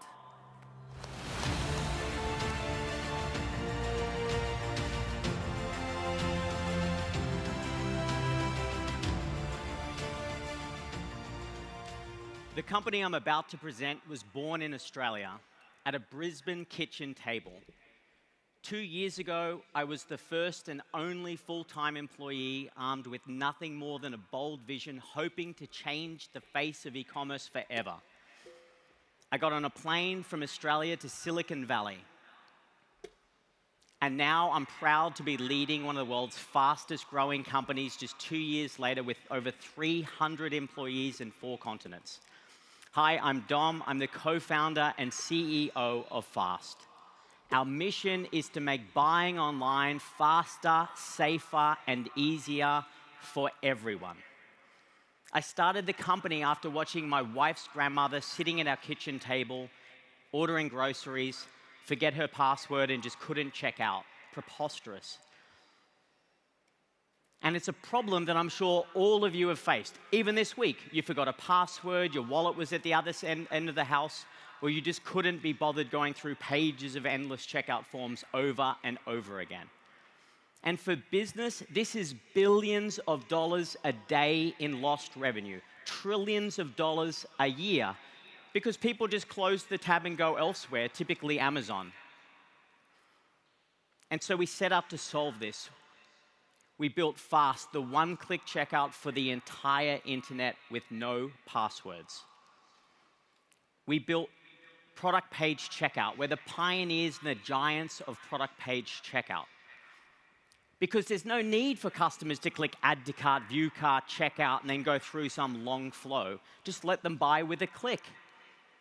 We shouldn't anymore have to batch those orders in the cart so that they arrive in the box. Let the merchant do that in the back end. Amazon has been training us to do this for years with a Buy Now button on every product page. And so with Fast, this functionality comes out of the box for every merchant that isn't Amazon so that they can have a fast checkout button on every product page and not at the expense of the business economics. We also launched headless checkout to make every marketing channel a transactable channel. Product reviews, display ads, social networks, email, SMS, or QR codes, even on stage at Web Summit. So if everyone can pull out their phone and scan this QR code, and you can get the famous Fast hoodie for just $1 right now. This is the future of e-commerce, and today here at Web Summit, right now, I am so excited to announce that we have partnered with the global beauty giant Revolution Beauty to launch Fast here in the UK. So now every single one of their customers can check out in one click, whether it's from the cart or from every product page. I'm Dom, the world's fastest CEO. Thanks so much. Enjoy the hoodie, and look forward to speaking to you more. Cheers. Bye. That's great. Okay, next up we have Bubble, a company that allows you to build web applications with a simple point-and-click programming tool. A round of applause for our next speaker, the CEO, Emmanuel Strashnov.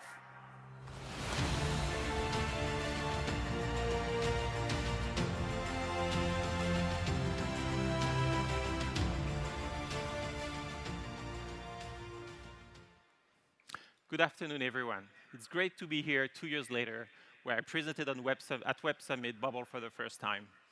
2019 was a very different world. And no, I'm not talking about the pandemic. I'm talking about the emergence of no-code. For a few years, no-code was a cool trend that people were watching from far away. While today, people understand this is one of the major things that will happen in technology.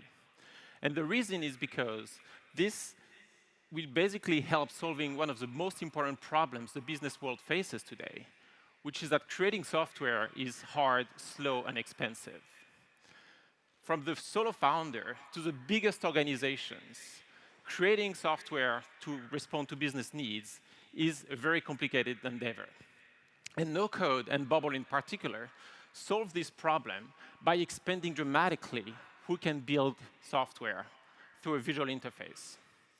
In this no-code market, Bubble is today the most powerful platform that would let you build something as advanced as Twitter without code. And when I mean Twitter, when I say Twitter, I mean it. Go to notrealtwitter.com, and you'll see a Twitter clone built entirely without code. How does that work? Pretty much as you would expect it.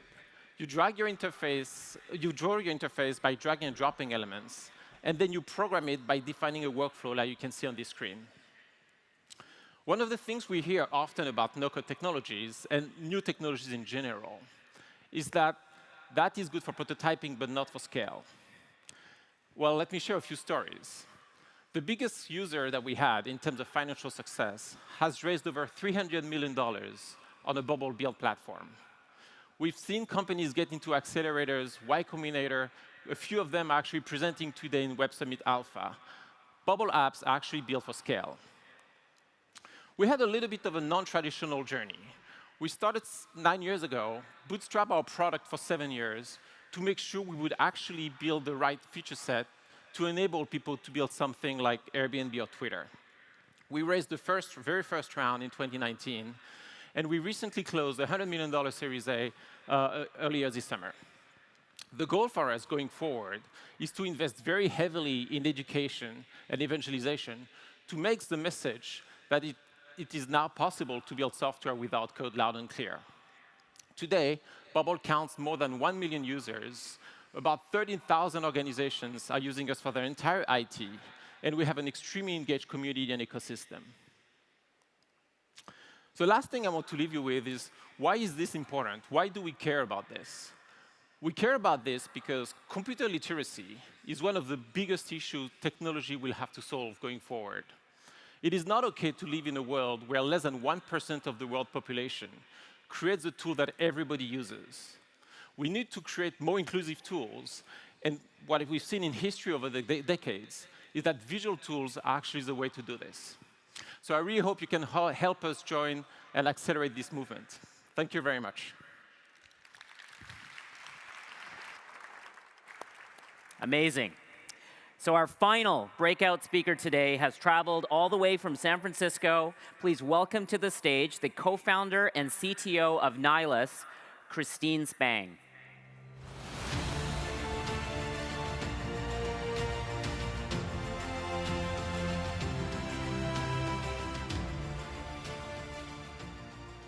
Hey, everybody. Software is eating the world. Marc Andreessen first uttered those prescient words in 2011, but they've never been more true than today. Why is that? It's because communication technology, starting with language, then writing, and extending all the way up until the internet, have allowed people to collaborate in larger and larger numbers and to accomplish bigger things together. Today, software automation and intelligence are at the forefront of making people everywhere more productive, and my company, Nihilus, is a part of that. Over the last 2 decades, we've digitized many processes, but the first version has been very inefficient. There's still a lot of manual work involved. Things like context switching between different apps, copy pasting, and aggregating data together from different sources. One estimate of how much this repetitive tasks cost companies globally over the course of a year is $1.8 billion. Imagine how much human potential could be unleashed if all of these repetitive tasks were automated and people were freed up to think and act at a higher level.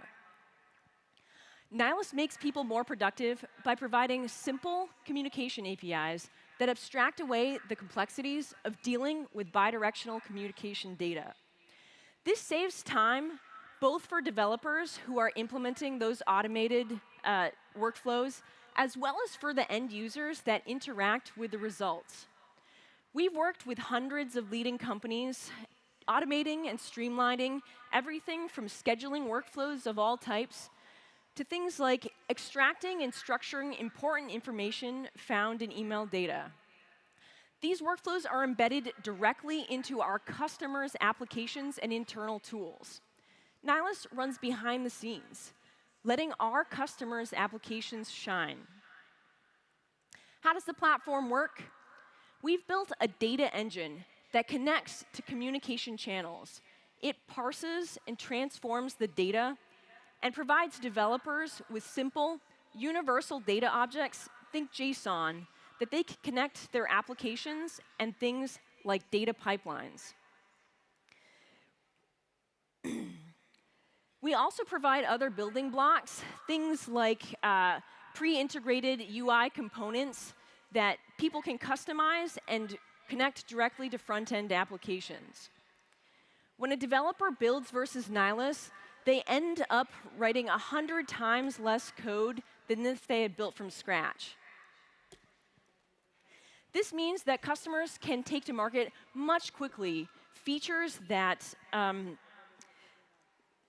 allow them to increase engagement, as well as things that their users demand.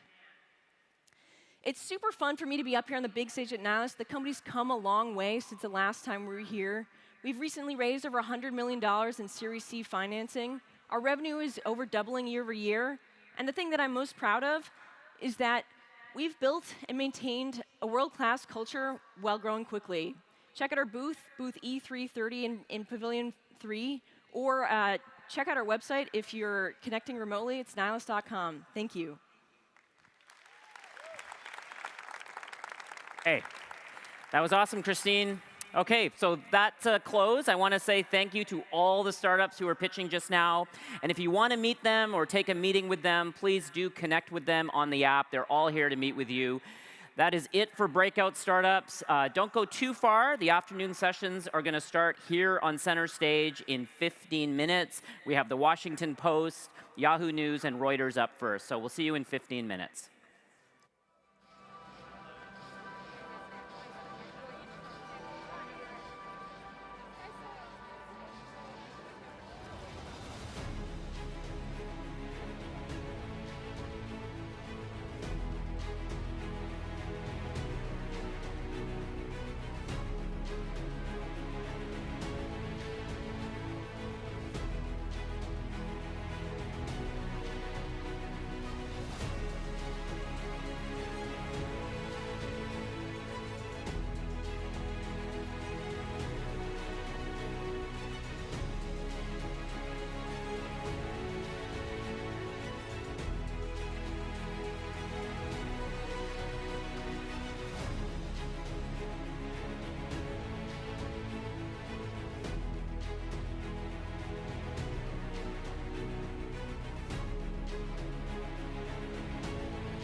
Please take your seats. The stage will open in 5 minutes.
Health Organization declared this a global health emergency. China continues to take a range of measures. Headlines on the pandemic this morning. Poring over all the data.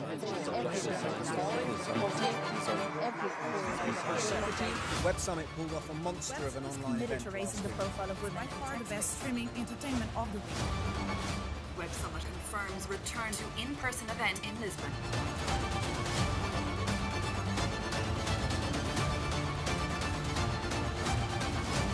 Welcome back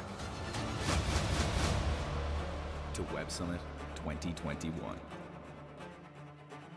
Please welcome to the stage co-host of Collision and Managing Director of Techstars Toronto, Sunil Sharma.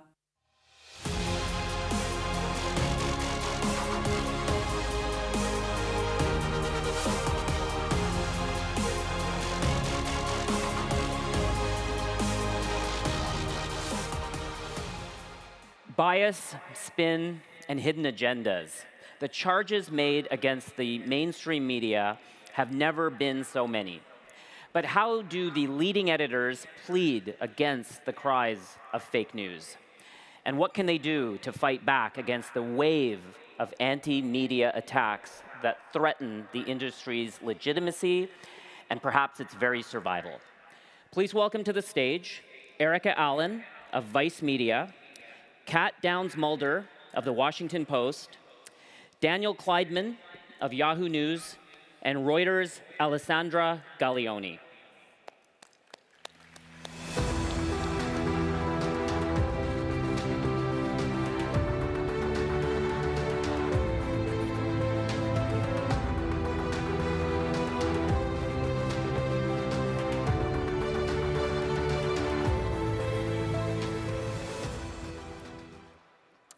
All right. Thank you all for being here, and please forgive my slightly raspy voice. I'd like to get us started and set the stage here a little bit.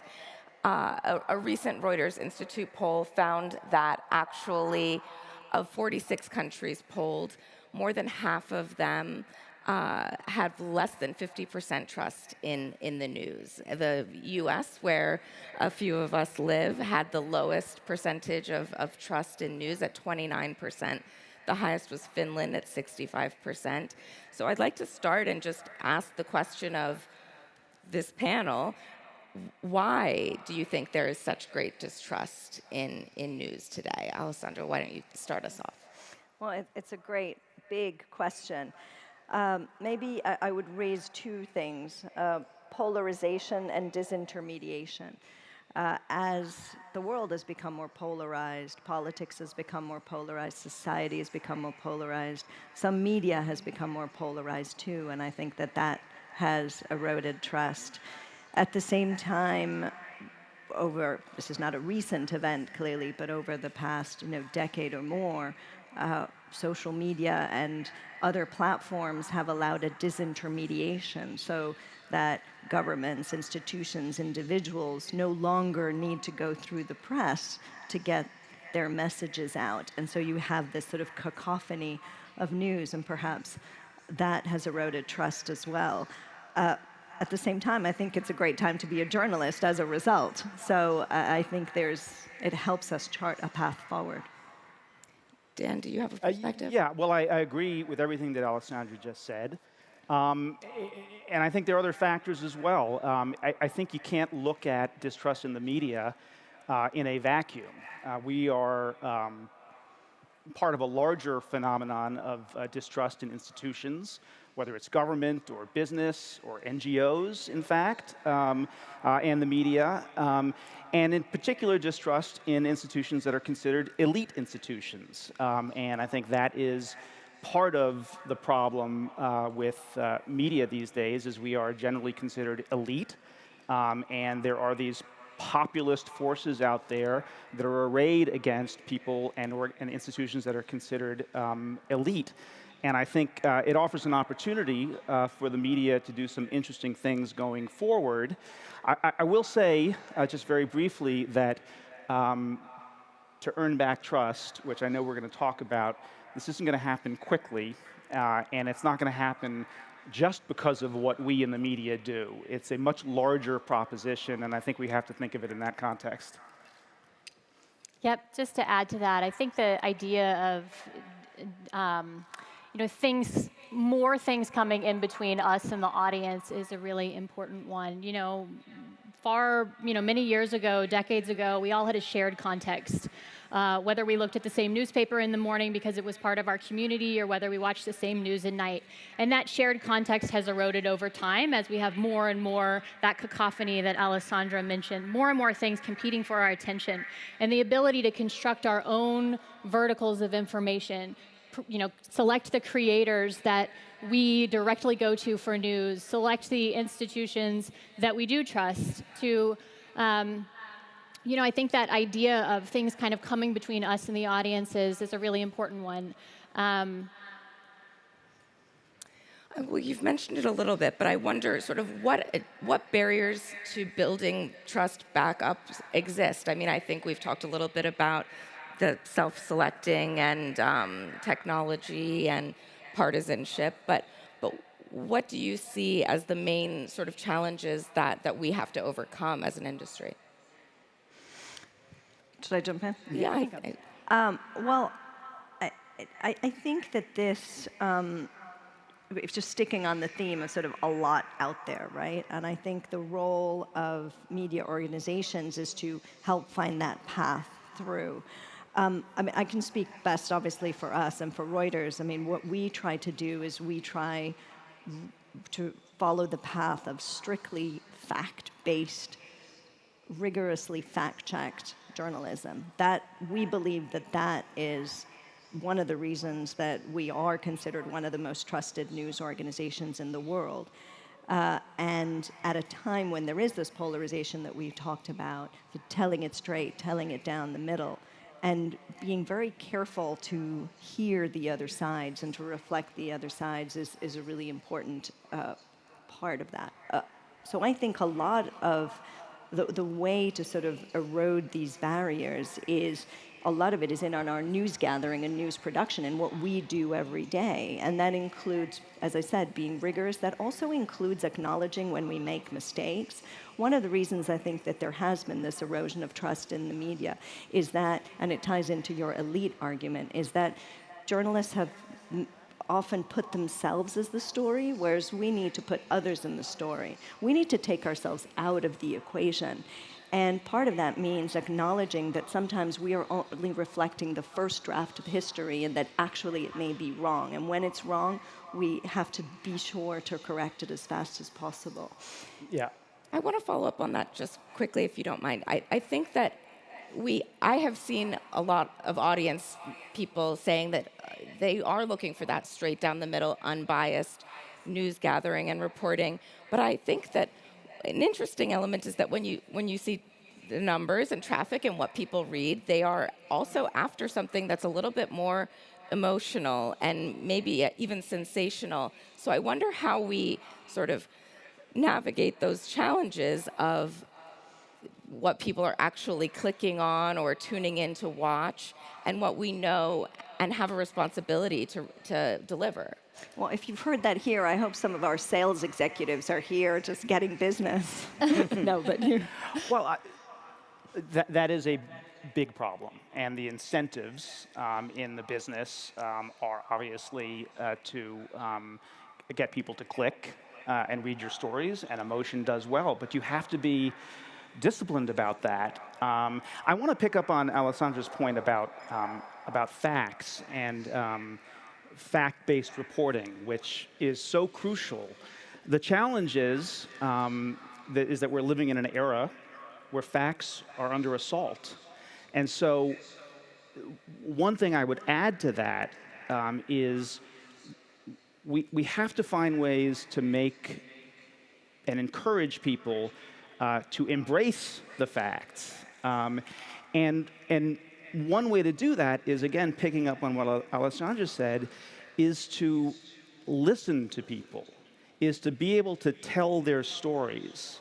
I had an old mentor who used to say to me, as a reporter, you should walk that line of empathy and detachment.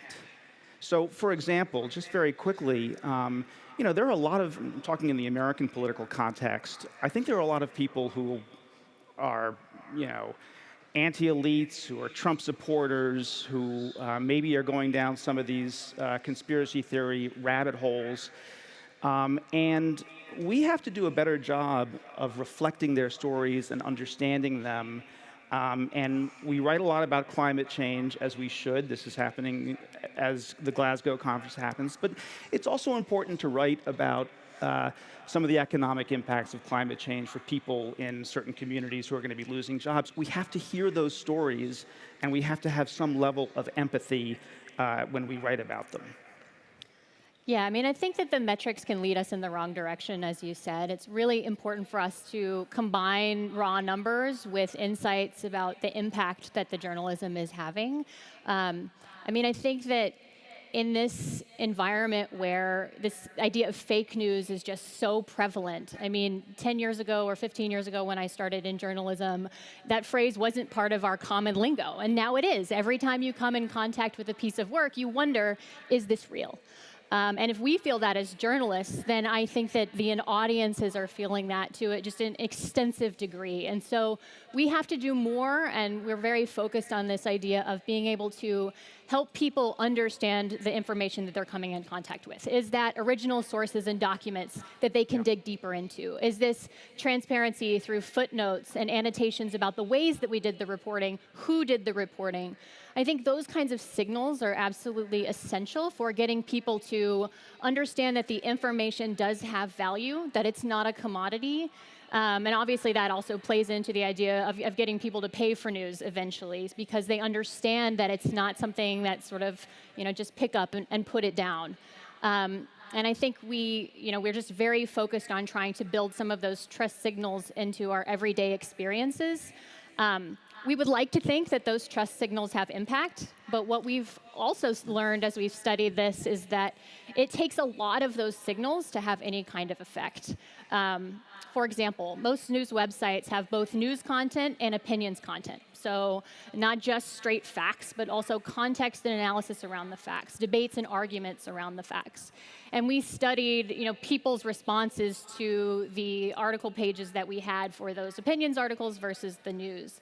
And we realized through that study that we had to put the fact that this article was opinion or had a voice or a point of view multiple times on the page, 3, 4, 5 times on the page.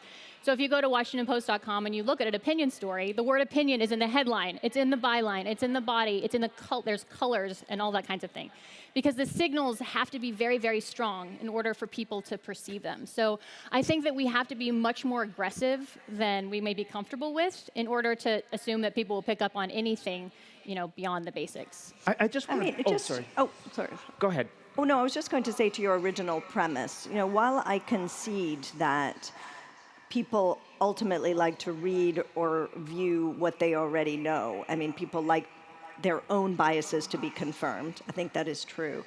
I actually think that fact-based news is a real commercial opportunity for things that matters in your life. So during COVID, whether to drink Clorox or not, the answer being no, was important to people's lives. Whether to wear a mask or not is important. That is news you can use at the very deepest level. When it comes to something that will really change your life or needs to help you make a very important decision about yourself or your family or your company or your country, then that becomes a commercial opportunity.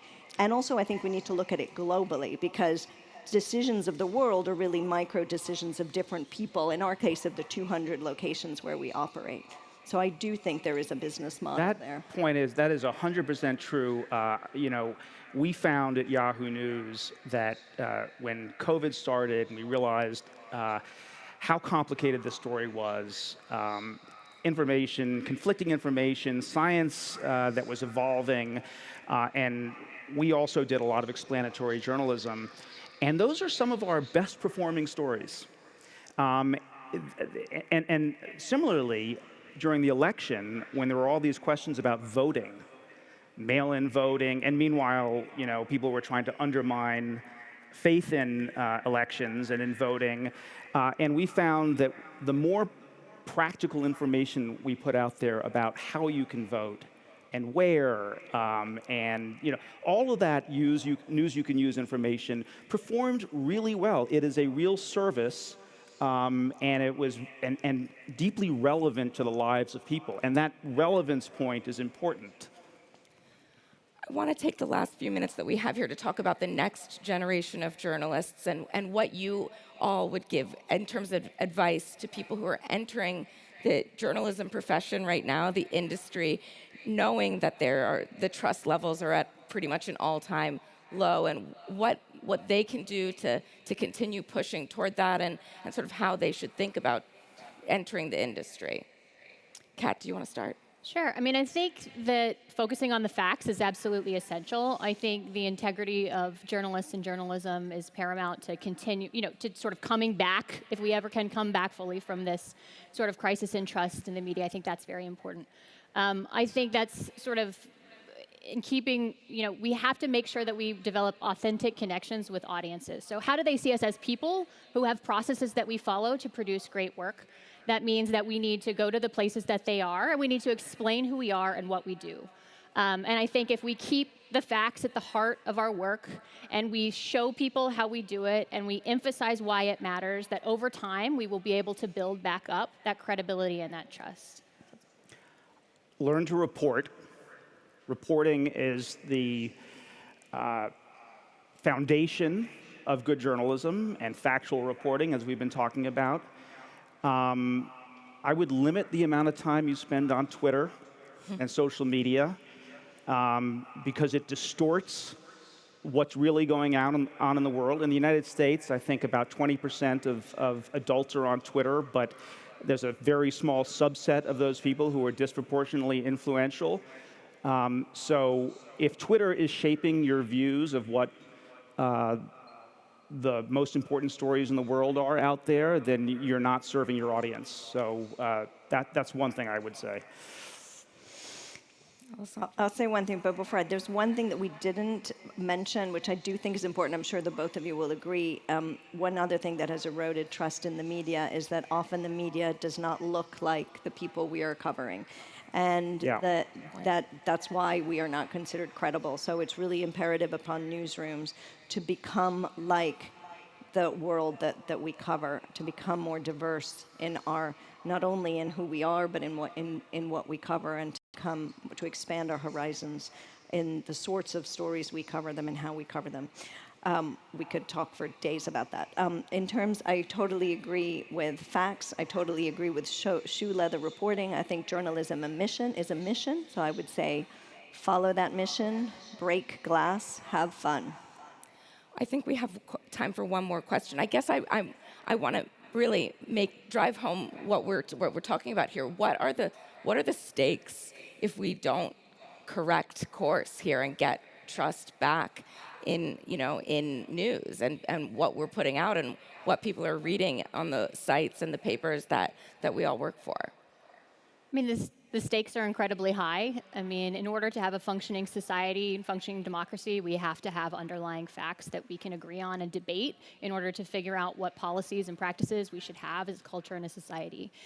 We have to have some common ground. We have to be able to agree on a certain set of information that we can have an exchange around.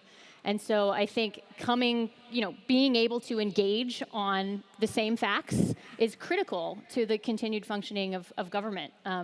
And so I think that's why it's so urgent for us to figure out how to help people consume information and build up the credibility of that information so that we can have that in the future.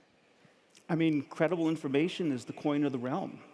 We can't survive without credible information. Look at part of the reason that we're all vaccinated here is because we believed what people reported on. And part of the reason that a lot of people out there did not get vaccinations is because they don't believe us. Now, that's oversimplifying it, but that's just one example of how the stakes are, they're existential. Life or death, yeah.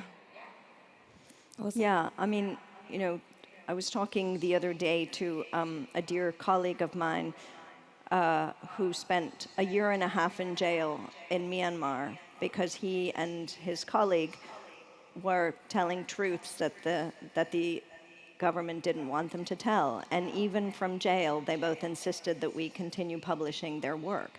They felt it was so important because they, throughout their careers as journalists, had kept asking questions and they'd never gotten answers. And they thought it was important for themselves, for their families, and for their country to get those answers. And that's why we're here. That's why we do what we do. Well, thank you all for all of the work that you do and for being here and talking with me today. Really appreciate it.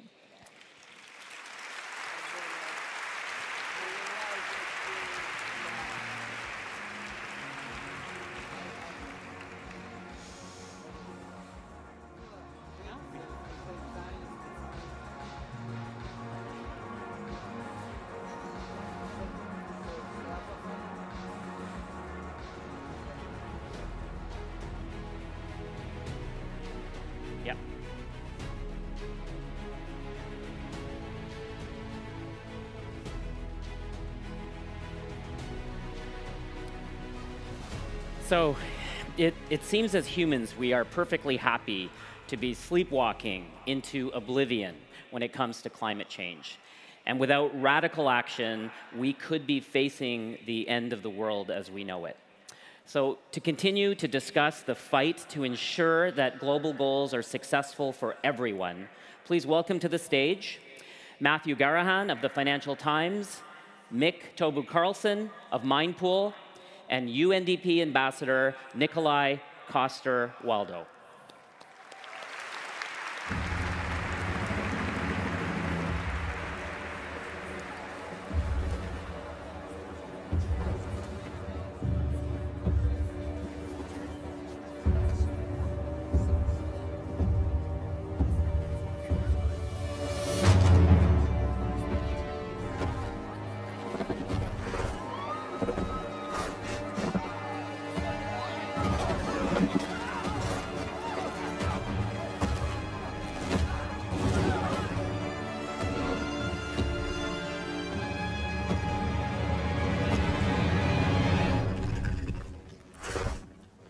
You okay? You need a minute? Cool. Okay.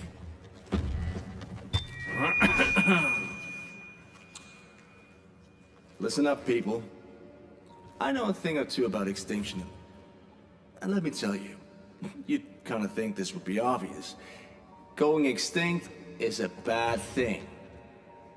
And driving yourselves extinct, in 70 million years, that's the most ridiculous thing I've ever heard. At least we had an asteroid. What's your excuse? You're headed for climate disaster, and yet every year, governments spend hundreds of billions of public funds on fossil fuel subsidies. Imagine if we'd spend hundreds of billions per year subsidizing giant meteors. That's what you're doing right now. Think of all the other things you could do with that money. Around the world, people are living in poverty. Don't you think that helping them would make more sense than, I don't know, paying for the demise of your entire species? Let me be real for a second. You've got a huge opportunity right now as you rebuild your economies and bounce back from this pandemic. This is humanity's big chance. So here's my wild idea. Don't choose extinction. Save your species before it's too late. It's time for you humans to stop making excuses and start making changes. Thank you.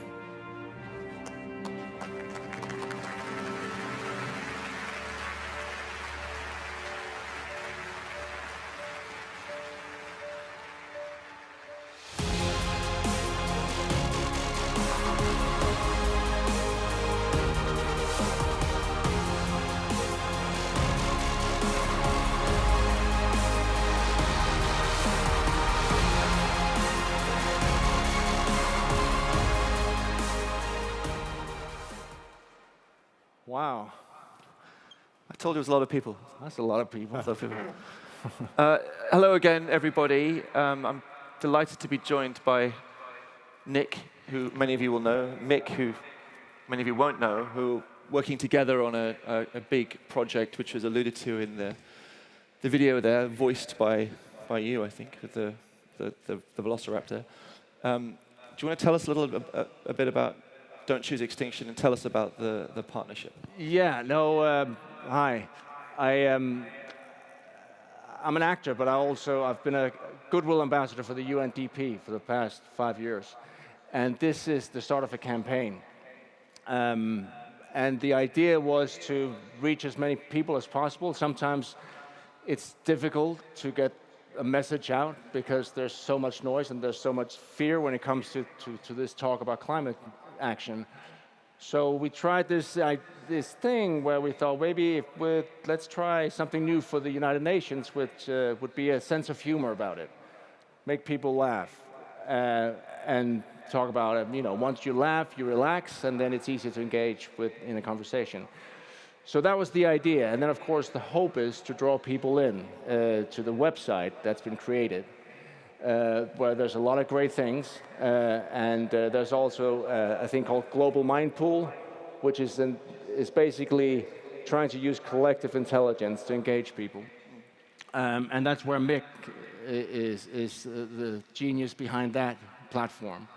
And we're all friends, and I introduced him to the good folks at UNDP, and that's how it started. So very much a Danish connection. But Mick, tell us about collective intelligence and what your role is here. So collective intelligence is nothing new. It's basically how we work together. It's been proven scientifically over and over again that collectively we are smarter, we are better at predicting, we're better at coming up with new ideas. So that's basically what we do at Mindpool.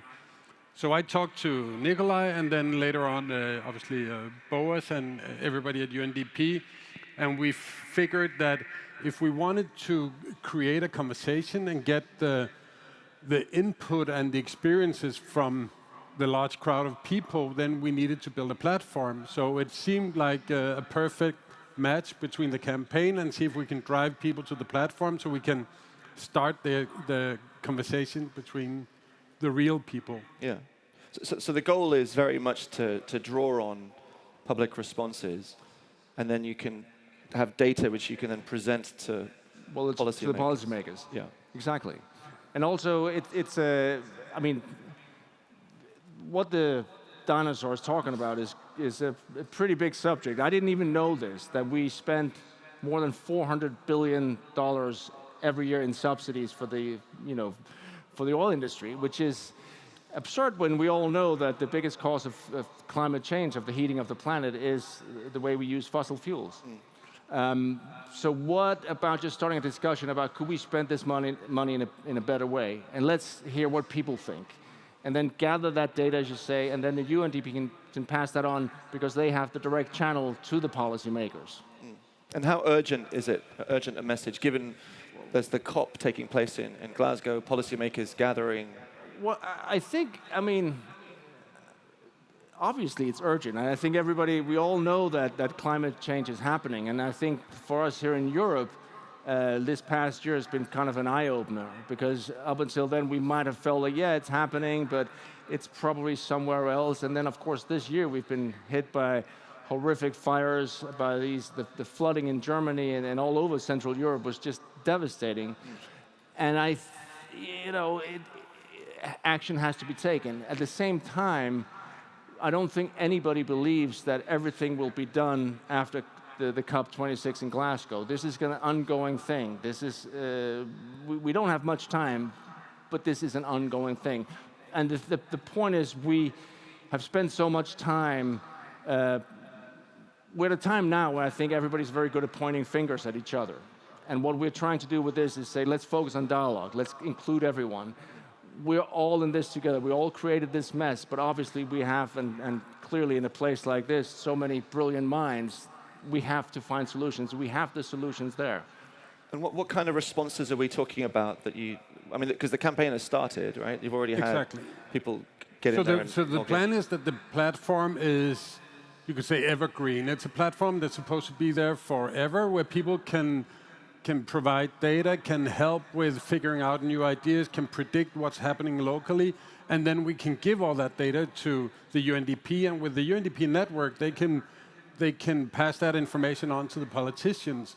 And what is really important here is that we have the politicians who keep having these COP meetings, and they keep making promises but not being bound by it and stuff.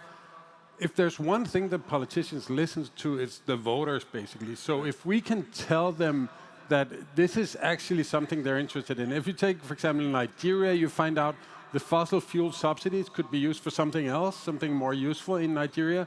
If you could tell the politicians that actually we know for a fact that all the voters would much rather see you spend the money this way or that way.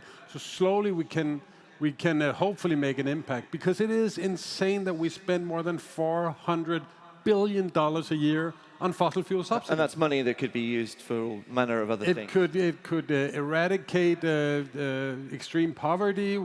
There's so many things we could do with that money. We could vaccinate the world too. We could at the cost of 5 times over, I think. Yeah. And that's the thing. People don't know about this, because this is eventually, as I understand it, and I'm not the smartest person on the planet, but this is something we inherited from the oil crisis in the 70s, and it's just been there. It's a nice thing. The lobbies for the fossil fuel industries are extremely powerful, so it's just always been like that. Yeah. But it's our tax money that goes to destroying the planet. So the UN isn't a political body, right? But this is clearly quite emotive stuff that we're talking about. And when you're going into countries, is there a danger that some countries will say, we don't want to know about your ideas? Of course. Yeah.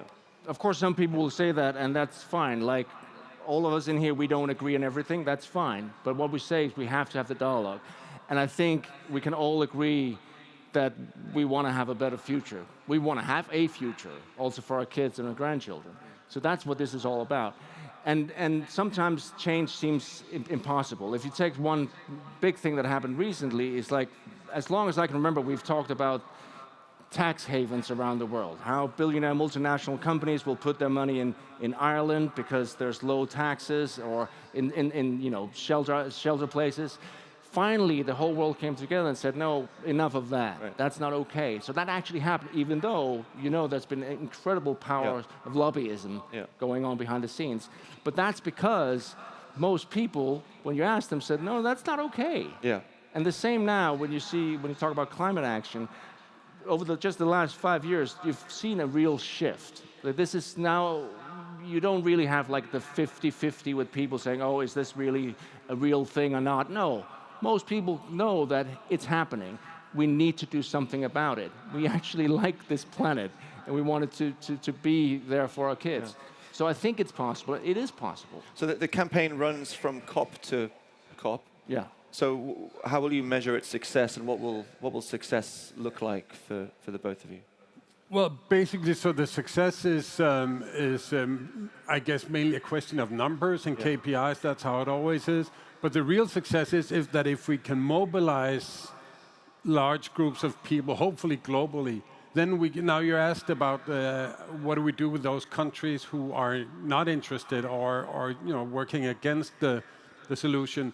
Maybe if the pressure comes from the population, because this is not a political problem as such, it's for everyone who wants to live on this planet, everyone who has kids will be somewhat interested in the planet functioning.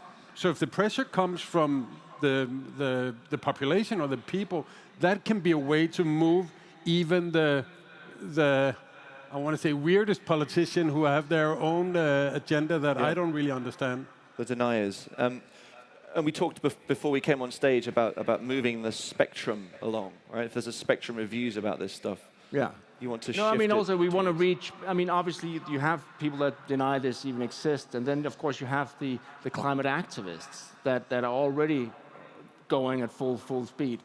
There's 95% in the middle, and that's, of course, that's where we want to reach. Those are the people we want to reach. Right. And that's a lot of people. Tell me about, go back to collective intelligence, which is not a new concept, right? It's definitely not a new concept. Hundreds of years old. It's hundreds of years old, and there's been scientific studies going on forever that always come up with the best result. What's really new is the technology, because before, I think it was 2006, we didn't have Facebook, and all of a sudden we started to get hyper-connected. Then we had iPhones or Samsung and whatever they're called. And all of a sudden we're always online. All of a sudden we can communicate. It would be quite easy to understand that we could do a survey right here, right now, with all these people in the room. That would be impossible 20 years ago. We'd have to send out letters and call people. So now we can actually do on-the-fly surveys, get feedback, get qualitative feedback. We can find patterns and experiences and all these things. And that data is extremely valuable, especially if you can do it somewhat globally and get as many people on board as possible. Yeah. So please join globalmindpool.org and Frankie the Dino on Twitter. Yes. But also it's that thing where everybody's seen Who Wants to Be a Millionaire. There's one of those, you have those 3 lifelines. There's one that's the best by far, and that's ask the audience. That's like 90+% accurate always. And that's the kind of the same thing. Yeah, you're smart, you're all smart. Together, you're a lot smarter. And that's what we want to access. Do you think that politicians are beginning to get wise to this now? Or beginning to acknowledge it in a way that they didn't, of course, 5-10 years ago? Oh, but listen, yes, because they need their employers to hire them. Yeah. And that's the thing. You look at Boris Johnson from England, like the Prime Minister, he's all green suddenly. That only happened over the last few years. I don't know if he saw the light, but I know that he saw the polls. Right. And that's what drives this thing. And you mentioned, I think, real-world events happening, floods and fires, which seem to be happening with increasing frequency. Yes. No, but of course that makes a huge impact. But also that's I think for all of us, which is scary, is that it is happening. And you've seen all these reports over the last 30 years. They always have a worst-case scenario. Unfortunately, every time they do it the next time, they realize, oh my God, it's worse than the worst-case scenario. It's speeding up. So when they say we're running out of time, it's real. It is. Yeah. And that's why we have to keep pushing our leaders, our policymakers. So the program's using... Also, one thing I just want to say, because why it's important that it's a global mind pool, is that one of the things that's sometimes forgotten, also we say it's easy to point the fingers, oh my God, India, why are they not doing it quicker, or China? We, in our part of the world, had a 100-year head start, where we really used all the natural resources and all the oil we could so we could get really wealthy. And now we're telling them, hey, hang on, don't do this, it's bad for the environment. It has to be, there's a question of equality at the core of this.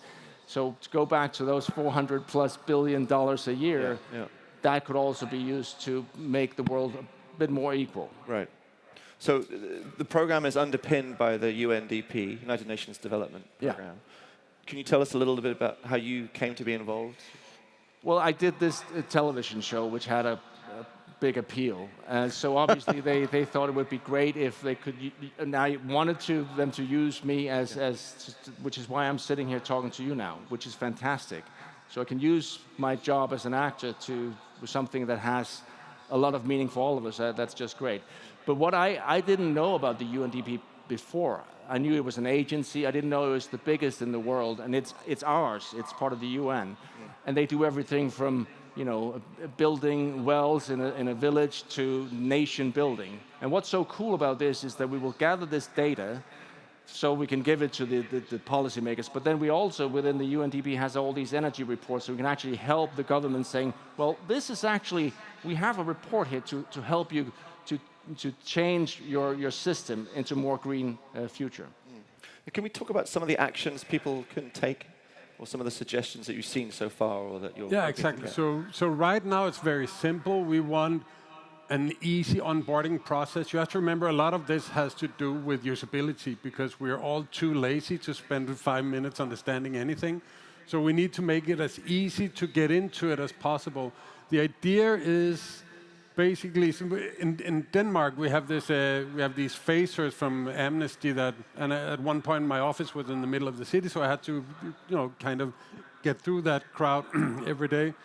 And this one person asked for my phone number, so now I get these text messages saying this and that person has been stoned to death for doing something. Yeah. If you disagree, type action. And I do that. I type action every day because, it's all good courses. Yeah. And then every once in a while I get a text message saying, hey, your help is actually working. We managed to gather this many signatures and put pressure on this. And this is how I got the idea, because I know I'm not doing anything by sending a text message.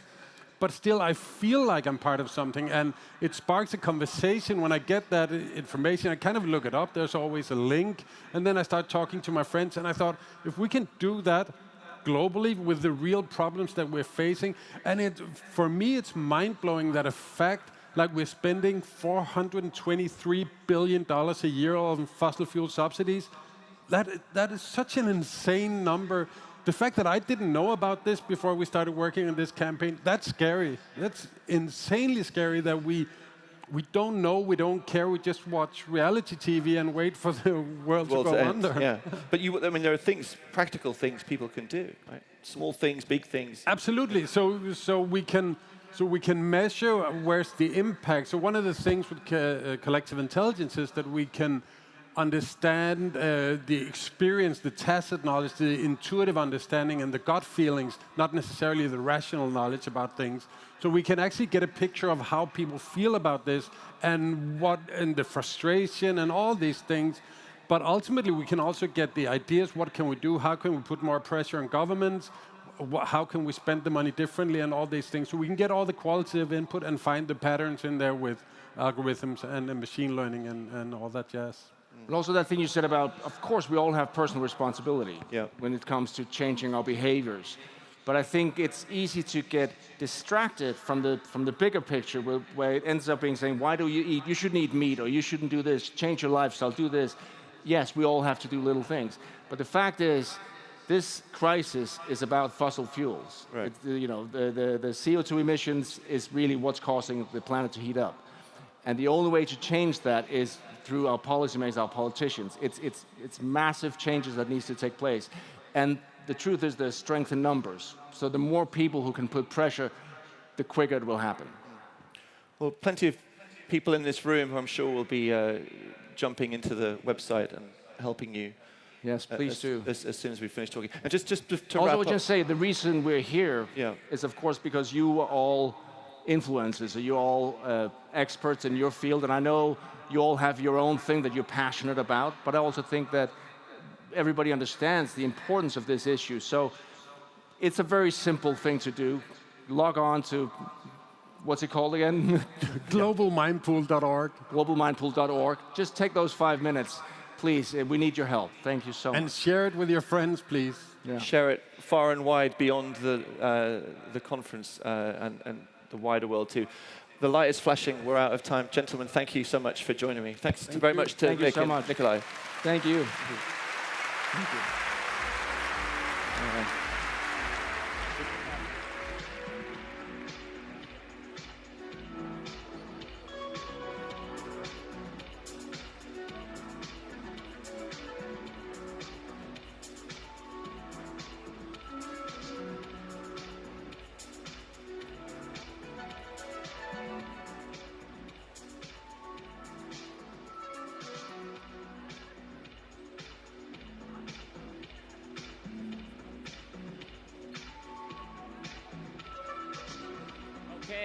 Okay.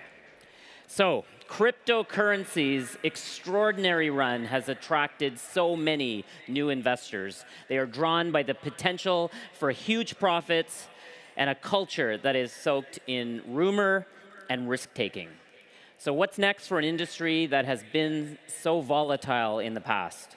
Please welcome Simon Robinson of Reuters, much-loved crypto investor Tim Draper, Kathleen Brightman of Tezos, and Ledger's Pascal Gauthier.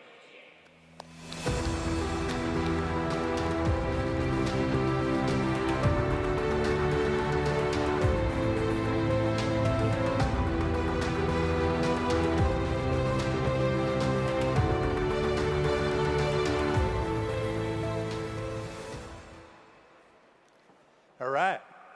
Welcome. Kathleen, let's begin with you. I want to talk about Tezos. You guys were one of the first into this space. There's lots of competitors now. You said something interesting a few years back, which is that the ones that matter will be winner take most. What do you mean by that? Explain that to us a bit. Yeah, so Tezos is a smart contract platform. In many ways, it's similar to Bitcoin and Ethereum. One big difference is that Tezos can seamlessly upgrade itself based on the vote of token holders. And so the idea behind that is to make it future-proof, to make it constantly technically up-to-date. And our belief is that money thrives with network effects. And so the more people use a cryptocurrency, obviously, the more likely it is to become a dominant cryptocurrency.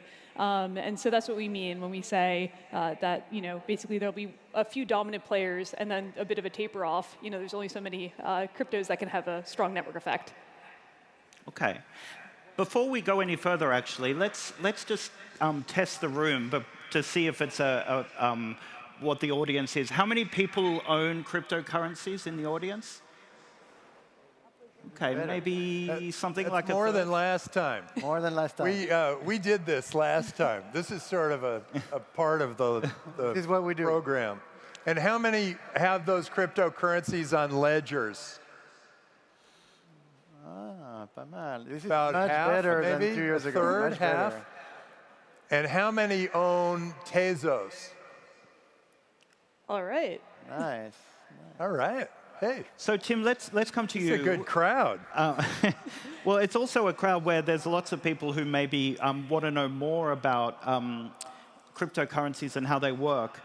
Tell us about the governance kind of philosophy behind cryptocurrencies. It's a system in a way that you should trust in because it's built in a trustless way. Or explain that. Well, the thing that got me all excited about Bitcoin way back when was that Bitcoin to me represented freedom. The idea that I could use this currency anywhere around the world. It was decentralized. No centralized control system would overprint them or mess with the way they operated. And trust, in that there was this trusted third party that was completely in software, and we didn't need to pay the banks and pay the government that supports the banks or regulates the banks. And all of a sudden there was this, it was an epiphany, that's jet lag.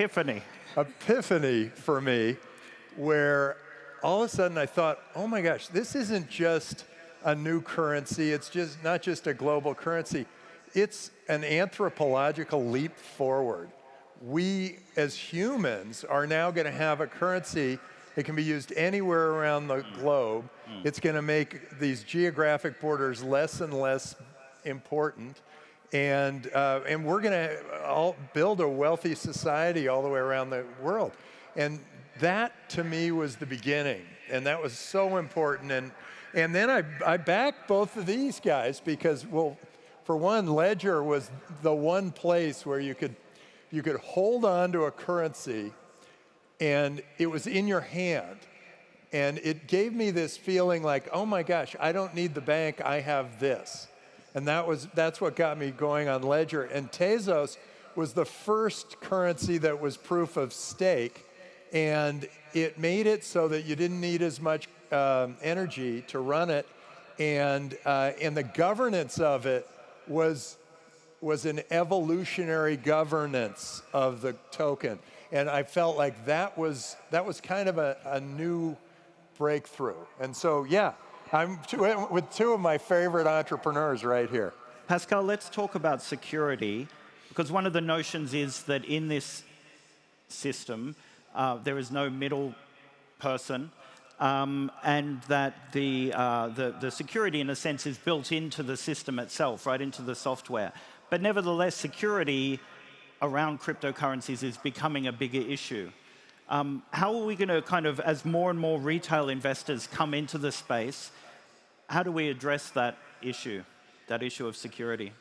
Yeah, it's a real topic for cryptocurrencies, because it starts by saying that blockchain is secured, and so it gives a false impression of security for the user, because actually going in and out of the blockchain isn't secure by nature.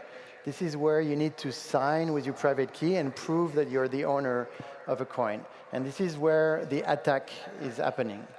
And so when you enter into cryptocurrency, you have to understand that there is a complete change in the way that you were doing security before and the way that you do security now. Just before cryptocurrencies, you would trust your bank, you would trust a third party with your money, and security was their problem. It was their problem and the insurance problem. As soon as you move into crypto, and if you want to hold your crypto, then your security becomes your problem. And so you have to forget everything that you learned about security and learn again with crypto, which is why education is a big thing for crypto companies. You know, Binance, Ledger, Coinbase, we all have learning academies to teach users about cryptocurrencies and security. But this is really a game where you need to learn again how to do your security, because there are two things that are happening. One, the value on crypto is ever raising. We went from 0 to almost 3 trillion in value right now. And it will raise again in the future, think like tens of trillions that go on the blockchain. And at the same time, you have cybersecurity issues that are on the rise as well, regardless of crypto. But when these two phenomena meet, you know, this is where something terrible could happen. Because if you switch the value of the world onto a blockchain, and you don't handle security and cybersecurity well, then hackers will have a feast. And so we don't want that. That's why Ledger exists. But also that's why everyone in this room should pay attention to their security and cybersecurity in general.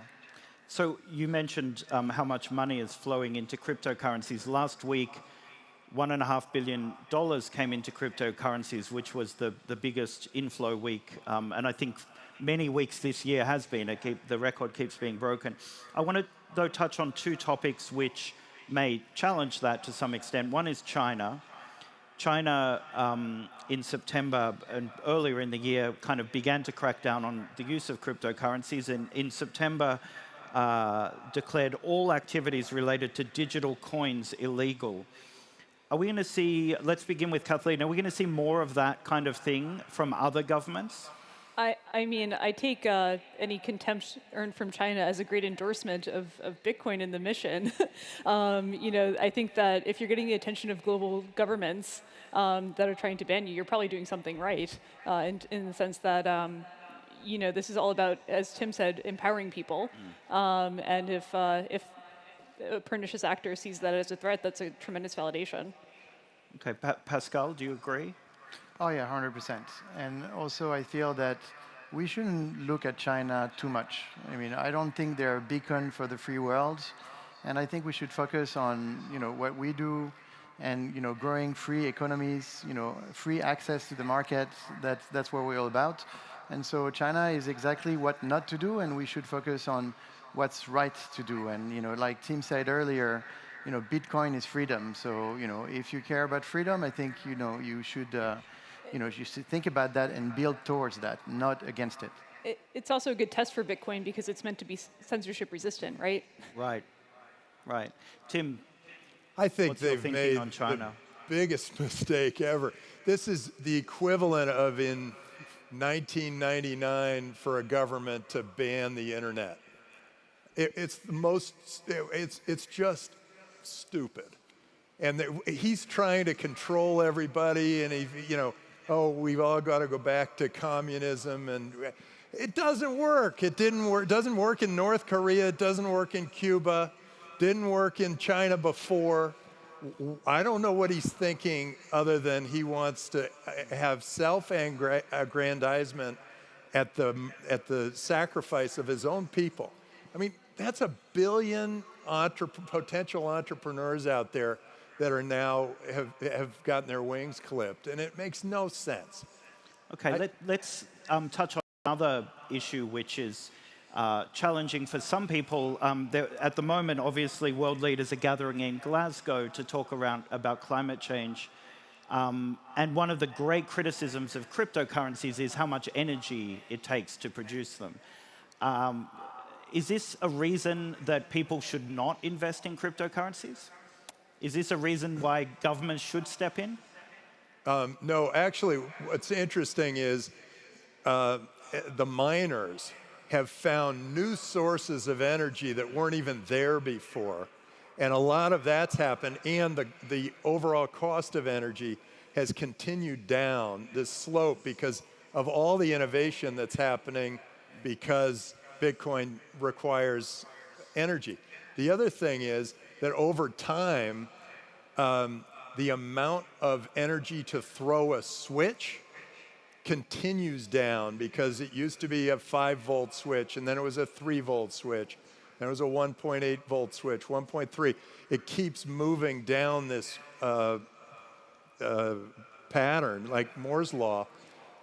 So it's going to use less and less and less energy over time. I think they're thinking very short term, and they're not thinking, well, what's really going to happen? And when you use quantum computing, it's going to be almost negligible. So it's a non-argument, but I'll tell you, a lot of politicians are nervous that their so-called power is being taken away by the freedom created by all of these cryptocurrencies. Okay.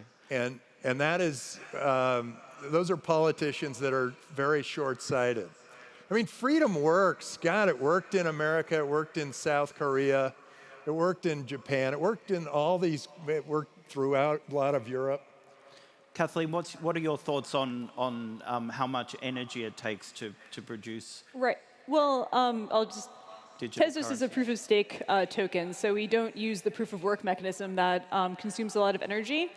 And so I think it's quite telling that many of the projects that have launched over the last 5 years, last 2 years really, don't use proof of work, full stop. So my contention is that proof of stake is a much better technology that achieves the same thing without as much energy consumption, which is something we should embrace. But to Tim's point, I do think a lot of the criticism of Bitcoin as this energy-consuming monster is mostly made by people who don't see it as having value in the first place. So my conjecture is that Bitcoin solves a problem that we've been trying to solve since the Middle Ages, which is basically moving value across large swaths of land without the use of an intermediary.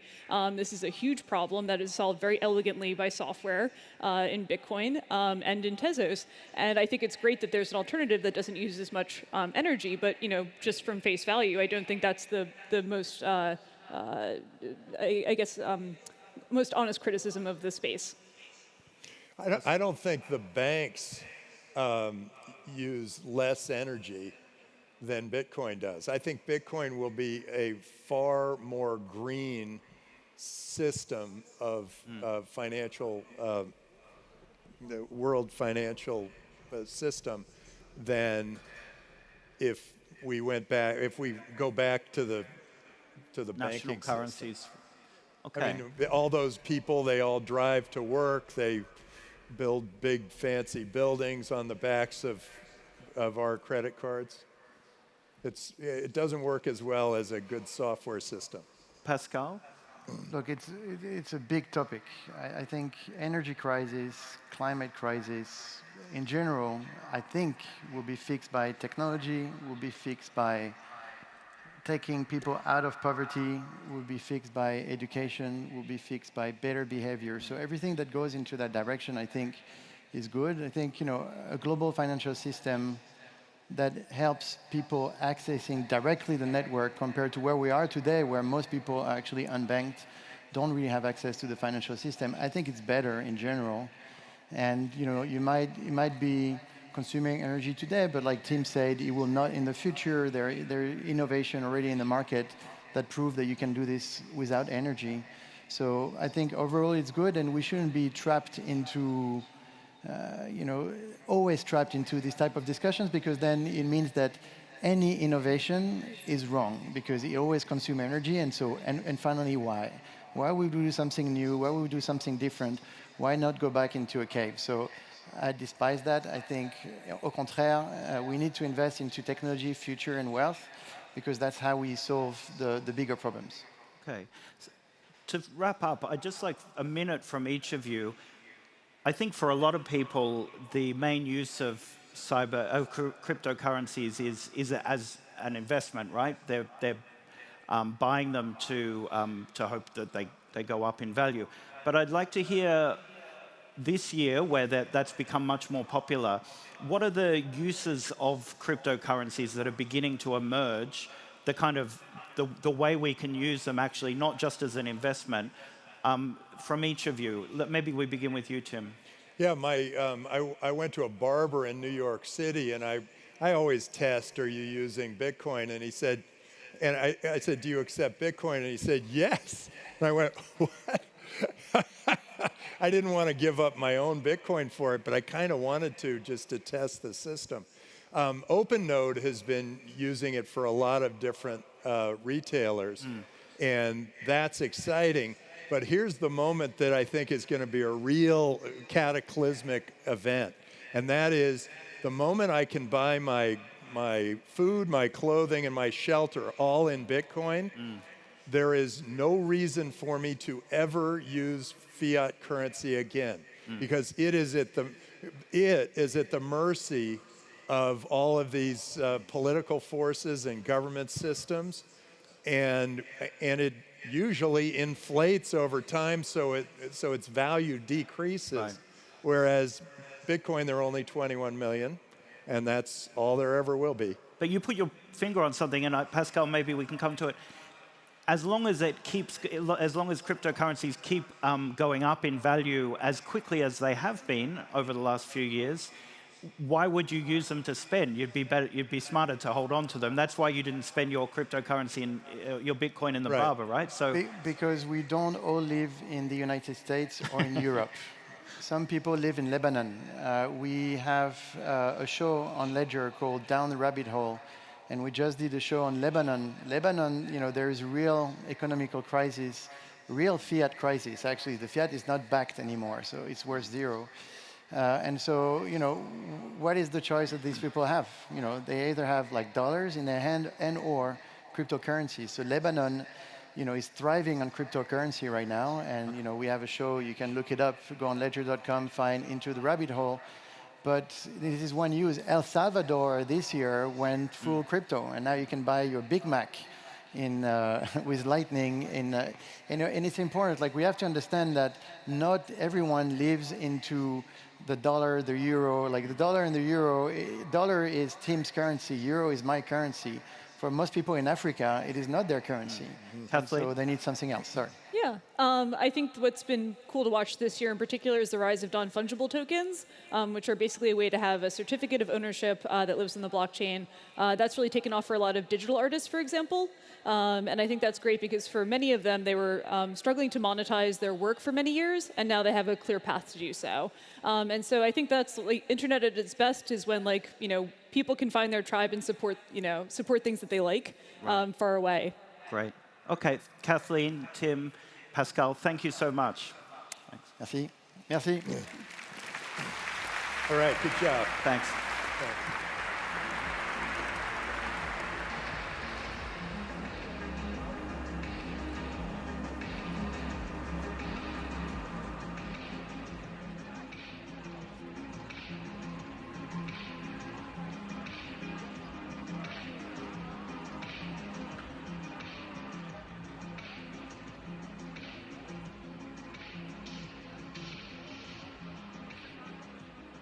Please welcome to the stage Speaker Director for Web Summit, Yvonne Redmond.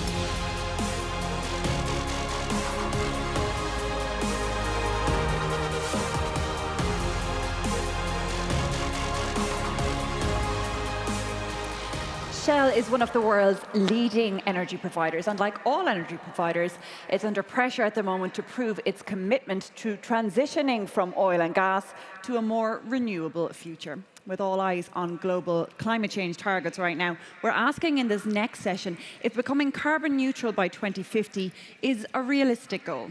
Here to answer that question and many more, in conversation with the CEO of The Atlantic, Nicholas Thompson, please give a warm welcome to Shell CEO Ben van Beurden.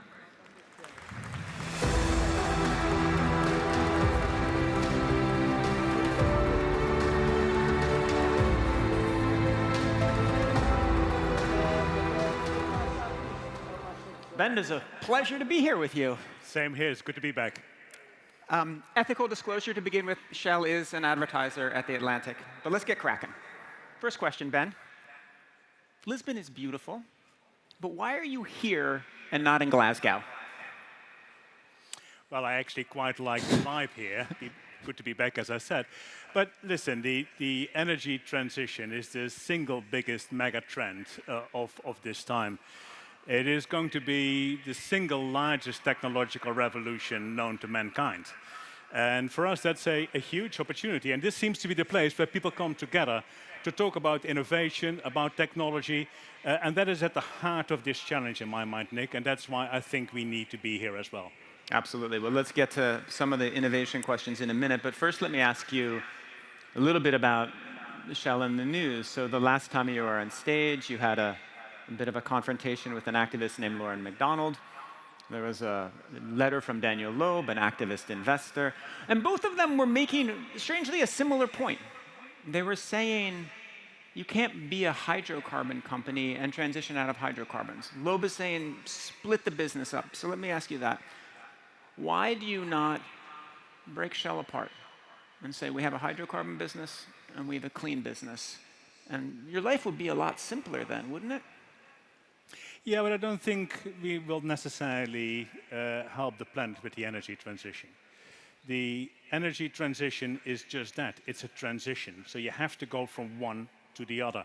And you're going to be in an uncomfortable place when you are going from one to the other.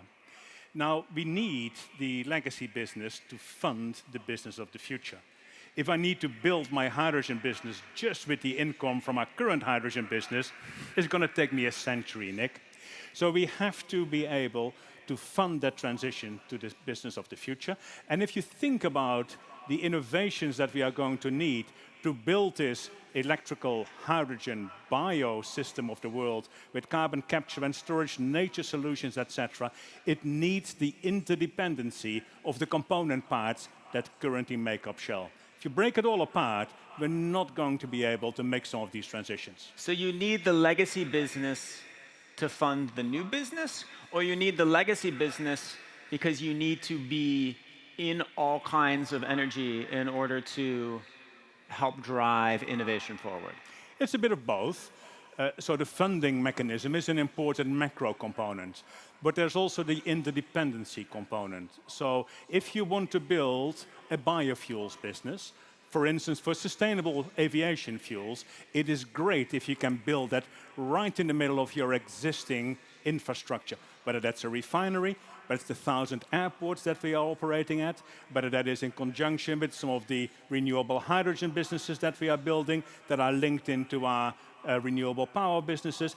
That type of interdependency you also need to succeed with high-risk business models. Okay, so you have made a pledge that by 2050, you will be net zero. And not just the company, but actually the company and the customers. That's it. That's an aggressive pledge. I can pledge things too. How do you stay on track? How are you personally, financially incentivized to hit those targets? And how are your top employees personally, financially incentivized to hit those targets? Well, two things here. So first of all, you can say, hey, it's easy to promise something by 2050. Yeah? And even though it's an aggressive one, you can say it's a long way out. I hope to be alive to live it, though. But still, what we have also done is to say, well, it's not just about 2050. We are going to reduce the carbon intensity of the products that we sell because you need to change the whole product portfolio. We're going to reduce that carbon intensity one step at a time. So I have targets for this year, for next year, the year thereafter, for 2030, for 2035, etc. The targets for this year, next year, the year thereafter are linked to my long-term incentives, including the long-term incentives of 16,500 people in Shell. And not just a trivial amount, a quarter of my long-term incentive package depends on whether we meet these decarbonization targets. Now, you may say that's all very nice and well, but what about your own operations? And what about the next decade? Well, we just said last year, we are going to halve the emissions from our own assets that we control by 50% by 2030 as well. Now, you might say that's only 50%, but companies in the world, governments in the world are struggling to do that for the last 40 years. We are going to do it the next decade. And these are also metrics that we are going to measure every year, going to link to our bonuses every year. And do you feel an obligation to make up for your past emissions? Is there an argument that I can make that you could hear that Shell actually should go back? It's been around for 100 plus years. It should measure its total emissions. And it should pull those out so it can be net neutral for history. I think let's first of all get to net zero in our daily operations, including our customers. And bear in mind, you know, working on our own emissions is a big challenge. That's 80 million tons. But working on the emissions of all of you, our customers, that's 1,550 million tons. That's a massive challenge. But then we are only less than 5% of the product sales in the world anyway. So let's get there first. I'm reasonably certain by the time we get to 2050, we will be in negative emission territory in significant parts of our portfolio as well. And we need to, Nick, because in the second half of this century, I think we will be in cleaning up mode. And we will be taking carbon out of the atmosphere, putting it in soil, putting it in reservoirs, putting it elsewhere. But we indeed need to deal with our legacy emissions at some stage as well. Do we want to make commitments at this point? I think that would probably be unrealistic. Let's work on the problems that we have today. It's interesting trying to control your customers' emissions, because of course your customers' behaviors change, right? Today, many more emissions from these people because there's a darn subway strike. So we all have to take taxis and buses here. So how do you think about modeling out the amount of emissions coming from your customers over the next 15 years? Well, there's of course, two ways to deal with that. First of all, get rid of all your customers. That's not a very viable business model. That has been proposed by quite a few people. Yeah, no, there are people out there who say your role in the energy transition is to just disappear.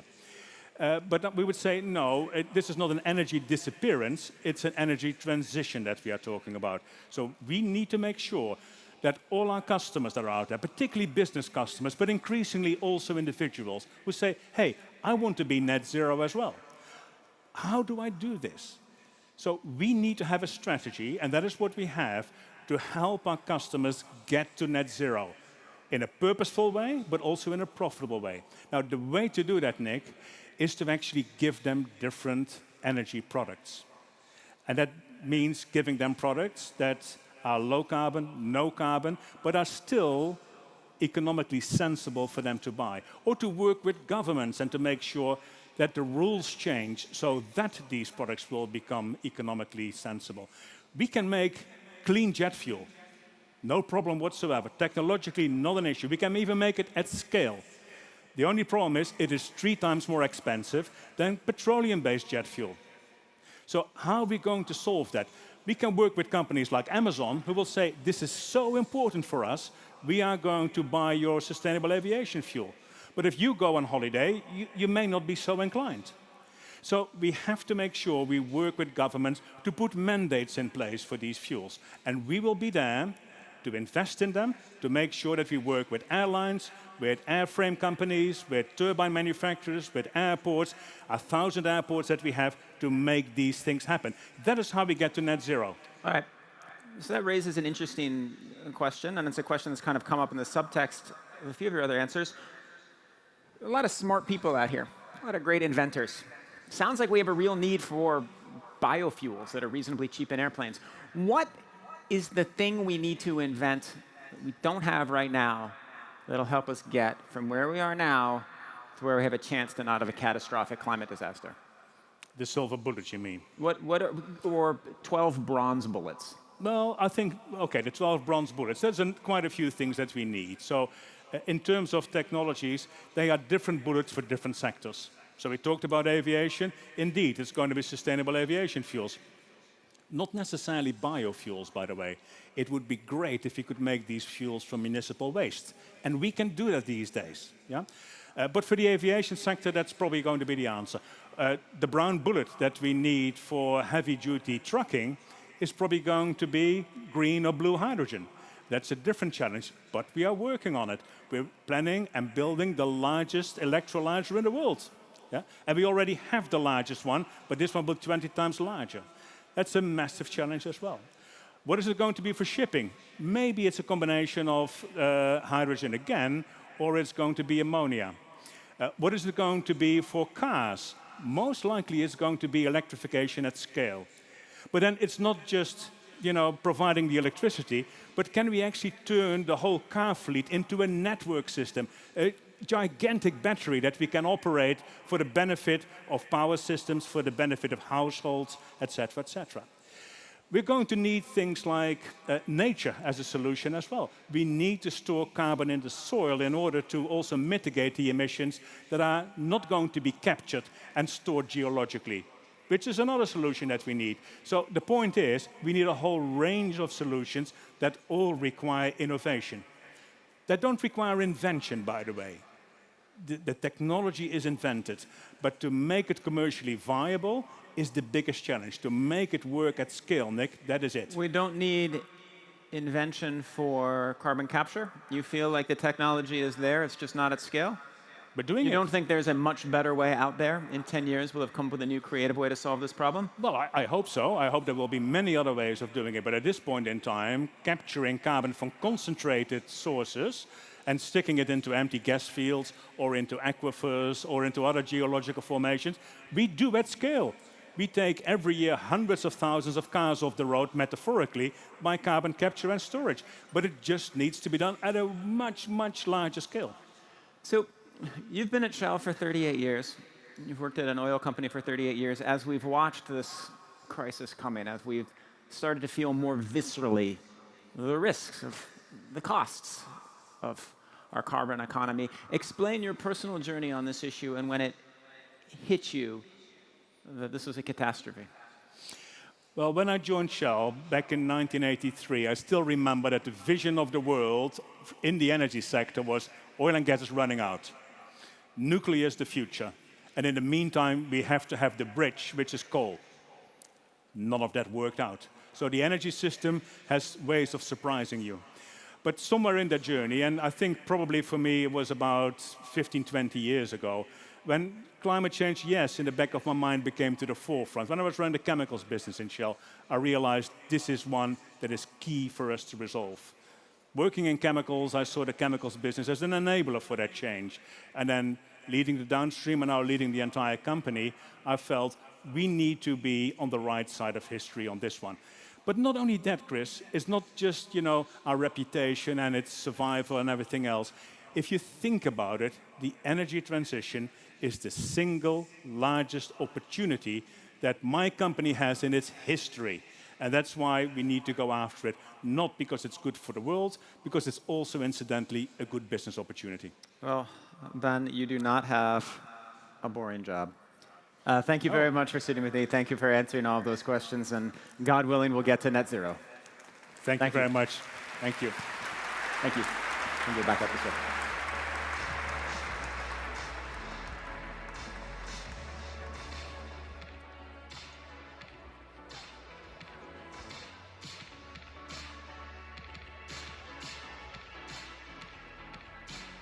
Thank you so much to Nicholas and Ben for that. Next, we welcome the founder and CEO of one of the world's hottest startup companies.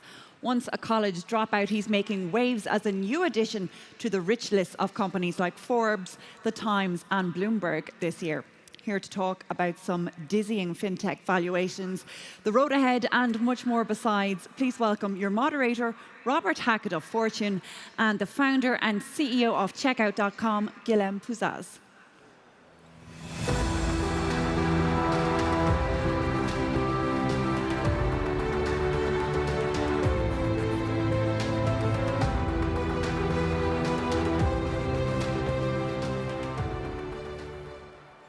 All right. Hi, everybody. Any econ majors in the house, by the way? Raise your hand if you've studied economics. A whole bunch of people. Guillaume, so I've read that you failed economics in college, dropped out of school, went surfing in California, and now you're in charge of one of the most valuable fintech companies in the world. How do you go from one to the other? Wow, that's a tough question. First, hi everyone, and I guess we can now, confirm that academics are not a good at you here. I went to California because I really needed a break, and I discovered e-commerce there. And obviously, when I identified the opportunity, then I was like super committed and super focused and super resilient because I was like, that TAM is infinite. And still today, I say to my team, like on every all hands, this is chapter 0. The world is changing. And for young aspiring entrepreneurs here, when you identify something that you enjoy, and if the market is big, then just go for it. What's wrong with the existing system today? What's wrong with the traditional financial system? Most banks have been monetizing ignorance of customers for years. It's all about bundling services. It's very hard to just go for something. It's always like a bundle. Quite often the fees are, who really reads the terms and condition of his credit card statement? I'm not saying that all banks are evil, certainly not. But I think what we tried to do at Checkout was to disintermediate everything and do a pure play on e-commerce. We were like, e-commerce is going to grow, and this is still something we fundamentally believe in. The world is changing. It's only expanding. And if you want to sell something to some of the world's most innovative companies, you need to own what you sell. Now, you work with some of the biggest fintech companies in the world. You work with Revolut, with Klarna, with Coinbase. What do these fintech companies provide that's missing from the world today? One of the things is that all these big fintech companies, they quite often focus on one segment of the user experience, or like one specific service of banking or like fintech. So they go after the unbundling, and not all of them want to build payments. So like they're going aggressively after the bank, focusing on one sector, doing exactly what we do, doing it really, really well. And trying to compete on user experience and service towards the end customer, because at the end of the day, it's always about the end customer. Now, the COVID pandemic has been a terrible thing, but it's been a boon for digital payments. It's been going gangbusters. So how has the pandemic affected Checkout.com's business? I mean, it's obviously a terrible thing for the world we live in, but what it has really done is that it has just accelerated the transition and this digital shift that we have been seeing. I think this is just like, we went fast forward 4 or 5 years, like really quickly, and the big questions that we had, or investors had, was like, will it go back? Will people stop, like buying online? I have a 75-year-old mom. She had never purchased something online, more or less ever, despite having a son who runs an e-commerce company. And she had to go and start buying groceries and her toilet paper and her water online. And the reality is that she didn't change this. You hadn't walked her through this process prior? I'm surprised. So, I mean, I really love my mother to death, but I mean, explaining her what is a PSP and Acquire and the whole world we live in quite often is too challenging. So I focus on her grandkids. Very nice. You're also based in London, and recently there was Brexit that happened. So I'm wondering how that has affected Checkout as well. I mean, so obviously Brexit was not something we had hoped for. I mean, there's one thing is we always say you need everything in the world to function. We don't get to decide where the world is going. Our job is to be agile and like accompany the merchants. Brexit meant for us that we had to go and create a financial institution in Europe, a second one, which we decided to go to France. And the truth is, I mean, again, change creates opportunity. I think that's another, advice for all the entrepreneurs that are here is that when the world is changing, there is always an opportunity for tech companies to create value. And if you think about the world of payments, we quite often say to our merchants, hey, I cannot tell you what the future is about, which wallet is going to win, but I can be your partner in making sure that you will have, the company that will ready you for the future, so we kind of future-proof your payments. I mean, if we looked 5 years ago or 6 years ago, nobody could say that Apple Pay would be so big. And yet, and so we help people prepare for the future. One thing that I find so fascinating about your story is the fact that you didn't raise outside funding for so long. Checkout was founded in 2012, and I think your first outside investment was in 2019, something like that. So, I mean, we are product purists. Quite often we're challenged on our board by that because we just like to have something that is perfect. And for instance, we've been working on an issuing product for the last 3 years. It's live, people use it, and yet it's still not readily available for everyone. I think if we go back to the question, what led me to go here, it's resilience. And in 2012, we had our FCA license, which was a huge opportunity why we have so much fintech in Europe. The FCA in the UK was giving payment institutions. We became a principal member, which gives us the right to route to Visa, MasterCard directly with a tiny company. Then we built our payment processor. And this was something that people told us would be impossible. And it's also why I'm here today, because that's where all the value is today. And then people told us, hey, you'll never sign a big merchant in California. And we signed Netflix, Fairplay, and I guess, everyone who's here is we're somehow contributing to me being here. And after this, I was I'm a CEO of a sizable company, but for one Netflix who tells you yes, there is 9 who tell you no, and let's validate everything with external capital.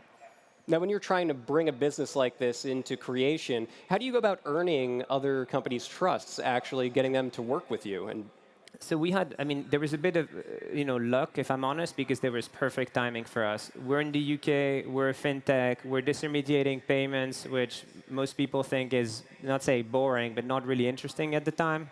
There was a day where fintech was boring, it was not cool, and everyone was focusing on the consumer segment, like Revolut, Monzo, Klarna, World Remit, Remitly. And long story short, we were like, if you're basically fighting a bank or going after a bank's business or a segment of their business, you don't necessarily want to work with a bank. And so we were just sitting there saying, hey, we're like the payments guys, and we can help you do that. So there was like, the timing was perfect. There are a lot of companies out there that focus on payments. You mentioned some of them, the big payment processors like MasterCard and Visa, and then of course there's PayPal, WorldPay, and so many others in this industry. How do you go about carving a space for yourself and taking on those rivals, those incumbents? So if you just look at all the players in the space, almost all of them have been built through M&A. It was this whole thing, you don't build your technology, you acquire it, you piece it together. There is a lot of private equities, maybe some of which are sitting in the room today, who made a ton of money. But this money, essentially, it's shareholder value, it's not product value. And if you look at the companies who've built a full network in terms of like disintermediating the payment sandwich, which is gateway, financial servicing, and processor, and then do this across the world and integrate all the direct, alternative payment methods, there's very few of us. So I want to turn to another subject, crypto. It's one of the hottest things in the world right now. What's your take? I'm a huge believer in crypto, and not necessarily in the asset class. And I was reading on the way this morning that now Shiba Inu is like a $40 billion market cap. It is insane. I don't think it's healthy. But if you look at the technology who underpins everything, it's an incredible technology. I mean, honestly, if you look from an AML perspective and how financial services are built today, you talk about being able to track any payment, have it real time at no cost.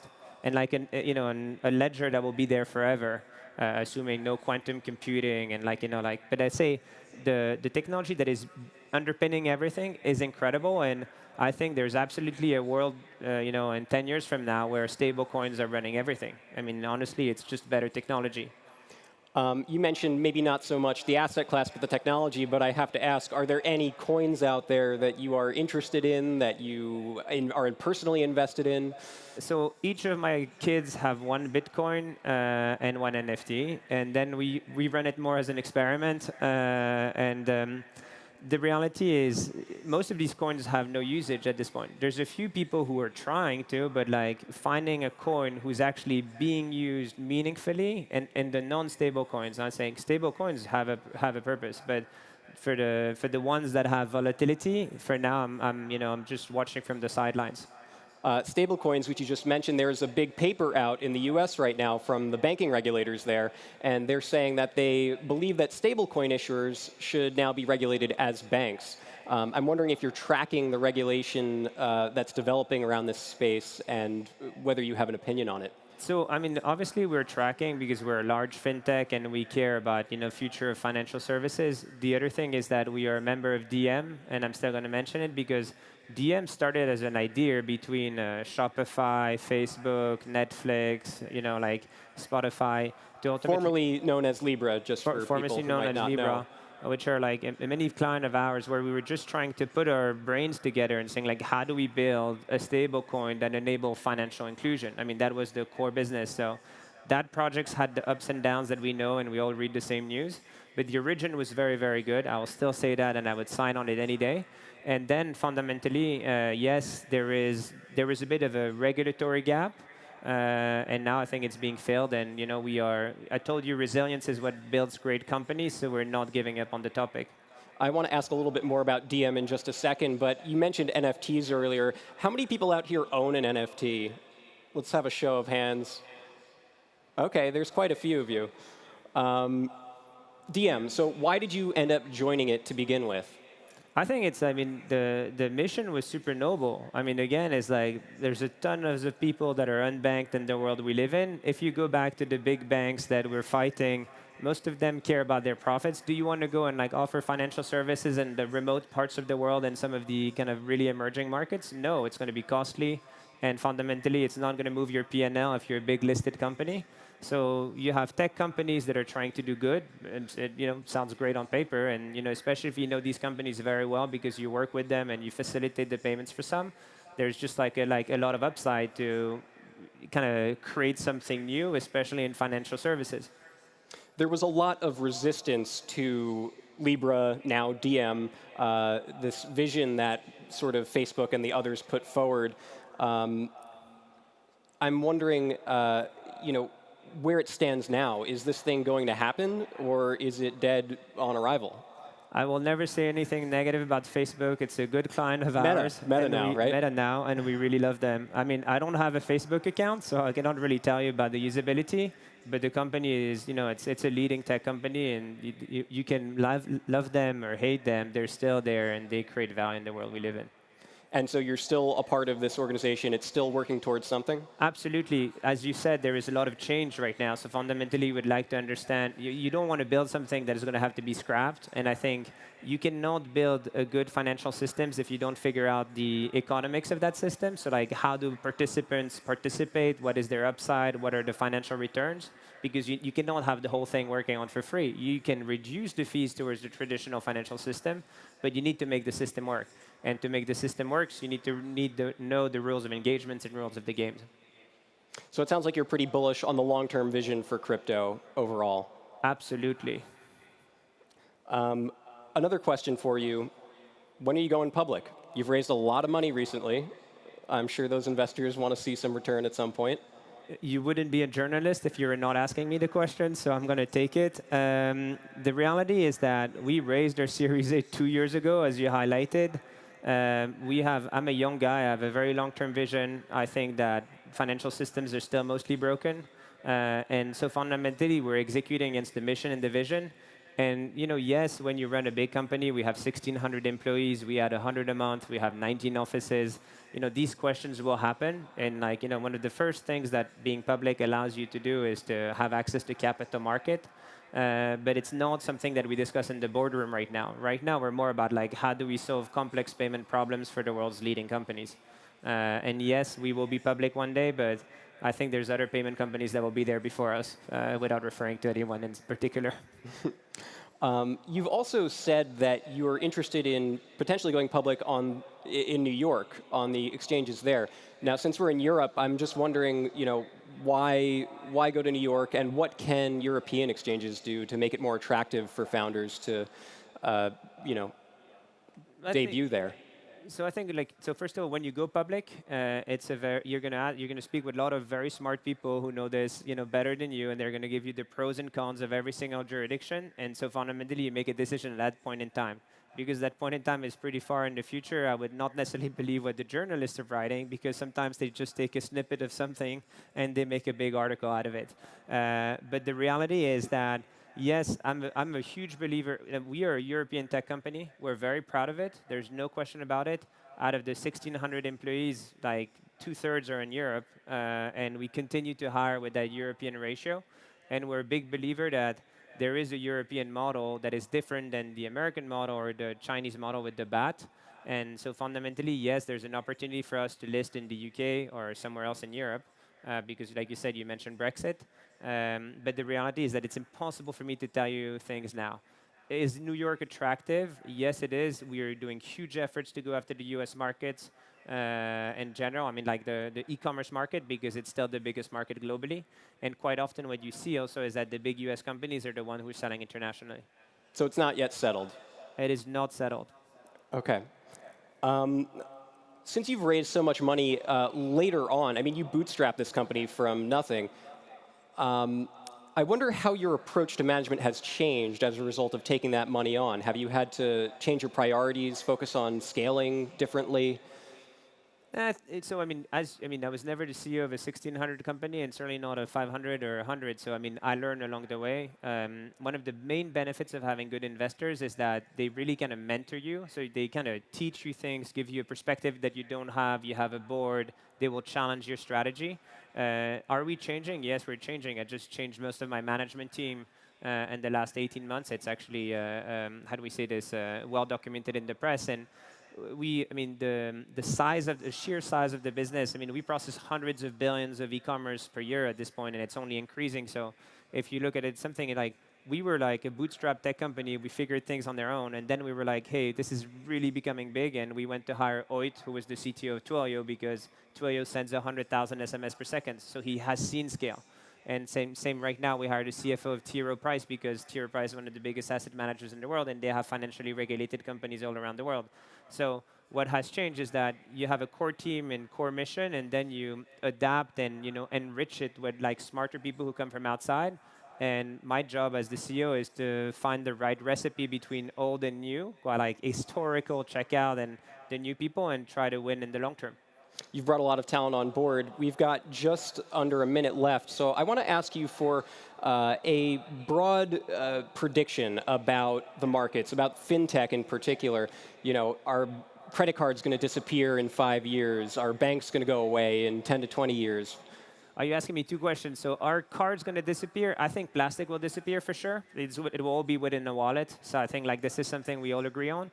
And then will banks disappear? I know we're on something about banking is broken kind of thematic, but I think banks have a role to play in society. We are building a big fintech. We have no interest in doing deposits. We care about reinventing financial services deposits, financial services around those deposits, but we don't want to hold the money.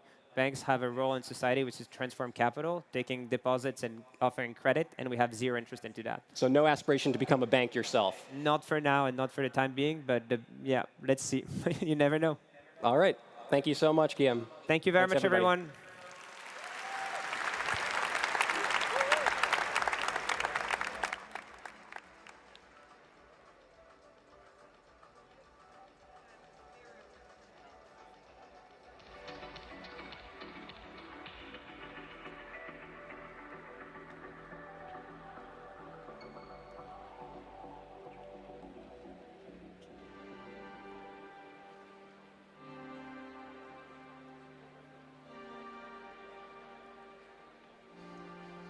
Well, from cars and smartphones to video game consoles, the global chip shortage is going to impact every aspect of our day-to-day lives.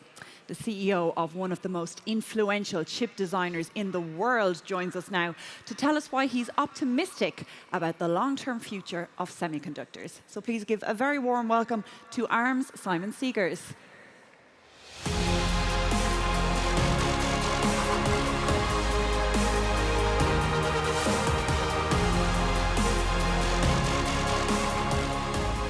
Thanks, Yvonne, and good afternoon, everyone. It's my pleasure to be here at a real live conference.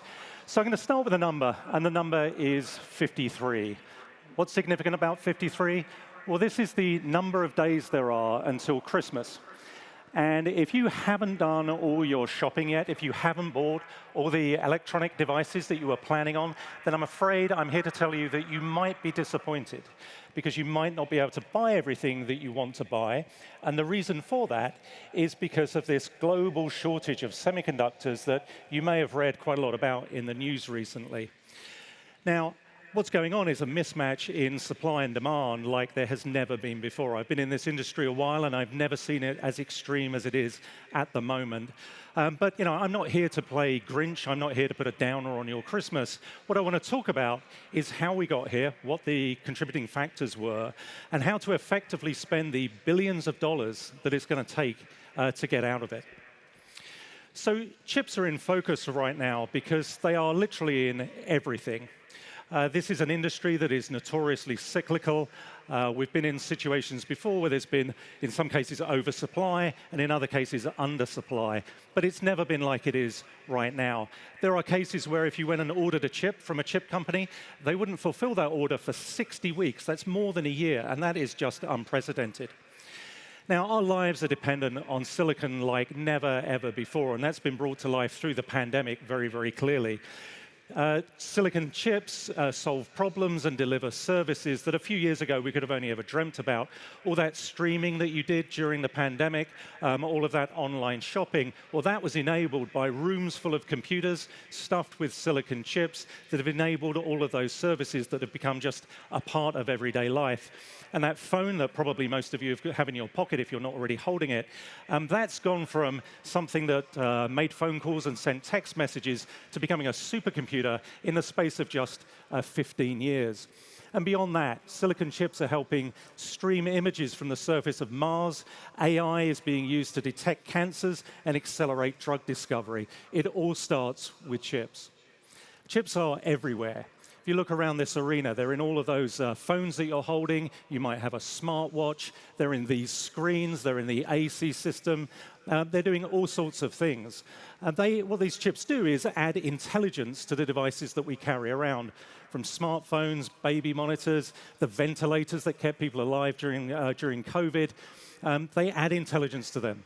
They add safety in things like cars and airplanes. They're doing all sorts of functions. And that intelligence is where my company, ARM, comes in. We design microprocessors. These really are the brains of these devices, and we license them out across the entire semiconductor industry. Pretty much everyone who builds chips uses our technology, and that broad licensee base has shipped, in our company history, 200 billion chips containing our technology. That's a lot, but when you look at the shape of the curve, the uptick, it kind of looks exponential. About 25 billion of those chips were shipped in the last year alone, and it's growing. Now, a lot of those chips, I mean, they go everywhere, but a lot of them go into cars. And cars is one of the industries we've heard a lot about because the auto industry is stalling. And cars are using chips like never before.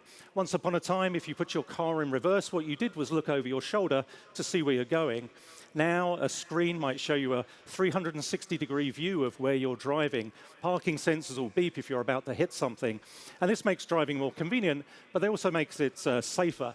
And some of these systems are now being mandated in various countries.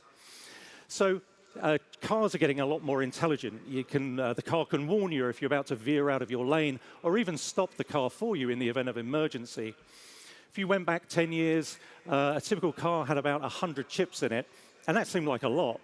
Today, a high-end electric vehicle, that might have 3,000 chips in it. And again, this trend is just set to continue.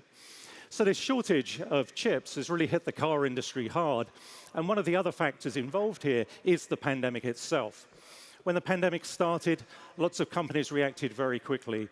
They stopped the production of things that they didn't think people were going to need, and cars was absolutely one of them. And all the chip supply went focused on the things that people really did need. The communication devices that have allowed us to work from home, to allow homeschooling to happen, to keep us in touch with our families. That's where production went, and there is still huge demand for devices like that. Nobody could predict when demand for things like cars was going to restart, and when it did, it's very hard to switch back, especially when there is that ongoing, unprecedented demand for all of these devices, these communication devices. So you might be thinking, well, why can't we just build more chips? I mean, how hard can it be? Well, the answer is it's very hard. Now, silicon chips are made from silicon. Silicon is essentially sand. It's one of the most abundant materials on the Earth. If you drive down the road here, there's a beach, and it's just sitting there. Now, turning sand into silicon chips, or a chip for your smartphone, though, it's very complex. It's very expensive.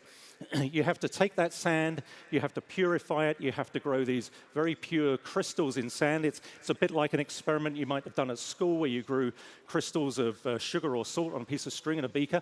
It's like that, only on an industrial scale. Once you've got this big ingot of silicon, it's called, you then carve it up into wafers, blank wafers of silicon that you then process to make chips. I have one here. This is a 300 millimeter diameter wafer of silicon. This is what goes into a chip factory. And then using machinery that costs billions of dollars and is made by very few specialized companies around the world, through a process of etching and depositing, lots of different chemical processes, you build transistors that turn into the circuits that you want for your chip. And after a process that can take 3 or 4 months, you eventually end up in your design on this wafer. And they kind of look like this when they're finished. Now, chips can be big or small. The chip that's in this clicker going to be very small, a few square millimeters of silicon. You might get 10,000 of them on this wafer. Chip that's in your laptop, it's going to be about the size of your thumbnail, and you might get 100 of them on a wafer like this. Very flexible, and the factories where these are made can make all of these designs in parallel, but it does take a long time. These wafers run around a factory. They sit in what are called clean rooms. They're clean rooms because they are very, very clean. The features of the individual transistors can be as small as 5 nanometers. That's 5 billionths of a meter. Absolutely tiny. So a speck of dust or a stray human hair, that actually might be 10,000 times bigger than the features that we're trying to draw on these wafers. So it has to be in an insanely clean room, as shown on the picture here. To keep the wafers out of human hands, the last thing you want is a human actually touching these. They run around the ceiling on this big monorail system, sitting in what looks like a big CD changer. And to go in, you have to dress up in one of these funky, it's called a bunny suit, to actually get into the fab. I've done that. It's a great experience. And when you get there, you suddenly realize why it costs so much. Now, I'm putting that down before I break it. So manufacturing, very, very complex, very expensive. And because of the acceleration of our digital worlds, we're going to need more chips, not just for laptops and smartphones, but to solve some of the most complex problems that the world's facing. Things like climate change, feeding a growing population, healthcare for an aging population. These are all industries that are going to rely on technology, and all of those are going to rely on silicon devices. Now, the innovation that's going on in this space, this conservation space, is amazing. I've got two examples for you. Here, this is a couple of guys from an organization, a non-profit called Rainforest Connection. And they're using technology to try and protect the rainforests. The Amazon rainforest is 5 million square kilometers. It's impractical to have people monitoring that. But what Rainforest Connection are trying to do is prevent illegal logging, illegal deforestation. They started with an old cell phone. They used its microphone to listen out for the sounds of chainsaws and motorbikes. Running an AI algorithm locally, they can then hear the telltale signs and then call somebody to come and stop the logging before it happens. Very low cost, it's amazing. Sits with a solar panel up the top of a tree and can protect this vast areas of rainforests. Here's another example. Shows how innovation can happen anywhere. We ran a competition recently to encourage people to come up with ideas for conservation and sustainability. This is a device that is effectively an electronic nose. It has sensors which can smell out for certain chemicals, and it can detect forest fires, hopefully before they've turned into a real bad problem, and again, alert somebody to come and address the issue. Again, it runs some AI locally, it has a solar cell, and can protect vast areas. So to provide the technology for innovators like that, as well as for the auto industry and all the other industries relying on semiconductors, we need more of it. We need better collaboration across all players in this supply chain to make sure we understand the bottlenecks and that we build resilience into this supply chain. In a steady state, it works okay. But when you get an event, and obviously the pandemic was a black swan event like no other, it throws things out of kilter, and it's very hard to recover. So we have to learn from this. And at the heart of this is, of course, maximizing the capacity we have and adding new capacity. These factories, they're expensive, they take a long time to build, but a lot of money is going into easing the supply constraint we're in at the moment.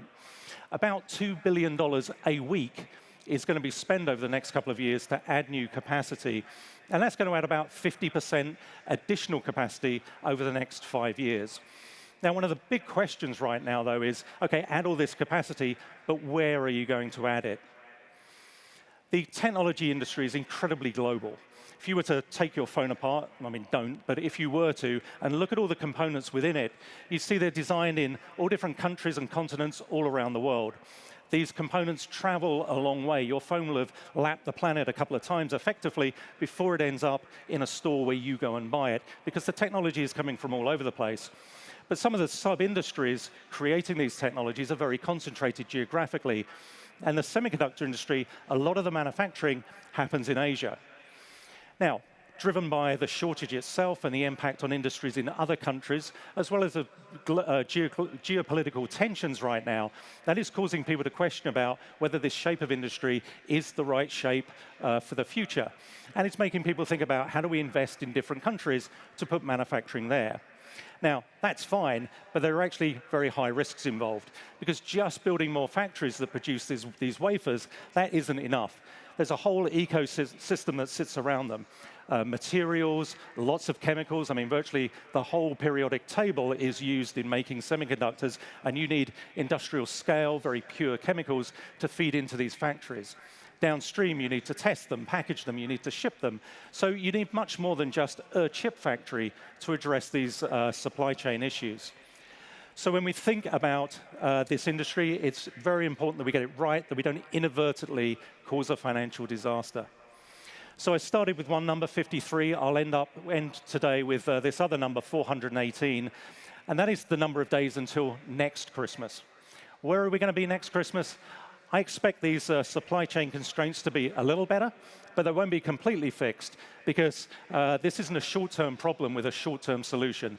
Billions of dollars are going to need to be spent in the coming years, and the decisions that we make today are going to affect the supply of these life-critical materials, semiconductors, over the next decade. Will we get this right? Will we spend enough? Will we spend too much? Will we accidentally break the industry as we do this? That kind of remains to be seen. That is the challenge that the industry is stepping up to. And in collaboration across suppliers and customers and governments, we absolutely have to get it right. Will we get it right? Well, hopefully I'll be back here at Web Summit 2031, and we can judge how well we do. Thanks very much.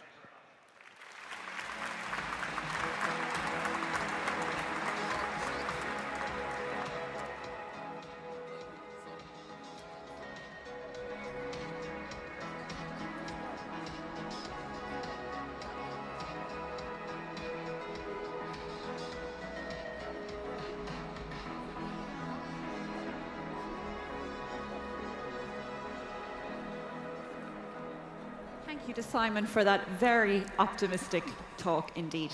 Now, in spite of the COVID-19 pandemic, venture capital funding continues to break records around the world, with each quarter of 2021 absolutely smashing the records of previous years. Here to explain the trends behind this incredible hypergrowth, please welcome the co-founder and managing partner of Greycroft, the woman behind investor success stories like Bumble, Goop, and App Annie. It's Dana Settle.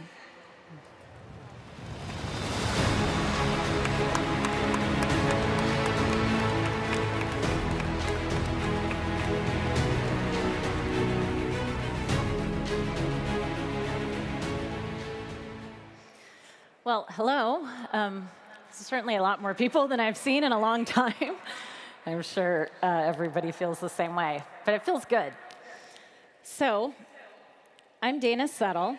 I'm a co-founder of Greycroft, venture capital firm based in Los Angeles and New York. Founded the firm in 2006. We're a full life cycle investor. We invest from seed all the way through pre-IPOs across 4 sectors: consumer internet, fintech, health tech, enterprise software, and we have a hands-on approach toward growth and governance. I'm going to come back to a bunch of those things as I go through this presentation, because I'm here to talk about where we are in the state of venture capital and where we're going. In order to talk about where we are and where we're going, it's really important to talk about the past. And just like the last presenter talked about semiconductors, it does always come back to semiconductors. In 1998, when I started in the venture business, just under $5 billion was invested across all companies. We were building the building blocks. It was semiconductors and networking equipment and all of the things to connect what we now have in this global connected world. Cut to 2000, the height of the internet bubble. $35 billion was invested. A number of other things have happened over the last few years. In 2007, well, we started Greycroft 2006, that's an important one. In 2007, the iPhone was launched and basically put a computer into the pocket of every single person on a connected basis. In 2009, the first Web Summit happened. And I think that there were 400 people. Today, I think there are 40,000 people here today, so that's a 100x increase. Impressive. And now, as we just think about sort of where we are in the cycle and where we're going, this year, we're already $190 billion invested in the venture business. What I want to talk about as far as where we're going are 3 really important paradigm shifts. And this is not something that we talk about all the time. But with so much capital flowing in, with every single company that's launching today having the potential to be a global business out of the gate, with every industry being reimagined through the lens of AI and data and connectivity, the potential is for any company launching in any sector to be the global category defining player. With that kind of potential, the stakes are high. And I think that helps to explain why we've seen such a massive influx in dollars into the business. So when we talk about these paradigm shifts, what's really important is that when we started Greycroft in 2006 in Los Angeles and New York, people thought we were crazy. They thought we were crazy, that we were starting a venture fund that was outside of Silicon Valley. Cut to today, all of you here today representing countries from all around the world and capital from all around the world. And I think that one of the real silver linings of the past couple of years has actually been the acceleration of entrepreneurship happening everywhere, and of capital being increasingly available all around the world for entrepreneurs to start things in a remote basis with software that helps companies launch on a remote basis. And that really does provide greater access. And I think that as companies think about, founders think about building truly global companies, you have to have access to the most talented, diverse workforce around the world. And what is that diverse workforce actually needs to have input into the products that are being developed through the lens of AI. There are a lot of things that are important that go into the building of these companies and building them on a durable basis. There's something called the Diversity Rider that was founded by a young funder based in Los Angeles named Alejandro Guerrero. And the Diversity Rider basically says that every company that is started, for every fund that signs on to the Diversity Rider, they will bring in a diverse funder from a different background than the funders that are investing in the company. And the importance there is that the cap tables and the boards all actually represent all of the employees in the companies and all of the customers that those companies are selling to. I already talked about the industries that are essentially all being disrupted. It's no longer the building blocks of technology. We're not investing in technology companies. We're investing in entire industries that are being reimagined through the lens of technology and data. And it's just critical that we have these founders that have new perspectives, that are really thinking about the global perspective, not one perspective.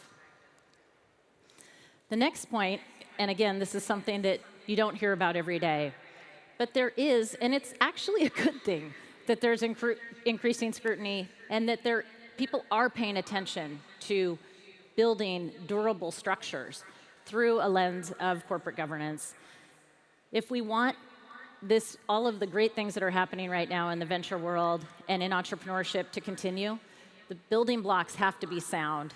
And again, while on the one hand, we can complain about regulatory oversight, et cetera, we do need to build it into the foundation of the companies. And if we do that, we'll be fine.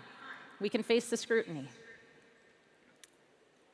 And the last piece, and this is really critical. I'm a venture capitalist, and I do believe in the venture capital model, and I've been doing it for decades, and I'll continue to do it.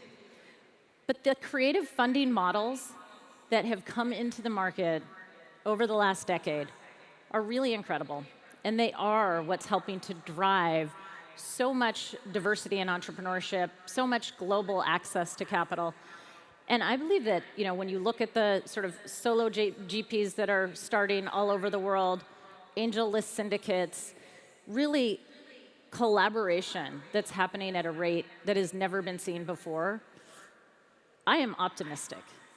I believe that these models are going to start an entire new set of companies that will be coming up everywhere. And again, no more clearly can that be seen as here today. The innovative structures, we've talked a little bit about, during the course of the last day or so, in terms of SPACs and direct listings, and they go in style and out of style, and people love to have really strong opinions about them. But what these things represent is actually innovation. They're innovation in the financial markets. And what that creates is, again, opportunity. Access to capital has never been more broadly available. And whether it's through the AngelList syndicates, whether it's through SPACs and direct listings in the public markets, that is driving sea change in our industry. So when I think about where we are and where we've been, on the one hand, it's easy to look at it and say, geez, $5 billion in 1998 to almost $200 billion in 2021. That is a significant increase. The flip side is, never has the potential for an entrepreneur, whether they're in Lisbon or Lagos or London or Los Angeles, we don't know where that next truly global winner will come from, nor which industry will be disrupted by it. And that is why I think we're all here today, and why everybody has come out and is excited to think about the potential that could be in their backyard. So I'm going to give you guys 4 minutes back in your day, and thank you very much.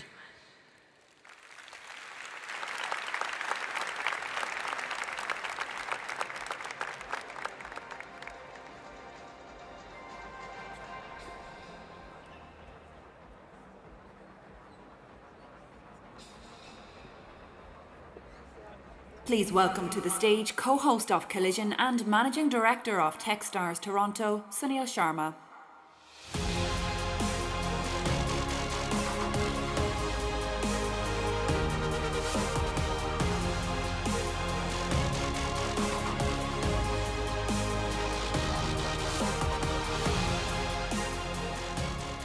Okay, good afternoon. All right, so by now you've seen me popping up back and forth on stage, introducing myself as the MD of Techstars in Toronto, but also as the co-host of Collision.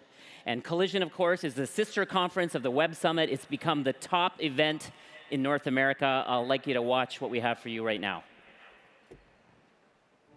Toronto had firmly arrived on the world's tech scene, the fourth largest tech market in all of North America. What we're doing in Canada is making sure that there is room for everyone to succeed. Toronto is having a moment. We are building an ecosystem. Silicon Valley's been around for 50 plus years. This isn't going to happen overnight. I believe the culture of Silicon Valley drove others to a business model that is incredibly destructive. Let's not just sleepwalk into a world where technology authoritarianism governs our choices. Technology is all around us. We are constantly being surveilled. Responsible data use is one of the biggest social issues of our time. We have to balance the privacy responsibility. We can't lose sight. Technology is great, but it's about people. If we don't come together as a people, the world will end right in front of us. If we don't succeed together, we're all going to fail separately.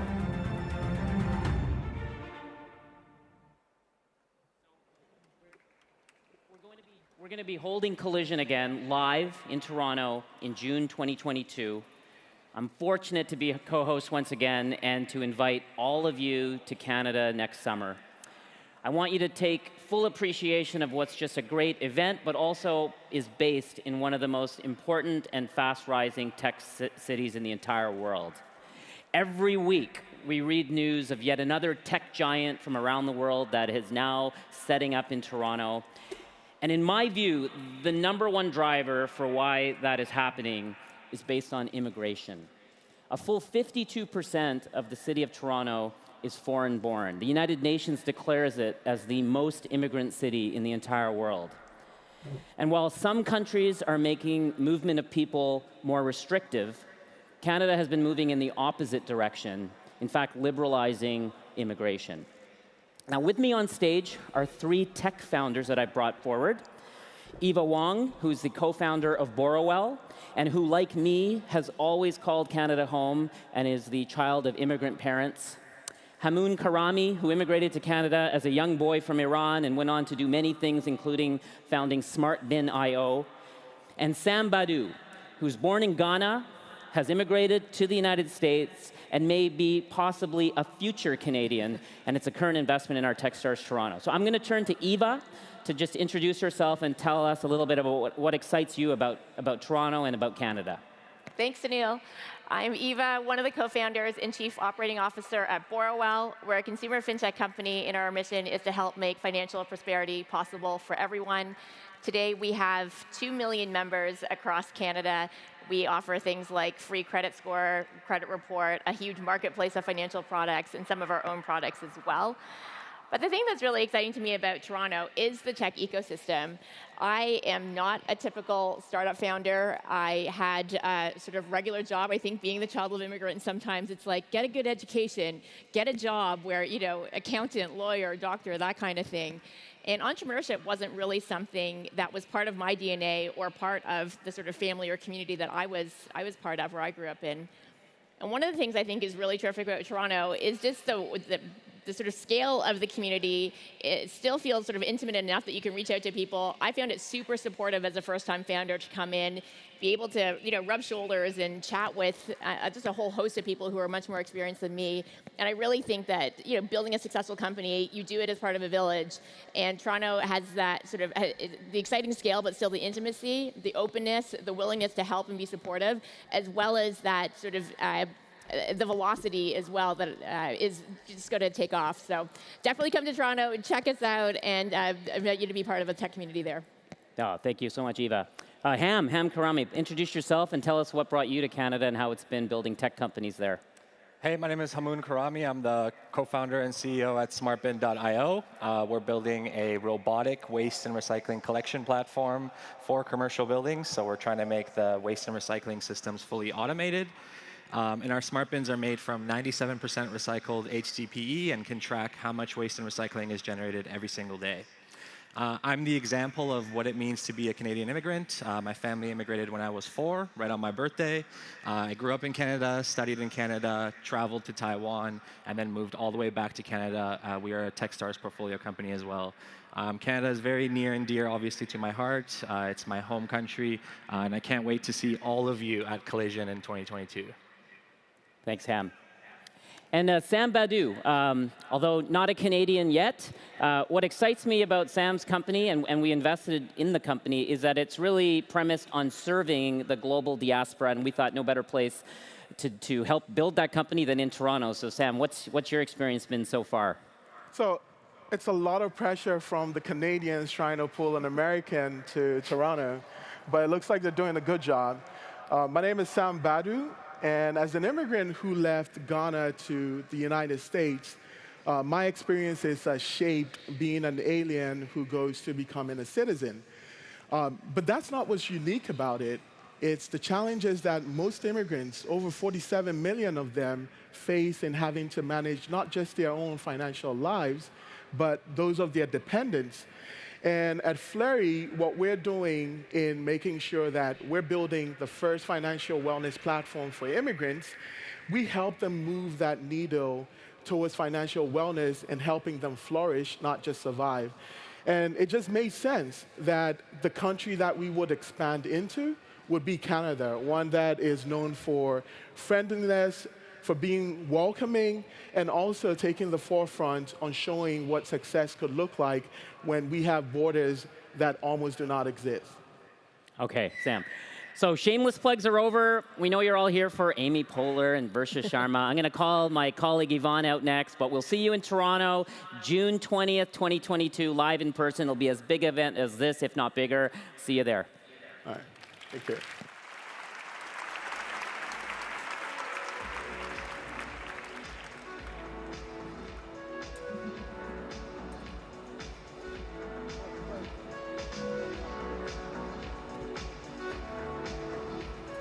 Thank you, Sunil. I, for one, can't wait to get back to Collision in Canada, and I'm sure you feel the same. So this session will actually be our last of the afternoon. I know you've been expecting Werner Vogels to join us, but unfortunately he's unwell, and we're hoping he will be able to join us later in the week for a talk. And if that's the case, we'll update the schedule as soon as we have it. Next, we are so excited to say that we are about to be joined by one of Hollywood's leading ladies. You'll know her from Saturday Night Live, her time as the incredible Leslie Knope on Parks and Recreation, her portrayal of Joy in Pixar's Inside Out movie, and much more besides. But away from the screen, she's working to help young women follow in her footsteps and become leaders in their own rights. She's here to tell us how she's empowering the next generation in conversation with Varsha Sharma of Teen Vogue. Please put your hands together for our last talk of this afternoon, the one and only Amy Poehler.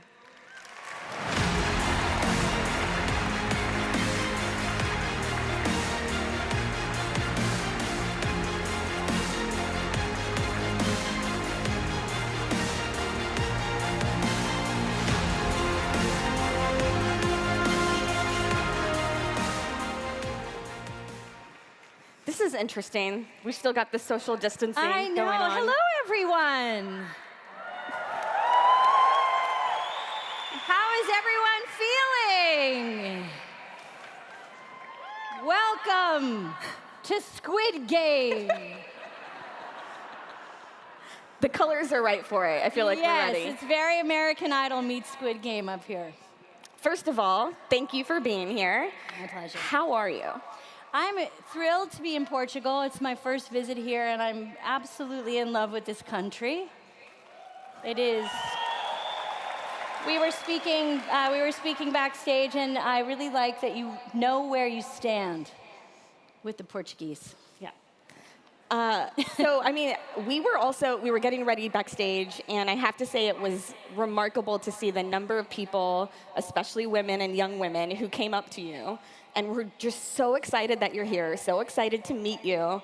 And you were saying this is one of your new in-person events, right? Like you're still getting back into the swing of things. That's right. I was telling Varsha that the last time I've been in front of a crowd like this, masked, was when I hosted the Golden Globes. And yeah, it's difficult to speak in front of a masked audience, but I like to pretend that behind the mask, everyone is just kissing. Well, okay, so something that you've done that I think we saw the consequences of backstage is just consistently support young women throughout your career. So why is that important to you? Well, I think that why is that important to me? It's a great first question. I think I see myself and my journey through the eyes of young people, men and women, boys and girls. I also think along the way, I've had a few female mentors that have really changed my life. I believe strongly in mentoring and leading by example. And also, I think it's very precious. I think a young woman's life is such a precious, untapped resource. And frankly, it's been proven that it's a resource because there's so many people that kind of want to get their hands on it. So I'm very protective of young women and girls especially because I think it's a time where if given the right space, being asked the right questions or being given the room to feel free and safe and protected, they can really come into the best version of themselves. Who are some of your mentors already? Yes, yes, applause for that, absolutely. Who are some of your mentors? Well, you know, a lot of my mentors I'd never met. I just watched them on TV. Yeah. So a lot of my mentors were women in comedy, people who I saw be very comfortable in a very typically male space. You know, I grew up in the 70s and 80s, and so there were these women on television, whether it was the natural, benevolent Captain Carol Burnett or the really physical, game Gilda Radner or the really sly, specific Catherine O'Hara, all these women that were doing the work I wanted to do. And I had the opportunity in my lifetime to now meet them, and they did not disappoint as people. And then at home, a lot were teachers, a lot were educators. My parents were public school teachers. And then, strangely, the bad kids in my high school were also the women that were the senior to my freshmen who were considered troublemakers. Or my mother was a special ed teacher, and in the 80s and 90s in Boston, Massachusetts, sometimes special ed was everything from someone with a real learning disability to someone who just couldn't quite get it together to go to math. And so we used to have these really feisty teenage girls around, and I was really fascinated by them. And I was very interested in how they were put in a category or a lane very early when they were often really brilliant, interesting, women. Yeah. Speaking of mentors on TV who I previously had not met, that's the way I feel about Leslie Knope. I'm sure I'm not alone here in that room. Exactly. Round of applause for Leslie. Always, always. Oh, she would be so excited to be here. So Leslie is an inspiration in so many ways, especially for unapologetically ambitious women, I think. And your latest movie, Moxie, was featuring some of those seniors and freshmen that I think you're talking about, those high school dynamics. And that also is very near and dear to my heart because it's about a 16-year-old. If you haven't seen it, it's on Netflix. You should watch it. It's about a 16-year-old who starts an anonymous magazine at her school to call out sexism. Mm-hmm. So feminism has always been a clear through line in your characters. What is it like writing and playing those characters? And again, why is that important to you? Well, in that particular case, what was interesting to me about the story is that activism, and I think this summit has proven, activism comes in all different shapes and sizes.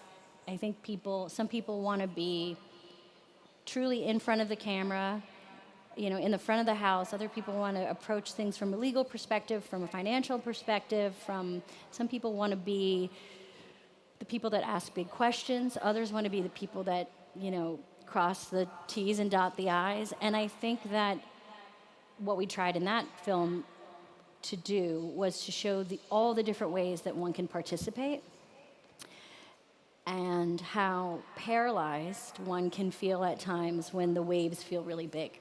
So, I've been personally very impressed by what I've heard here these past couple of days about the way people are approaching very big ideas and problems. And I do think that people sometimes tend to forget that the bigger the idea, there's often this feeling that people aren't allowed to come in and participate. And so I think that when you remind people that very small steps in their everyday can make a big change in people's lives, and people feel more apt to feel like they are of use. How do you think Leslie would have coped with the pandemic? Wow, that's a good question. I think she would have delivered lots of baked goods to her neighbors, whether they wanted them or not. Right. Yep. Yeah. Yep. I love that. We also had an interesting chat beforehand where I asked you what advice you would give young women. And you had a really interesting answer about how your perspective on giving advice has changed over the years. I would love for you to talk about that. Yeah, I've tried to stop giving advice, specifically unsolicited advice, which is what most advice is. I think if you really dig deep and realize that the space that people need to figure things out is what you need to give them, not the way to do it. Because if we've learned anything over the past few years is that everyone is approaching, their own identity, their own gender, their own way of living in the world very uniquely and very independently. And I think that my generation especially grew up with a lot of advice. We really loved it. We're kind of addicted to it, and now we really love giving it. And I think the generation that's coming next is comfortable or more comfortable with the in-between. Yeah. And I think one must be very specific about who they think they can or should give advice to. So I'm really trying. So my advice is, no, I'm just kidding. My advice is to try to give less advice. One of the topics, I think, both of Web Summit in general and something that we're just hearing about in society at large is how tech, the internet, social media affects these younger generations, young women and girls especially. How do you view the current environment for young women and girls? Treacherous.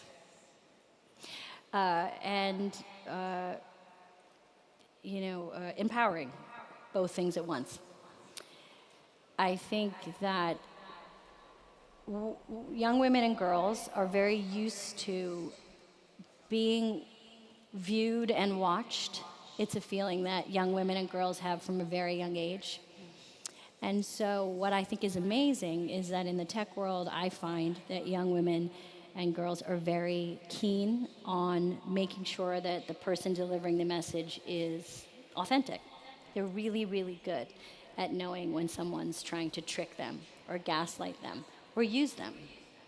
And I think that's an incredible skill because women have to learn that from a very early age. I also think that that puts a certain responsibility, there's a certain responsibility to realize that young women and girls are looking outward and externally sometimes for validation and for a sense of self. And that can be treacherous waters, as we all know. Yeah. You know, you don't want to hand your baby over to just a crowd. I always say that sometimes social media feels like opening a window of a crowded New York street and yelling, "Do you think I'm pretty?" to a bunch of strangers. Yeah. You're going to get a lot of different answers. And do you care about those strangers? Why do we? So I think it's complicated, really complicated. Yeah. That's something that we try to be really mindful of at Teen Vogue, because the thing about being in new media these days is we have to be on Instagram, we have to be on social media and the platforms because that's where our audience is, and we want to make sure we're reaching them, but we also want to be very thoughtful about the content that we're putting out there, even the images, the words. Now you yourself, I feel like, are one of the few celebrities or comedians who's not on Instagram. Yes. So talk to me about that. I'm waiting for its name to change. No, I'm just kidding. I think I just decided early on that it wasn't the way I wanted to participate in the conversation, but I really understand your point, which is it's the way a lot of, especially young people, but people of all ages are participating in the world. Yeah. So it wasn't for me, but I understand it in an outsider perspective. I was joking because I don't have any social media other than Smart Girls, which is our curated website of which I participate in and work on, but it's not my actual personal site. Right. And I think that is very rare. I also think that I've watched over the past decade the way people have relationships with Facebook, Instagram, Twitter, and how they speak of it in a very interesting way. Yeah. And so in some ways, as an outsider to that, I get to observe people's relationship with it, which can be interesting. Would you say addiction, perhaps, for some people? That's right. Yeah. Anything that and addiction and incredible growth and education as well. So it's all of those things, but it's a really interesting way in which people tell you who they are. Yeah. The Smart Girls community on Instagram is pretty amazing, I think. It's a very positive, again, very Leslie-like, optimistic community that's constantly celebrating, uplifting, and educating what young people are doing, which I think is amazing. Looking back on your career, is there anything you wish you had known as a young woman starting out that you know now? Well, I think this is a struggle that I continue to have, that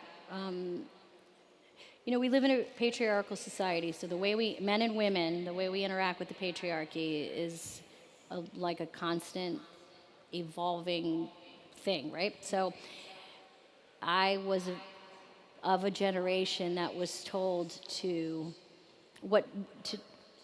told what professionalism looks like, what running a business looks like, what running a room looks like. And I think that there's an interesting thing that's happening right now where people are deciding, how do I want to run my business, my company, my life? What do I want to bring to this environment, this room, this summit?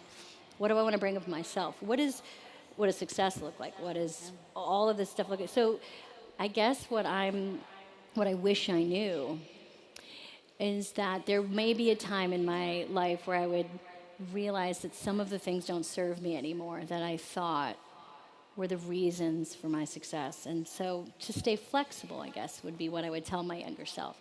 Yeah. To be open to change, to not be afraid of it. That's what powerful people do, is they stay vulnerable, they realize things need to be different, they're open to it, they're not defensive, they know what they don't know. Yeah.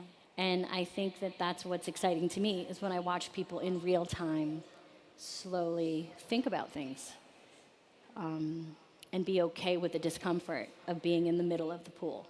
Yeah. I think that's certainly what young people are teaching me. In recent years, there has been a lot of success and progress for women in comedy, including women of color, which has also been great to see.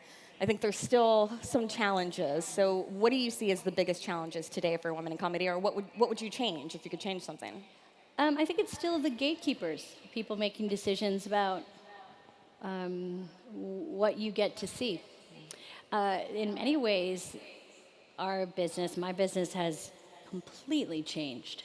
And in many ways for the better, especially in terms of the nuts and bolts, voices in a writer's room, creators who are given chances. I think television has been an incredible place in the past 10 years to see different voices and POVs, especially now that, growing up, I would never know what's the comedy scene in Portugal. That would be like VHS tapes that had been smuggled to me by my British friend, and now you can really see what's happening here on your actual TV. But I think there's still, I think gatekeepers still need to catch up. Yeah. And I do think that there's still old stories, old grooves in the records that we still have to keep paying attention to and trying to balance out. What do you see as the best way to combat that or to push for that change? I think if you're a person that has currency, you have to think about how you want to use it, whose voices you want to amplify. Yeah. And I know this is a strange thing to say as a person on stage with a head mic, but it might not be your own voice, which is a simple thing to say, but I think sometimes is a hard thing for people to understand, that maybe it's not me that should be speaking right now. Yeah. She said into the head mic. That's echoing around the massive auditorium. So I think a lot of people found release and relief in comedy during the pandemic, whether it was Parks and Rec reruns, or if you were like me and millions of other people who discovered Schitt's Creek on streaming or is obsessed with Ted Lasso now. It really feels like that optimistic comedy is on the rise again. What did you find release in? Very, very dark dramas. People are into that too, right? Yeah, no, I actually did go back and watch all the 13 seasons of ER. Wow. I really wanted to see a medical drama. Not sure why. Well, I think I know why. No, but I think there was, if we've learned anything over these past 2 years, is that community is really important to us. Being connected is actually food that we need, connection and community. And when we are starving for it, we will try to find it. And when we are in our houses and we are feeling alone and when we are shut in or shut down, sometimes the people that speak to us or make us feel something are the people in television and film. And I think that art still remains a place where people can enter. They can enter business, politics, activism in a way that feels personal and safe for them. And I think stories are still the place where we can truly connect with each other, where we can actually see each other, where we can actually speak to each other. It's incredibly powerful. And so I know there's been a lot of discussion in the summit about the creative process. Yeah.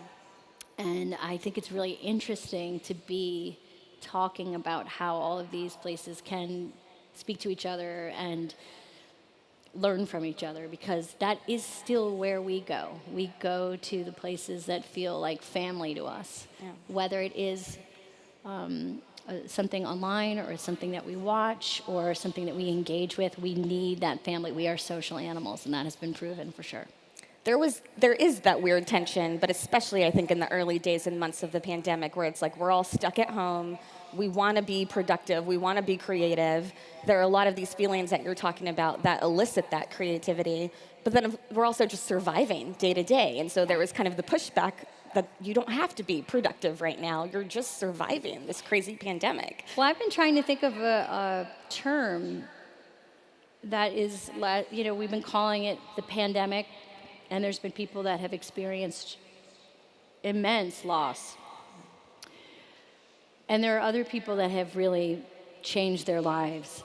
And I think there's some interesting cosmic pause that has happened. And I've been referring to it as the pause because it really has allowed a lot of people to do what frankly only usually happens when you are suffering real true illness, right? We all know, I'm sure everyone here in the audience knows someone who was given, let's say, a diagnosis for something, and they've had to sit and really take stock of their life. What do I care about? How do I want to spend my time? How do I protect myself, my friends, my family? In some way, we were given this global pause where we were asked to do that. Yeah. Whether or not we did is for another day. But I do think it's an opportunity if one is not, of course, dealing with very real loss and suffering. Yeah, I do think that pause gave people a lot of perspective and allowed people to clarify a lot of things for themselves. Did it clarify anything for you? Still figuring that out, still unpacking it. I think that there will be an interesting unpacking. I've been talking to some people who even experiencing the shutdown, the pause in another country is its own story. Yeah. You know, we also had an election in the States during that, so it was a somewhat important election. Yeah. Yeah. So, and in some ways, we're still trying to come down from that. Yeah, there's a lot of processing. As a journalist, we looked at the time after November 2020 as maybe a time where we could take a little breath of relief, and then the insurrection happened, and the second impeachment of Donald Trump happened, and it's like there's no break. There's no real break. It hasn't been boring. What's that? It has not been boring. It's not been boring. That's true. That's absolutely true.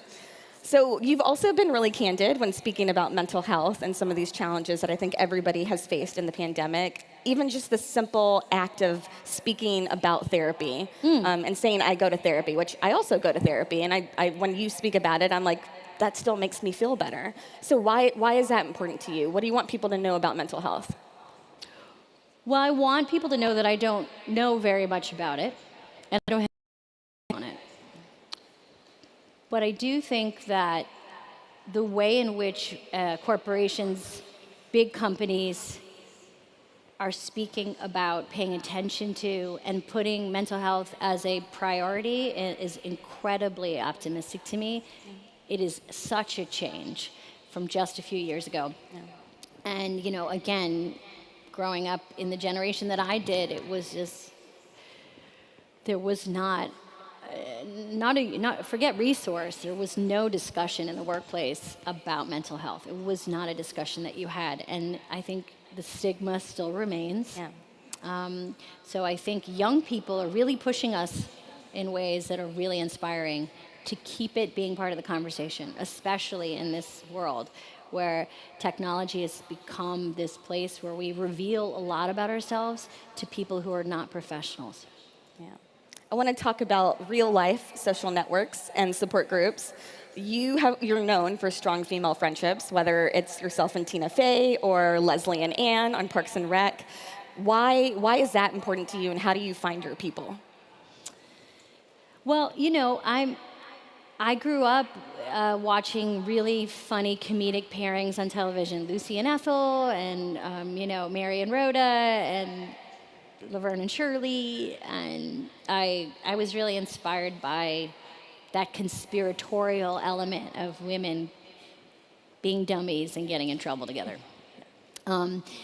So I just love that feeling. I want to see it. I want to see stuff on screen that makes me feel something about my own life. And I think female friendships continue to be a really undiscovered, unmined place in which to live.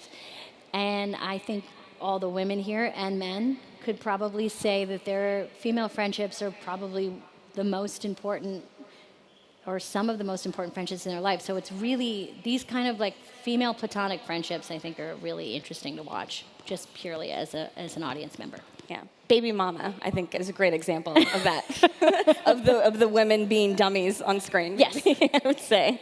Yes, I think women are allowed to be dummies as well. Yeah, that's also empowering, though, right? There's something empowering about that. Of course. Who wants to be smart all the time? It's an interesting question of representation. So I am a South Asian American, Indian American. I look to people like Mindy Kaling, who I love, and she's done fantastic work in this space, again, especially for women of color in comedy. And she has some really interesting answers when it comes to whether or not her characters are likable, whether they have to be all things to all people. And I think that's a burden of representation that maybe mainstream characters or men or white people don't necessarily feel that same burden. But how do you look at that in your writing and creativity as well? I think it's so true. I think there's this. Again, I see the change and also see the change yet to be made. But I do think that there was, certainly when I was starting out, a pressure for female characters to be either very, very special and unique, or like really not have a life that existed outside of the character that they were supporting. And so I'm realizing that that is the case with representation. People feel like they have to have this very special, ideal version of the person that they're representing. But I think that's really changing. Yeah. I think it's changing as fast as we're talking. Yeah. That people are like, I want to be an artist. I want to represent all things. I want to tell all kinds of stories. You do not have to see the best version of anything in me because I'm a human being, and humans are fallible in all the greatest ways. Are there any recent comedies, TV shows, YouTube series, movies that you found recently inspiring or just really enjoed, except for ER, of course? ER, you guys should really check it out. It holds up. It's a new show.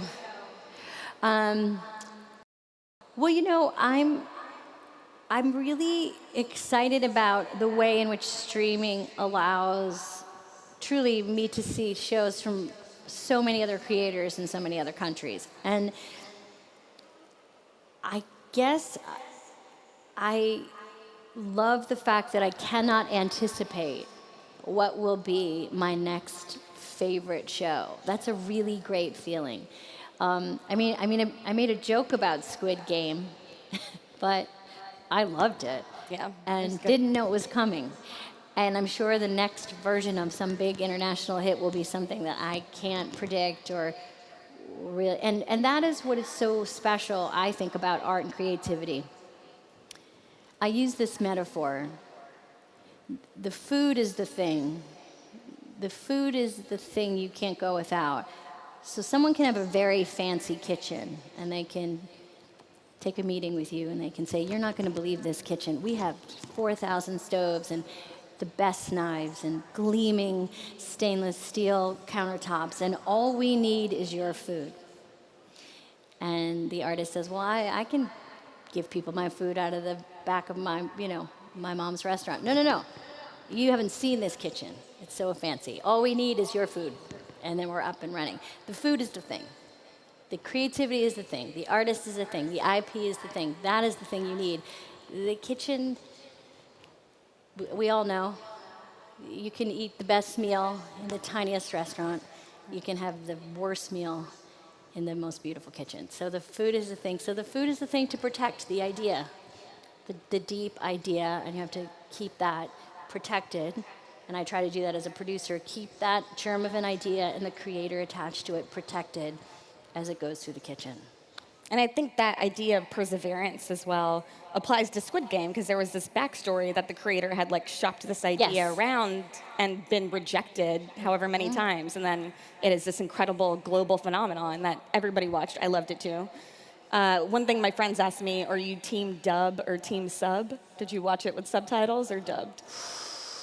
Well, I got a little anxious, so I had to walk around a little bit. So I did team dub.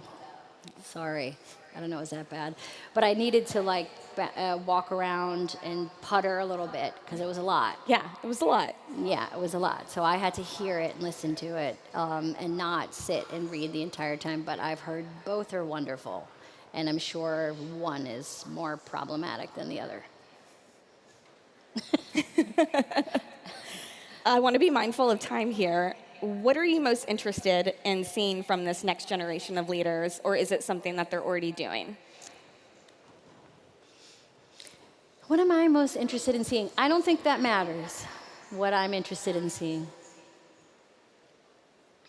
Next question? That's it. All right, fine.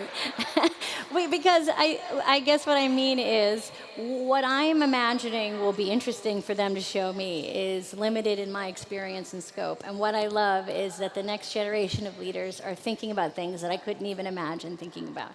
And so I hope that I encourage and provide a space for people to think about what they want to see and feel and participate in. And I don't. I think to stay open and flexible is my goal, and to stay ready for those ideas, and not I don't know, not dismissive or defensive of them. Yeah. What's next for you? Whether it's what you're planning to do in Portugal tomorrow or a next project that you're thinking of. I'm gonna have some seafood tonight. Yes. What's next? Well, we're doing a lot of projects. Actually, I've just finished directing a documentary about Lucy and Desi, Lucille Ball and Desi Arnaz, for Amazon. And that's really cool. And yes.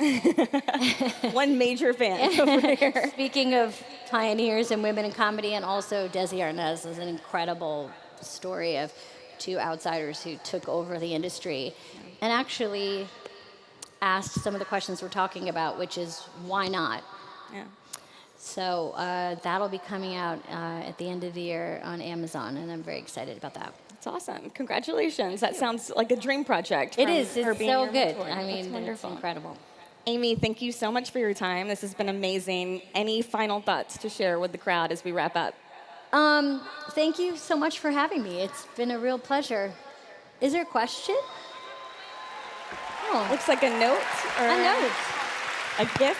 I have a T-shirt. Oh, someone gave me a waffle. For those of you that don't know, my character loves waffles. Thank you so much. Is it a real waffle? Oh, for me? Can you throw it? Okay, here we go. You might want to back up. Let's see if I can catch it. Yes. Okay, here we go. We like to end all of the web summits with the waffle toss. It's for charity. And if we catch the waffle, we give... Okay, are you ready? No, not happening. Okay, well, thank you for the waffle. We'll get it to you somehow. I'll get it later. We'll eat it together. The food is the thing. And the food is the thing.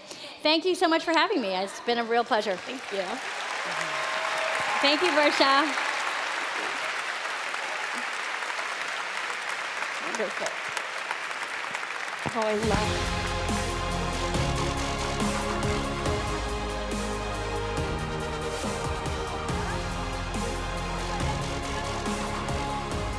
Thank you for being with us at this stage.